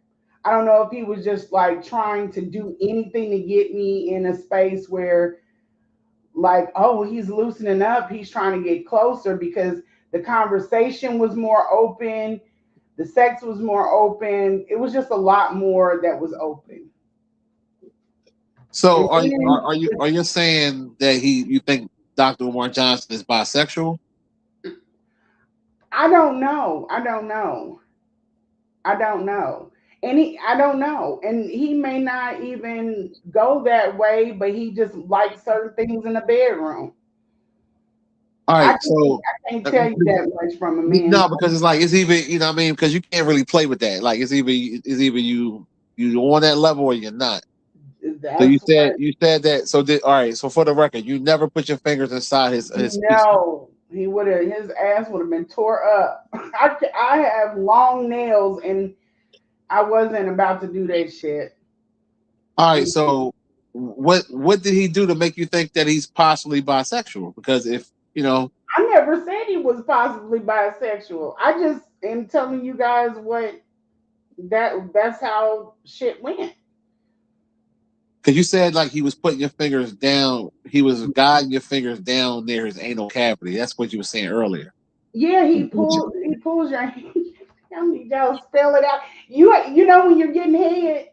Okay, Yeah. you got if you're getting head in a woman's hand, you wanted to guide it down further and further. Okay, there's your balls are up here. I'm not going back there. So that's a hand guide. I don't know nothing about that because I've never been with a bisexual man. I don't know anything. I've never even been with the man who likes his nipples licked or played with or anything. But there have been women, from Girl Talk that they do like that. I don't know what he's into. I know that the other women have never experienced that, but they've experienced like his mannerisms and stuff like that. They feel like he's, very sassy. It's kind of like being in a situation with a woman, like the quick mouth, the one to snap, get people together with your mouth, and then you're not going to talk to me. Like all of that weird shit. I don't do it, but there are some women that think that shit is cool. He's one of those guys that think it's cool. Like they value the mouthpiece. So did you ever suck his titties? No, I just said I've never been with a dude like no. He was never like rub my titties and nothing like that. No. Well, I mean, from what you're saying, it sounds like he didn't do anything bisexual. I never said he was I bisexual. know, but it kind of because the chat was like alluding to it, and it sound because earlier when you was typing in the chat, you said something about the nails. He got it, your hands down there, his anal, and I'm like, most men don't do that unless they trying to with some funny business. You feel me? So that's why I was like, let me just That's ask you to directly, because that's to whoever is listening. He's never asked me to do anything just straight out of his mouth, but then he doesn't ask for head either. So okay, all it right. just So we got that out the way. yeah. So I mean, you know, I gotta play devil's advocate here. So Okay. it seems like it might be like a lot of people will say you capping like you knew who he was and you were starstruck and he basically put you to the side and you feel some type of way, so that's why you went on the Yeah. tour. Well, the only thing that will help with that because we were trying to figure out how to get The only thing that will help with that is to expose who I went with after him, and I'm not going to do that. And then expose other things about my life, which I decided on Patreon. I was going to do it on YouTube, but I decided on maybe on Patreon because I feel like if people do get the backdraft of all of this, then I should at least, they should be compensated or whatever. Because people don't really stay in their lane. Like if I do something with my business and somebody's on there that's known, because Umar's not the only known person that I deal with. But if he's, somebody's on there and they catch backlash or something like that, I feel like they should, I should be compensated. They should be compensated. They ought to be able to know what's going to come with it. But that's just from people thinking a certain way of Umar. Umar is not nowhere near close to the people that I know. But I'm not going to just be like, oh, name dropping and stuff like that because all of this shit would go their way. Oh, so you're basically saying that you gummy bear and somebody else that's more famous No, than I you. didn't basically say that at all. I'm not hard to find. I'm in from a little city. I'm not hard to find. Nobody stepped up and been like, yeah, she got a high body count. She be gummy bearing every. They done tried all of that. And people like, no, that's not her. She's not that person. And I'm not. I'm very private. I'm very exclusive. And I don't give myself to everybody. So basically, you're saying you don't have a loosey goosey. And evidently not, because that's the one thing that he is dogmatic about. He wants it tight, tight, tight. He So all wants right, it tight, let's get to the tight. stuff with this school. Like, did you ever? What are the things you knew about him? Far as like you would say he's not on the up and up with the school. Just by his personality. I mean, the school stuff, when I went up to view the school, he was in Maryland. Uh huh. And so I didn't tell him I went up there. I just went up there and I seen it. And it didn't look like something that I would buy. And then I started to deduce from what I do, why would he buy this building and how I would approach that project. And he approached it wrong. I haven't been quiet about any of that. Somebody that's knowing what they're doing is not going to buy those buildings. Yeah, I've been saying that for years. Yeah.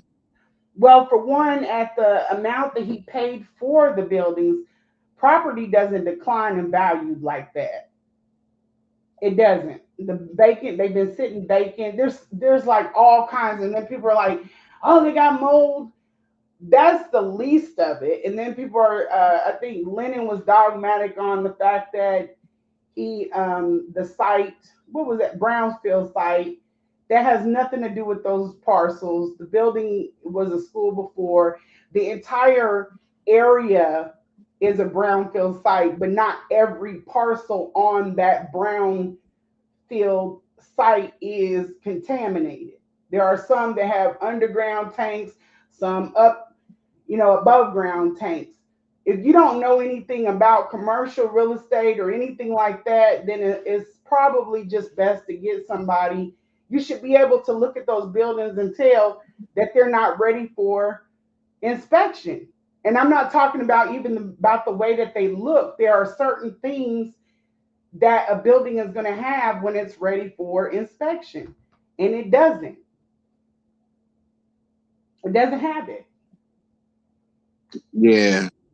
So So did he ever say anything to you like that would make you like have antennas up about the school or anything about that? Like where you would think that he's a fraud? Well, it was surprisingly enough, it was what happened after I came out that really put everybody's antennas up. The fact that he wanted to push that I had hacked into his bank accounts, that was dumb. He doesn't like think things out too clearly. For one, he came on and he was dogmatic about getting my pussy stank out to the world. But if anybody remember at that time, which is not funny, this is very serious. His daughter, we didn't know. I was in touch with her. We didn't know if she was alive or not. We didn't even know if she was alive or not. But he was like, I'll speak about my daughter, and if I hope that she's in the land of the living or something to that effect. And then he went right on into the spiel about the stanky coochie. And I'm like, damn, all that. I wouldn't even be on here talking about anything if I thought something was wrong with my child. Before I was at the house when she came out, I said, I can go get her. I can bring her back to Kansas City. No one will know who she is, and she'll be safe. And he didn't want that.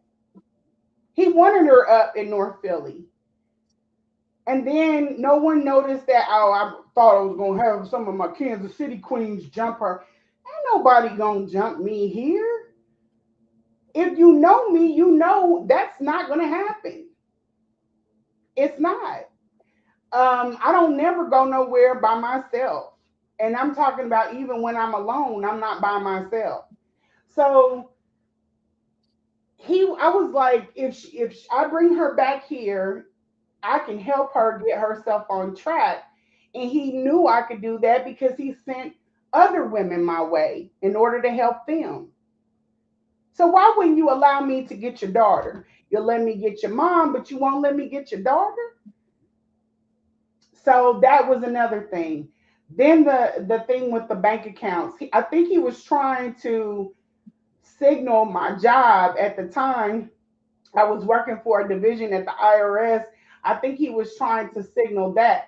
But I went in and I put in the report. I said, y'all can pull everything, all my sign-ons, everything. He's loony. He's a Looney Tune. And then he kept with that story. He took it to New Jersey. He did his little grandstand on I think he was at Book of Knowledge, their opening thing. He was like, yeah, Medea hacked in my account. No, the fuck I didn't. He was saying I hacked into his account, I hacked into his email, I hacked into his phone. Umar thought because of what he saw when he looked me up initially was what I was doing to him. And that's just not true. So he lies. He lies. He's a habitual liar. You And said when he looked you up, what did he see when he looked you up?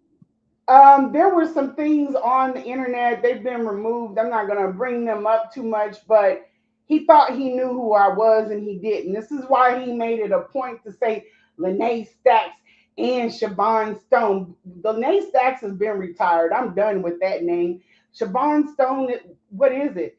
They tried to go his flying monkeys. They tried to go looking into that. There's nothing there. And anything you do find, I don't care about it. It's just he does little stuff like this from the old school because they dip and dab in dirt. That's their currency. I already knew what he was because he was doing. I told people when I came out, I said he put spies on me. Nah, she just came out because she wanted some clout. She wanted some clout. I said, no, this ain't about clout. This is about him jumping my privacy boundaries. Now, she just wants the clout. And so what happens when I come out? He does everything he was doing offline. He did everything he was doing offline. He just brought it out in plain view. I said, well, yeah, good. Because now we have it out in the open. How would I know that was going to happen? So they went digging and trying to do all the weird shit. And then I'm still on your neck until I ain't.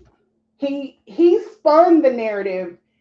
I think there was a video out. It was on Threads. I called. I said Umar's going to try to make it look like I'm fighting these women over him. He's going to keep pushing this narrative that I'm obsessed with him.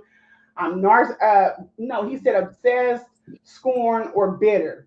And people bit down because he knows black people. It's easy to digest. They went straight to it. I wasn't even thinking about him. I wasn't even thinking about him. I have all of these receipts, the screenshots from when he. Why are you trying to get on my Facebook page? It's just a mess. He's a mess. So when you said you was done with that other name, was you doing like you was using different names?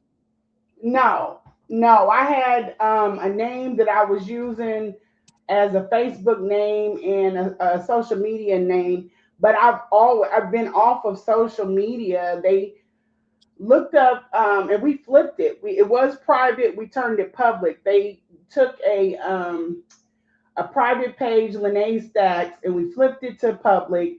And then people start getting on and they looked up Lene Stacks and there's my Instagram. It's from years ago. It's from years ago. And they just started trying to dig and find things out. And I'm like, I've been doing this shit since my 30s. I'm not worried about Umar or anybody else. He couldn't figure out why I wasn't being embarrassed off of the net. And he figured it out the wrong way, but What? people can only understand what their brains can compute. That's it. If there's anything different, if it doesn't sound right to them, then they're just like, yeah, we like this narrative better. But everything that I've told everyone has came true. They didn't believe his house. They was like, nah, not Umar. He don't live like that. And then the girls came out and they were like, they did a whole damn video of his house. I was like, oh well, you can only help black people so much until I think right now that school has to open up in order for people to get in there and see the principal and see how it goes, and then they'll figure it out. It's no longer, I've done everything I can do. My thing was just to come out and ring the bells, and that was it. That was it. Well, it sounds like basically like y'all was friends. You was like his little jump off. Like you come through whenever you horny, you come get some Shango stick, and um, it went from there. Yeah, it wasn't. I mean, I don't know if he was bothered by it, but I told him to keep people out of my damn space. Leave me alone. And we would have been cool. We would have backed out of that cordial. I don't funk with anybody, or I would have those videos out here too. If this was my go to, like every time I break up with somebody, I just air them out. No, no, I would never do that. Yeah. So somebody had said in the chat earlier when after you was done with Umar, you was bragging about another guy you was going to see to go suck off or something like that, or that was No, false. that's I was dating someone. You got to understand, I was done with Umar. The person that I was dating was on FaceTime with me. They saw Umar's house, they saw his mother. I was done with the situation. It was toxic. All right. So hold up. So while you was still at Umar's mom house, you was FaceTime with another guy. Yeah, I was FaceTiming because me and him were talking. We weren't official, but we were talking. Oh, so you was hooking up with Umar while you was talking to this other guy at the same time, No, basically. I wasn't. When I got to the house, me and Umar hooked up one time. After that, I was like, oh, yeah, I can't do this no more. And we were done, and I never went back. Hold up. You say y'all only had sex once? Mm-mm. I said, after I got to the house, me Oh, I'm and about him to had say it earlier. You say y'all was hooking up quite a few times or whatever. that was before. I was hooking up with him before he asked me to start taking care of his mother. I wasn't Oh, hooking up okay. with him and then taking care of his mother too. That's not how that was going. Oh, okay. And I took sex off the table. So if somebody is obsessed or wants clout, they're going to keep having sex with the person. They're not going to stop sex. You know what I'm saying? If I'm obsessed with you and I love you and I want to, why would I stop sleeping with you, Monty? Yeah, I mean, Why would I stop sleeping with you? It's when I stopped sleeping with him, that's when he got angry. That's when shit went south. So what does that sound like? oh, okay. So You're saying that it wasn't about you being the throat goat, gummy bear, and the Shango. It's about the coochie. I don't know what was going on with him. I think it's whenever I pulled any of them from him, he went into his ways. And then people could have went on threads. They could have watched this from IG when I posted up his text messages. Why are you out of your room? Who are you talking to? You belong to me, RBG. That sounds possessive on his part. I've never sent him any text like that. Now, what people did see is what he put. He gave a little small channel some text messages of mine, and what people did see is that Umar will go into these fits, and not even really fits, but he will go and start acting a certain type of way. And I'm like, what's wrong? Talk to me. What is going on with you? Are we done? I mean, what are we doing? What is your deal? Like all of that, that is what I'm clearing up. And then if we're done, then we'll be done. We're cool. We're fine. But it ain't no, you're not leaving me alone, and none of that obsessive stuff that he's talking about. He's taking me trying, and not only do I have them, the other women have the text. And I posted those texts. He goes through the same thing with every single woman that he deals with. But they want to keep this narrative going, even when I post up the text, be like, the same thing you're saying he did to me, or you're saying I did to him, he did to me. I posted up the text where he sent me my body picture back 4 different times. If he's done with me during the time that you're saying, then why not say, bitch, kick rocks? I'm good. We done. I got what I needed.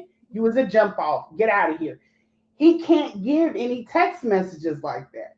All he can do is try to screenshot text in a way that it makes it look like I'm coming for him.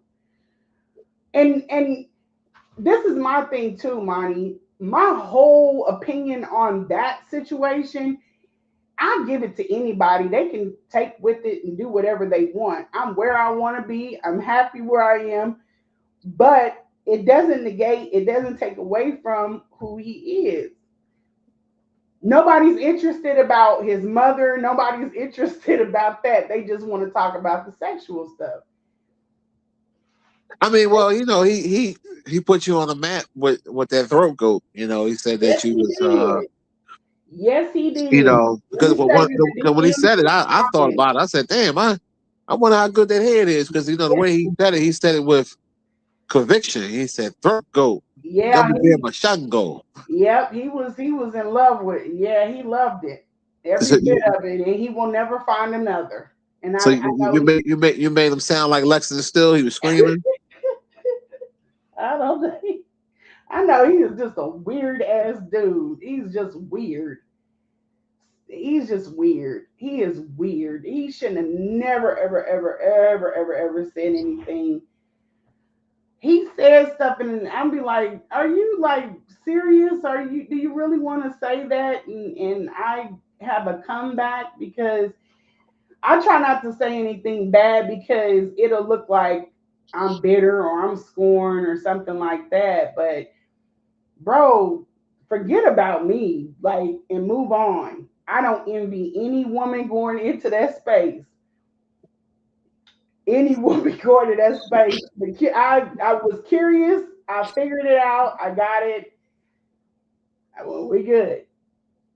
There's no nothing. Mm-mm. And you don't have no love for Umar still.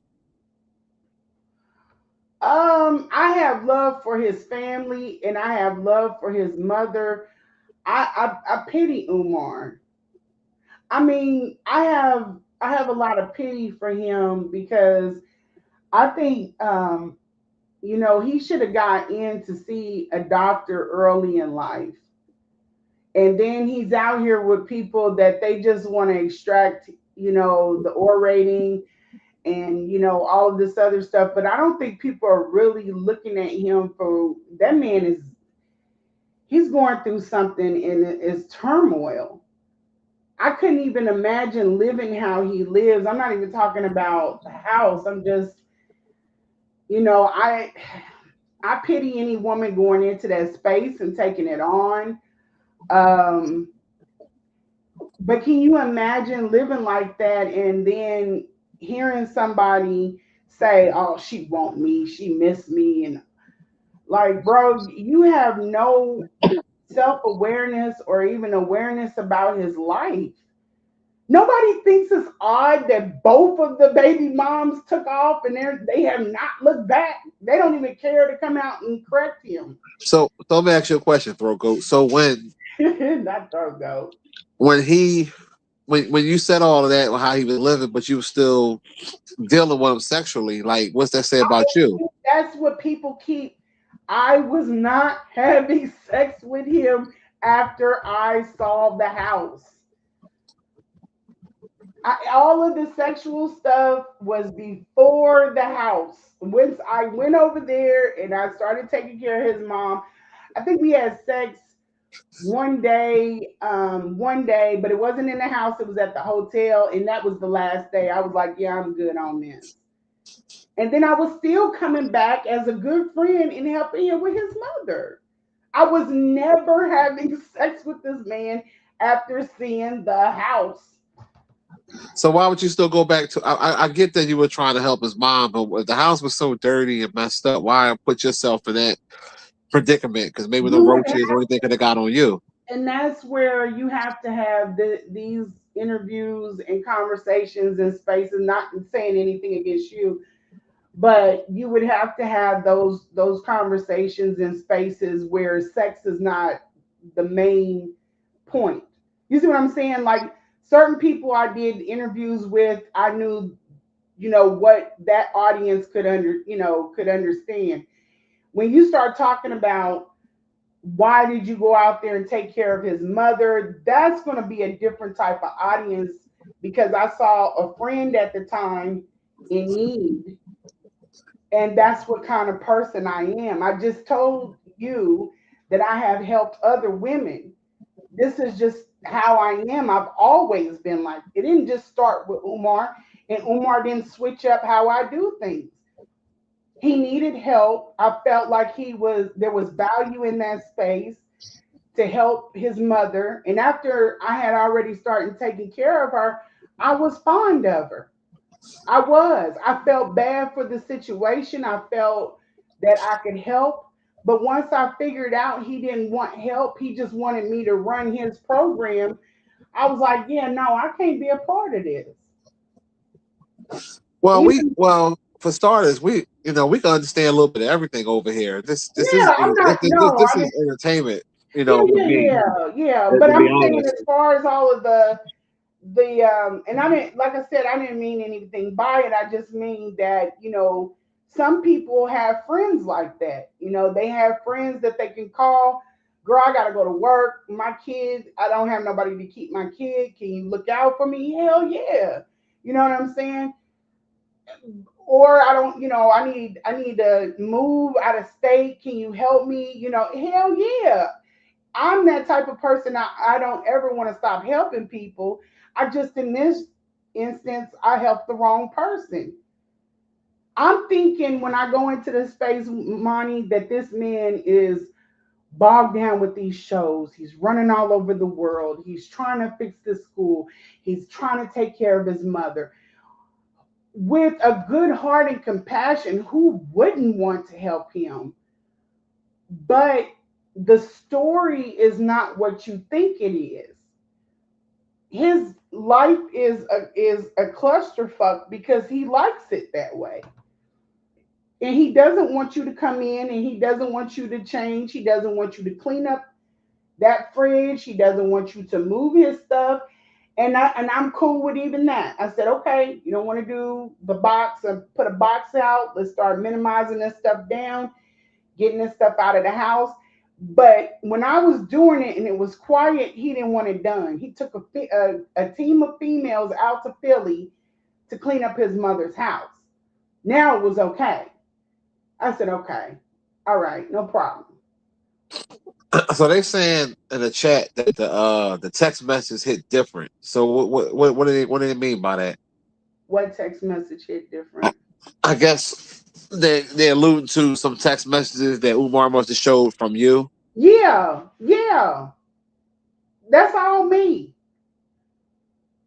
If I have the heart to go into a space and take care of his mom, what kind of friend do you think I am? You think I'm just a coworker or something like that? Am I supposed to feel bad because of that? Where are the text messages that he told me, look, lady, I told you I don't want to be bothered. If someone took care of your mother, would you set them out like that? Nah, I mean, so what? I mean, what were you saying on the text message? I never saw them, so I don't know. They're text messages where, and they're not new. They were out a year prior. Lennon had them. So the text messages, from what I gather, I think they were like, "Why aren't you talking to me? Are you done with me?" I don't even know, but it's on the lines of that. We're in a time of ghosting. I haven't been dating in 4 years. I'm an older woman. I would not even fuck with a dude that decides to ghost a woman. This man's 51. I'm not looking at it from that perspective. So if that's what he was doing and I didn't catch on, then why aren't I blocked? Why are there Okay. text messages afterwards? And I gave the phone to a dude, and he was like, "Yeah, he just got you." He stacked the text up. He made it look like out of the blue. He said 4 times at the hotel, "Whoo," and they got you right back in the rhythm again. I said, "Yeah, I know. I see it. I peep it."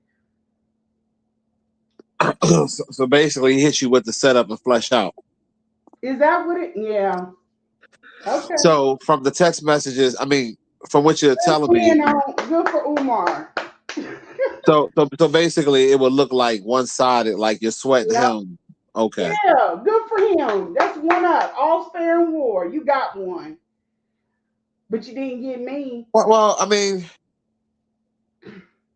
That's it, how. it, And let this also be for anybody that's saying, it's levels. If somebody, and I'm not trying to say I'm a saint because I took care of his mom, but baby, that's gonna change the trajectory of, even if even have to stop fucking with you, I'm gonna have to stop fucking with you in a different way. You see what I'm saying? There's somebody that has wronged me.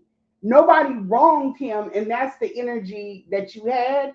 Why aren't I blocked? Why is Anaya X still the girl that came out on him and Tasha K? Why does she still have similar text messages? Why does your brother have text messages asking you, "How's mom? How's mom? How's mom? How's mom? How y'all doing, man? How y'all doing, man? Man, you see me texting you? You see me texting you?" Why does the brother have it? Why do other people in the family have it? What about his psyche gets off on just stalling out people? You know what I'm saying? You ain't gonna hurt my feelings. Cut me loose. so you wanted some closure, basically. I didn't even need it. I already had it. I didn't even need it. I didn't have it. I'm just saying, if somebody came and looked after my mother, we're just going to have a different kind of, even if I got to cut your ass loose, I'm going to have to cut you loose a little bit different.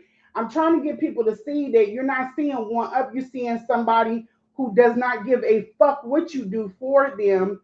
This is the energy he's going to bring to you. It's cutthroat. He does not have emotions like other people have emotions. This is a man that bought me Valentine's and cards and gifts and chocolates and all that other stuff, not even a month prior. All right, so hold up. So for Valentine's Day, he hooked you up with chocolates and the card and everything, and then after that, Yeah. he ghosted you. Why would you? I mean, what's the point in that? Like, where they do Well, that at? People get ghosts every day. You know what I I mean? mean, I It don't. happens.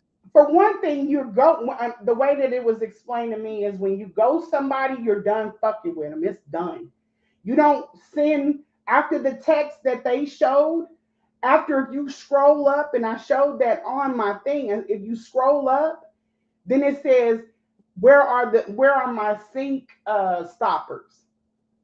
And I said, they're up there at the sink. What are you talking about? I found them. Appreciate you. So if you're ghosting someone, you're done. And then we keep going, scroll up some more. Then you see me like, are you know, because his moods change from, I'll say day to day, but it could change twice in a day. So I'm like, okay, well, are you cool? Are we good? Or I'll send an article and he might send an emoji back. This is not the first time that happened. I've been talking to him every day. You think that's the first time he got pissed off? So if you keep scrolling past those, what I guess my point is, those texts that you guys are seeing or you say that you see, that's in the middle or at the beginning of an argument that ended up us going back into sexting. So it I know what the last text message that I sent to him was, and that was before I came out. So, So so that was basically, the end of it. what it sounded like, you felt some type of way that he ghosted you. He didn't. Okay, he didn't ghost me. He didn't ghost me because ghosting, there's no more communication. Well, you just said not too long ago that he just stopped communicating with you. Like you was hitting him up, hitting him He's up. done that before. He's done that before. That's something that he does with people. Yeah, but that's if all right. When you said a little earlier, Mhm. and I felt what you were saying. You said, well, if I was taking care of his mother, how can he treat me this way? He should have some type of respect, even if we're not going to mess with each other no more. Yeah, right. He should. Yeah, I get that part because Yeah. it's but it basically it sounded like he was ghosting you at different times. He might ghost you for a little while, then come back and say, "Hey, sister," whatever, and then ghost you again. And it seemed like he kept I doing thought it, and that you was felt some type of way about it. stonewalling. I thought that was stonewalling. I'm not familiar with ghosting at all. I am now, but at the time, that wasn't because I'm not texting. I'm texting him, but not to get the relationship back. And I think that's where the confusion is.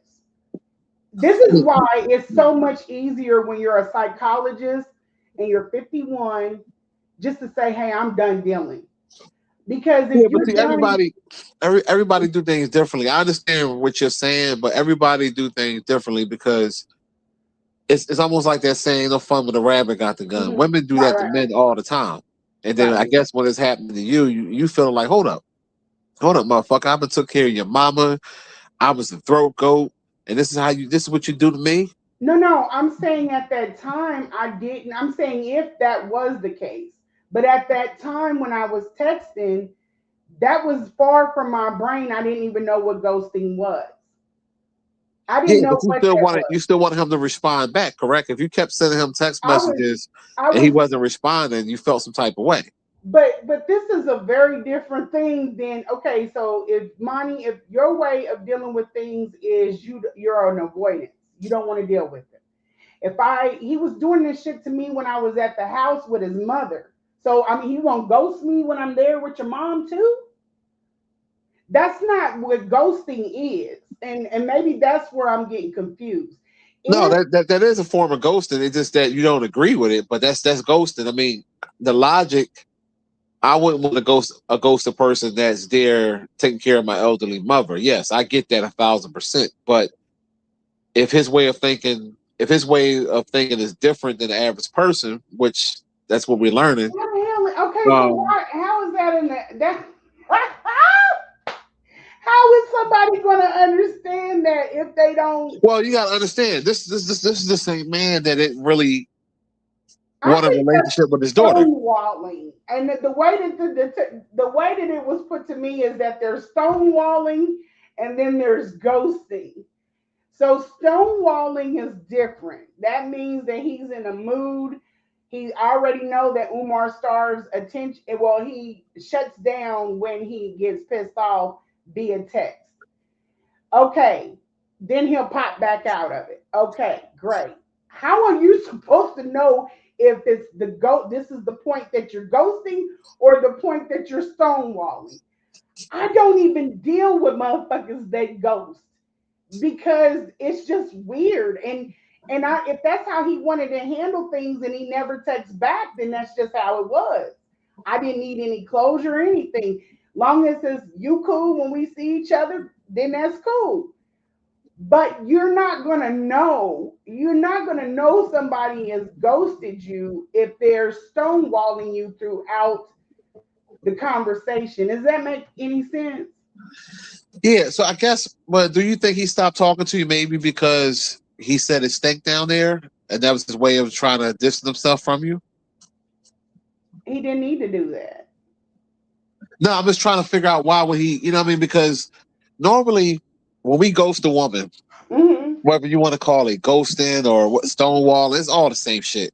Yeah. If we Yeah. do that, it's a reason. It's always it's a reason for everything. So even shorty getting on my nerves, I'm just tired of. I got somebody new. I'm Whatever trying to it is. focus. Yeah. Whatever the reason was. Right. Now he stated to embarrass you that it smelled like an aquarium down there. Uh-huh. Maybe in the beginning it might not have. I don't know. Now you said y'all started But taking the condom off, right?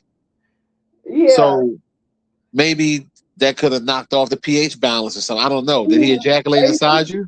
So you think 41 or 40, what was it? Probably about 43 at that time. You think I wouldn't know how to care for my body? Here's a better one for you, Monty.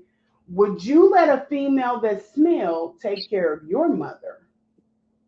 Not at all. But this is the same guy. Okay, so Well, that's me though. But I don't have a dirty house. So he has a dirty house. that So doesn't have anything to do. Yeah, it, okay. it do So, because if he's think about it, you said you didn't know Umar prior. You didn't know his history before then. We did. So so you think he Umar? was doing a Okay, he go was ahead. doing a live years and years ago, right? Uh-huh. And his camera made a mistake and showed the house, which he did it by accident. And we Mhm. saw how much of a hoarder he was, but you said you never saw none of that. So what I'm Mhm. saying is, Mhm. if he's been living like that for a long time, it Yeah. don't put nothing past. It don't put nothing past us to think that he would still do that. You understand what I'm saying? Or not saying that you had fishy pussy, but he could still. I can see him still doing that because if you living like that, then why would a little smell bother you? I bank it off of my past and my future. So if there's a man that is living like a hoarder and he wants to, that's his ammunition for attacking. And when I've seen him do like immature things before, I kind of, if I'm moved on to something better and better set up, if that man is not saying, and I already know for myself, but I'm giving you the benefit of the doubt. If that man is not having any problems with doing whatever he need to do with me, then I've never heard that before, and nobody else can say after me doing this gigantic event of over 1,000 seats, me running around sweating in a sweater and jeans, hugging people, and ooh, can I get by you? And all of that, and nobody smelled some pussy, then I think I'm gonna have to rock with my city on that. He's full of shit. Well, most women, I mean, not to be facetious, but most women are not going to admit that they shit stink. You know what I mean? That's you know what I So mean? most women, you don't have to because other people are going. If it smelled like what he was saying, nobody is Because most buying of it. the time, all right, sometimes I men don't know want to it's embarrass a funny. It's woman. very funny. It's hilarious. But yeah, we no. But one thing You we do can't know, go okay, so that's your, you know, he's saying it stank, you saying it didn't. But one thing for sure, two things for certain that we do know is that you suck a mean dick. We do know that. there. Oh shit. Yeah, we do know that. We do know you suck the skin off a swipe. Yeah. Had I that don't had think that you had that know had that that. man I think calling you Frederick heard that. Douglass. I think you heard that. No, you admitted it. You admitted it, and I he didn't said it. admit to shit like that Yes, because you I did don't earlier. function You on what that level. you said earlier that you had that good head. You said, matter of fact, your exact words were, I you said like that I you. said, I think that this is comedy. It's all comedy to me. I am pretty thin skinned when it comes to certain shit, but I'm thick skinned on this. I just don't I don't pay Umar that much attention or not even attention if every woman that he gets out of it with. I think like with the stuff with the doors, he went and sprayed that shit on those doors. It's just a level of immaturity. You know what I'm saying? And I don't even really be with people that be on that time. So all we can do is laugh it off. Like me and we just laugh it off because you can't you can't do nothing about that. You gotta let that shit lay where it is. But it can't go anywhere else. As long as it don't go nowhere else, then So you're saying you're not a throat goat? I don't even entertain. I don't even entertain that shit because Earlier you did. So I think you forgot what you said, but it's okay. entertain. Well, it's the same thing as on Tasha K. When me and Tasha K were playing, people took that serious and they was like, "Oh, she's proud of it. Oh my god!" Like, Well, no, it's nothing yeah, wrong. Listen, it's nothing wrong all with being good. a throat goat, I'm though. laughing. That's a beautiful thing. You're talented. You know what I mean? Like, it's nothing wrong with that. Yeah, I No, think that I'm being serious. There's no, nothing I'm wrong with serious that. too. I'm serious too. There's a lot of women that out I'm here that proud of don't you. know how to do it. So I mean, if he thinks I'm the throat goat, all right, I'll cool. Because I you said guess. earlier he would never get it like that again. Like you're the best, and I'm like that's confidence in your mouth, and I Well, appreciate that. I'm saying if he's feeling like that, he ain't never gonna get that shit again. And I You know that know, fucks his world up, but it is what it yeah, is. you had that man calling for Frederick Douglass and Harriet Tubman and Rosa Parks and then everybody. I That's think it's all fun and games. I mean, what's wrong with it? We grown. What's wrong with it? nothing wrong. Listen, nothing. Listen, it's a beautiful thing. Bless you. It's a beautiful thing. We need more throat goats in the world, and this Okay, it'll it would make everybody probably more make calm. men a lot happier, and it would make women. Oh I yeah, think it shouldn't even be reserved for birthdays. It's every single time you get down. That's just a part of it. And that's right. sometimes when you don't, that's just me. That's how I feel. And I'm gonna Yeah, probably keep talking about them. As I didn't ask to come up. Did you ask me to come up, Monty? Or yeah. did I didn't even know who you were. You was in the chat all for a long time, I? and Right, because I and didn't announce I didn't it. even know there's a throat goat. And I there didn't goes know. the clout thing again. And then you know what I think is so hilarious. I was telling Storm this. There are so many people that be threatened just even by your existence. You get men that are mad at you. You get women that are mad at you. Like, why are you mad at me? I didn't do anything. All I did was protect my privacy. I showed somebody how it feels when you wreck their privacy. I think I got to him before he got to me. That's what the problem is. All right, so hold up. So who originally came out on each other first? Was it you or him? He had already announced me on a live. He's talked about a um a picture that I sent him and he announced me. Oh, okay. Yeah, because Yeah. like I said, I know, like I said, we when you Attention came out, we seeking behavior would be me asking to come out or me announcing who I was when I came into the chat. As I said, you will never be able to make people happy. And it's not even about it. All you got to do is just do you and leave this shit where it lay. yeah. So do you have a boyfriend now? I do. I'm with the same guy. Yeah, yeah. I mean, with shit being a throat goat, I see why he ain't go. Yeah, yeah, yeah. It's beautiful. That's beautiful. Well, the thing is, only thing I got to push back on. Earlier, you said that you wasn't looking for no boyfriend. Really, you wasn't looking for nothing serious. Umar wasn't really looking for nothing. Yeah, we were So just thinking it. Y'all just fucking. So why would it really matter if he ghosts you per se? It wouldn't have. That's why I was like, oh yeah. I mean, I guess it didn't have to. If he never stonewalled before and just took off, I'd been like, damn, that's fucked up. Okay. I think you love Umar though. I think you still got love for him, to be I think honest. y'all need me to love Umar. I think No, y'all not at need all. me I mean, to I just think from listening to it, it sounds like y'all had something special. mm, I don't know. That I think I think if I was Umar, I wouldn't even if I came out and I was all that he said I was, I wouldn't even have said my name. I would have acted like I did. I know a girl that just went came out on a rapper and they never even said her name and it died out. I know why I came out. I know what the reasoning and everything. I know how I came out. I know who I came. All of that stuff. I wouldn't even never even said my name. I would have just let me talk my shit and just who the fuck this bitch. Let her go on about her business. That's how I would have did it. I would never even gave it any light. That's how I Mm. would have did it. But he needed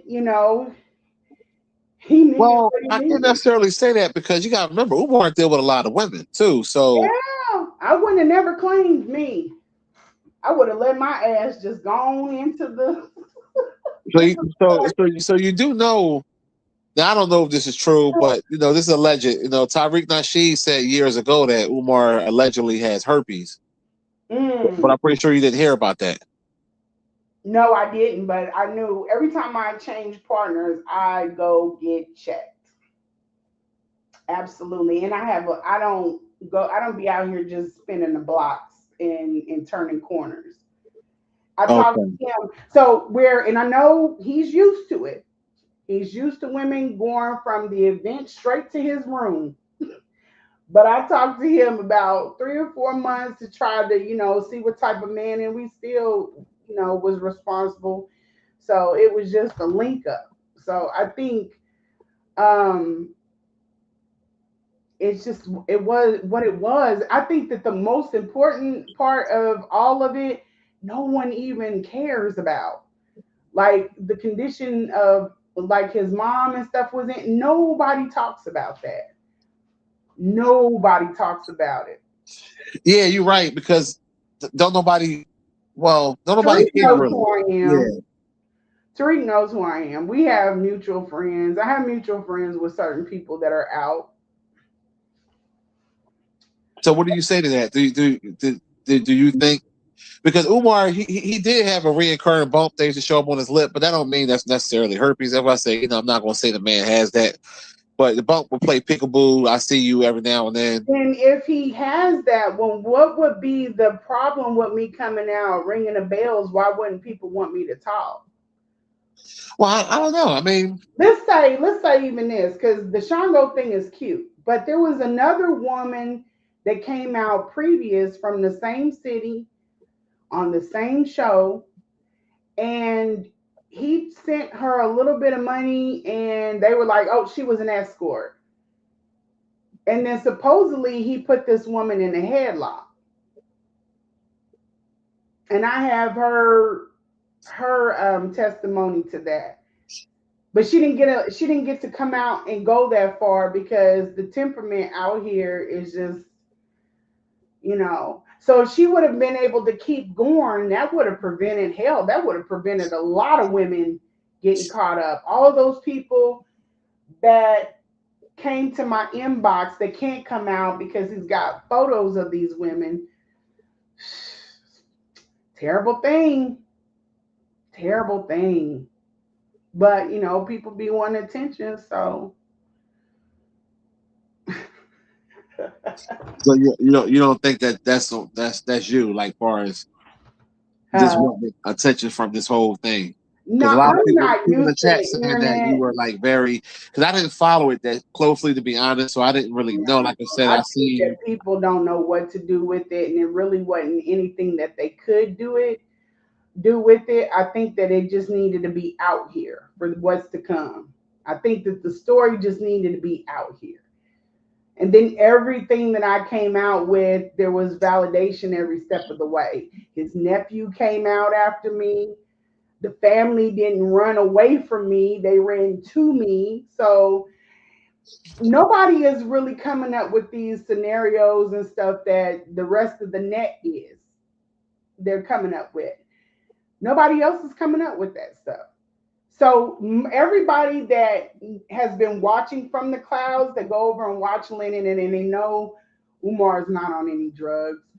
They know that what else? They know how many kids he has. None of those people talk to anybody. They don't come out and talk to anybody, but they'll talk to me. They'll talk to me. And I don't put anybody out there. I don't need any. For the people that I do reference, I have their blessing with saying something. So it's just not a conversation for people that are struggling whether or not this man should be in a school or not. You know what I mean? It's not for that. I have one other interview that I have to do, and we're waiting on that because I feel like it's not the end of all of this. I think that there's more to come. Well, I mean, if you moved on, you got your new boo, you're doing your thing. Why even speak on Umar anymore, or even come in chats that's talking about Umar? Did I announce myself, or did we just figure out who I was? Because I know him. I still try to, let people know what it is, but it is what it is. So if Umar was to hit you up and say, "Baby, I'm sorry, I want you again," he can have you, can't Umar's he? already sent somebody to do a peace thing, and I'm not interested. We don't need it. He's already sent a Baba to come, and he wanted to do mediation. I'm not interested.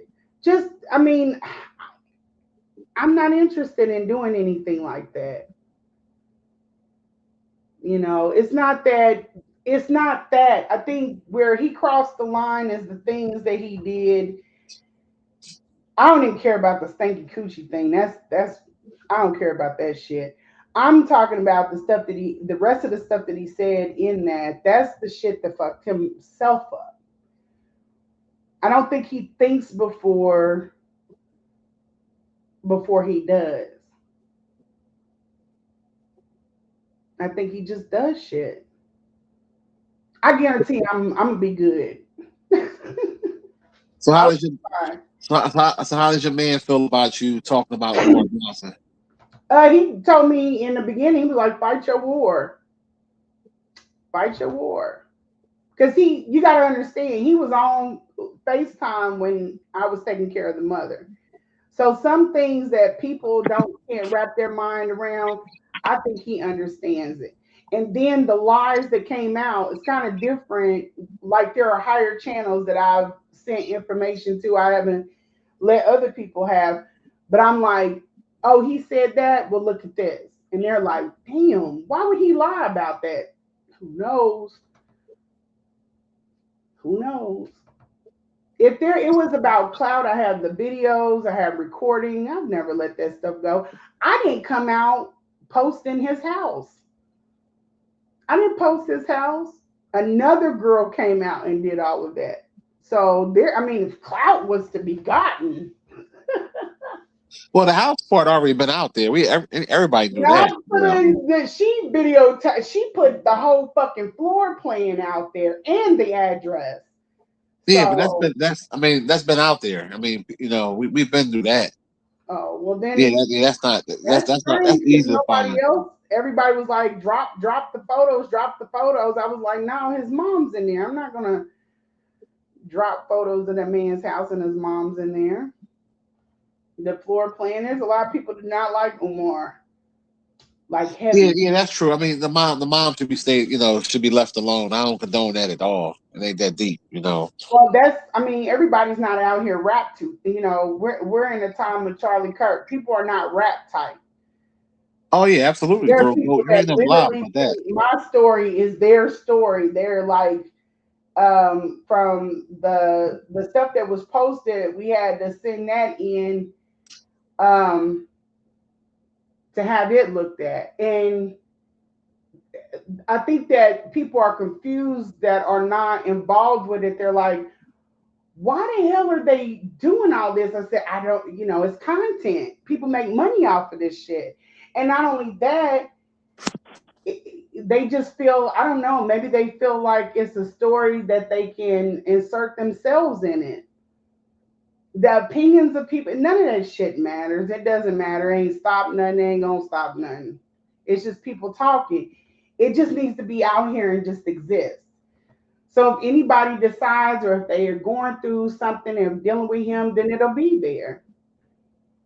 But I think where most people are not going to understand it until they step out of it and then look back at it and then be like, this shit is weird as fuck. And it is.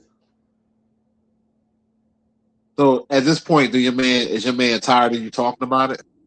I don't. The only way I talk about it is online. I log off to this shit, and we're starting to be able to move on my channel where I can just talk about other things. Yeah. Yeah. Your man's he's not a simp, is he? I'm not gonna. I don't know. We have to see. Y'all have to pay attention and see. Yeah, because he might be. You're a low key celebrity. You know what I'm saying? No, I'm not a low key celebrity. You know the way this was supposed to do, Monty? I was supposed to come out, do the tour, and then pack it up and go. It wasn't designed. It was supposed to be quick and then just be done. So you ain't signing no autographs? No. And nobody stopped in the street. Oh shit, go throw coat. Oh shit, throw coat. No, I don't. I get people that I've never been approached like, why did you do this to this black? None of the stuff that's online, and I'm very easy to find and notice in my city. I have like white hair, so people know who I am. They're not. And I like it. I like the way it is right now. It doesn't bother anything outside of the net. It stays right where it is. No other channels picked it up like, oh my God, she lied. Like, no, because they already knew everything. This was a year prior. So it's just the shit don't hold up. It just doesn't. And I think I don't know what it is. So all this happened a year ago. This happened quite a while ago. We had already had the bang out on IG. People just it got leaked over to YouTube maybe a year later. All right, so basically, so this is about 2 years now, or It's this been year? over. Yeah, it's been about 2 years. Maybe, yeah, about 2 years. Okay, so that's what I'm saying. So if it's been 2 years, you wouldn't understand why people would think that you kind of still feel him because you're still talking about him. I'm not still talking about him, though. So you don't talk about him It's on your crazy channel to at me. all? People will ask me questions, I'll answer it, and then they're like, "Why are you still?" No, I'm just I asking. didn't ask to come up here. No, I I've gotta check your channel. I never. gotta check your channel. So what I'm saying is, I didn't. Yeah. You came on the channel when we was talking about Umar with the school. Now with So with the channel, absolutely. If he does something, I'll cover it. You cover him. You've known about this man longer than I have. Lennon does it for. I mean, Lennon has never met the man. I can't cover him. let it do it for a living. Yeah. Yeah. So I mean, I can't cover him. I mean, that's weird. No, I think because it's just. because I'm figuring because you had an intimate relationship with him and you had a quote unquote breakup or like a little small beef. I So give him his props when he writing everything. I mean, I'm old. We're past. We're over it. It's okay. just other people can't, you know. I mean, but listen. At the end of the day, you should maximize on this and do tours like far as like signing Nah, I did autographs and what all I that. was. You know what I mean? I did what I was supposed to do. Like Say throat coat hi. coming to your city. You know what I'm saying? And I'm telling you, you'll be No, surprised how many people the, was. the way that it was done, and I never asked to go in on anybody's show. The way it was done was so that the girl that got assaulted that's here, her shit just got covered up. I had to literally go. I was like, what? I was like, where are you from? She was like, I'm from here too. I'm like, no. I went to look her up and I had to dig for it. Then the lady that had a stroke or whatever, that she said he had forced her to do oral and stuff. I didn't know anything about that. I had to look and dig for that shit because that stuff should be up, and they want people to be quiet. Stop talking. No, this man is about to go into school for kids. The fuck? Like, he's a deviant. And he's been a deviant. I mean, I'm good. I'm not like at his neck like I used to be, but it's weird. It's like everybody wants you to stop talking because you know him, and then the people that don't know him want to sit and just make up shit. And then when you come to correct it or something, then they feel some type of way. I don't know. It's just odd. It's very I mean, odd. you got to do what's best for you in your life. At the end of the day, if your It ain't man don't have a problem with it, then it is what it is. If you was my woman, I'd have told you to shut the fuck up, leave that shit alone. Like, all Well, right, thank God I'm not your woman. you dealt with this man. This shit over with. It's gonna That make me man is think that you still. secure. I think he's secure where he at. He's No, good. it's not about being insecure. It's a respect factor because if that's like me, keep talking about my ex, and Mhm. my wife gonna be like, "What the fuck is you doing? Like, why you let that bitch go? Like that shit's over with. You know what I'm saying? Like you This is gotta a let. little bit different, and I think you're talking about somebody that is not a public figure. So It that doesn't was matter, public absolutely figure or different. not. Like y'all had y'all run. It's over with.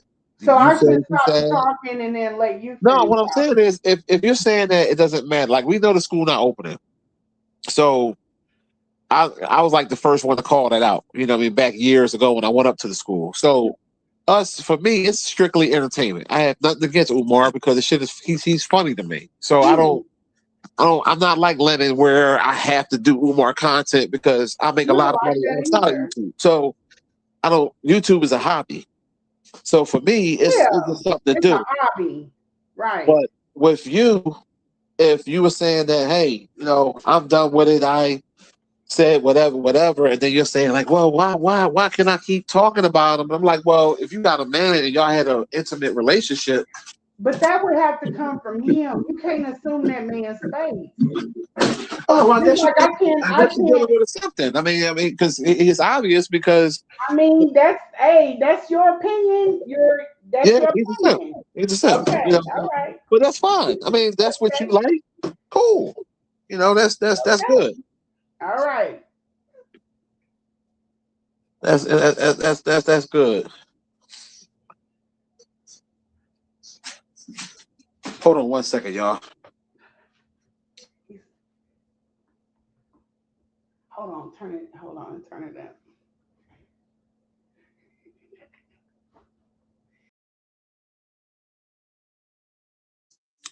All right, y'all. I'm back.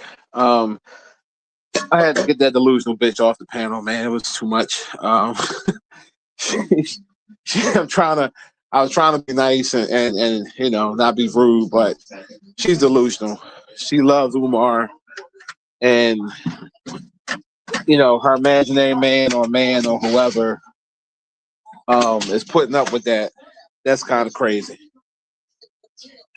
that's that's kind of wild. If I had if I was in her situation and it happened vice versa, whatever, I'm gonna let that shit go and move on. I don't keep talking about this chick or whatever, because what's the point? Especially if I moved on and got a new shorty. So it is what it is. I mean, I was letting her talk. She's gonna talk anywhere because it's obvious you're obsessed with the man because you found my channel. Um, Anything to do with Umar, you showing up in the comments because I didn't even know who she was. Because when she first came out, I was the first one to call her Medea. I'm the one coined that. And Umar watched my video and he started calling her Medea. So I didn't even know that was a Medea that I was even talking to. And then when he said the throat goat, I said, oh shit. Gummy Bear the Shango. But I'm about to take my ass to bed. Thank y'all for watching. Share the live out if y'all want, whatever. If you use the content, just give me credit. I don't care. Just use it. Just give me credit. And hit the like button. I'm out.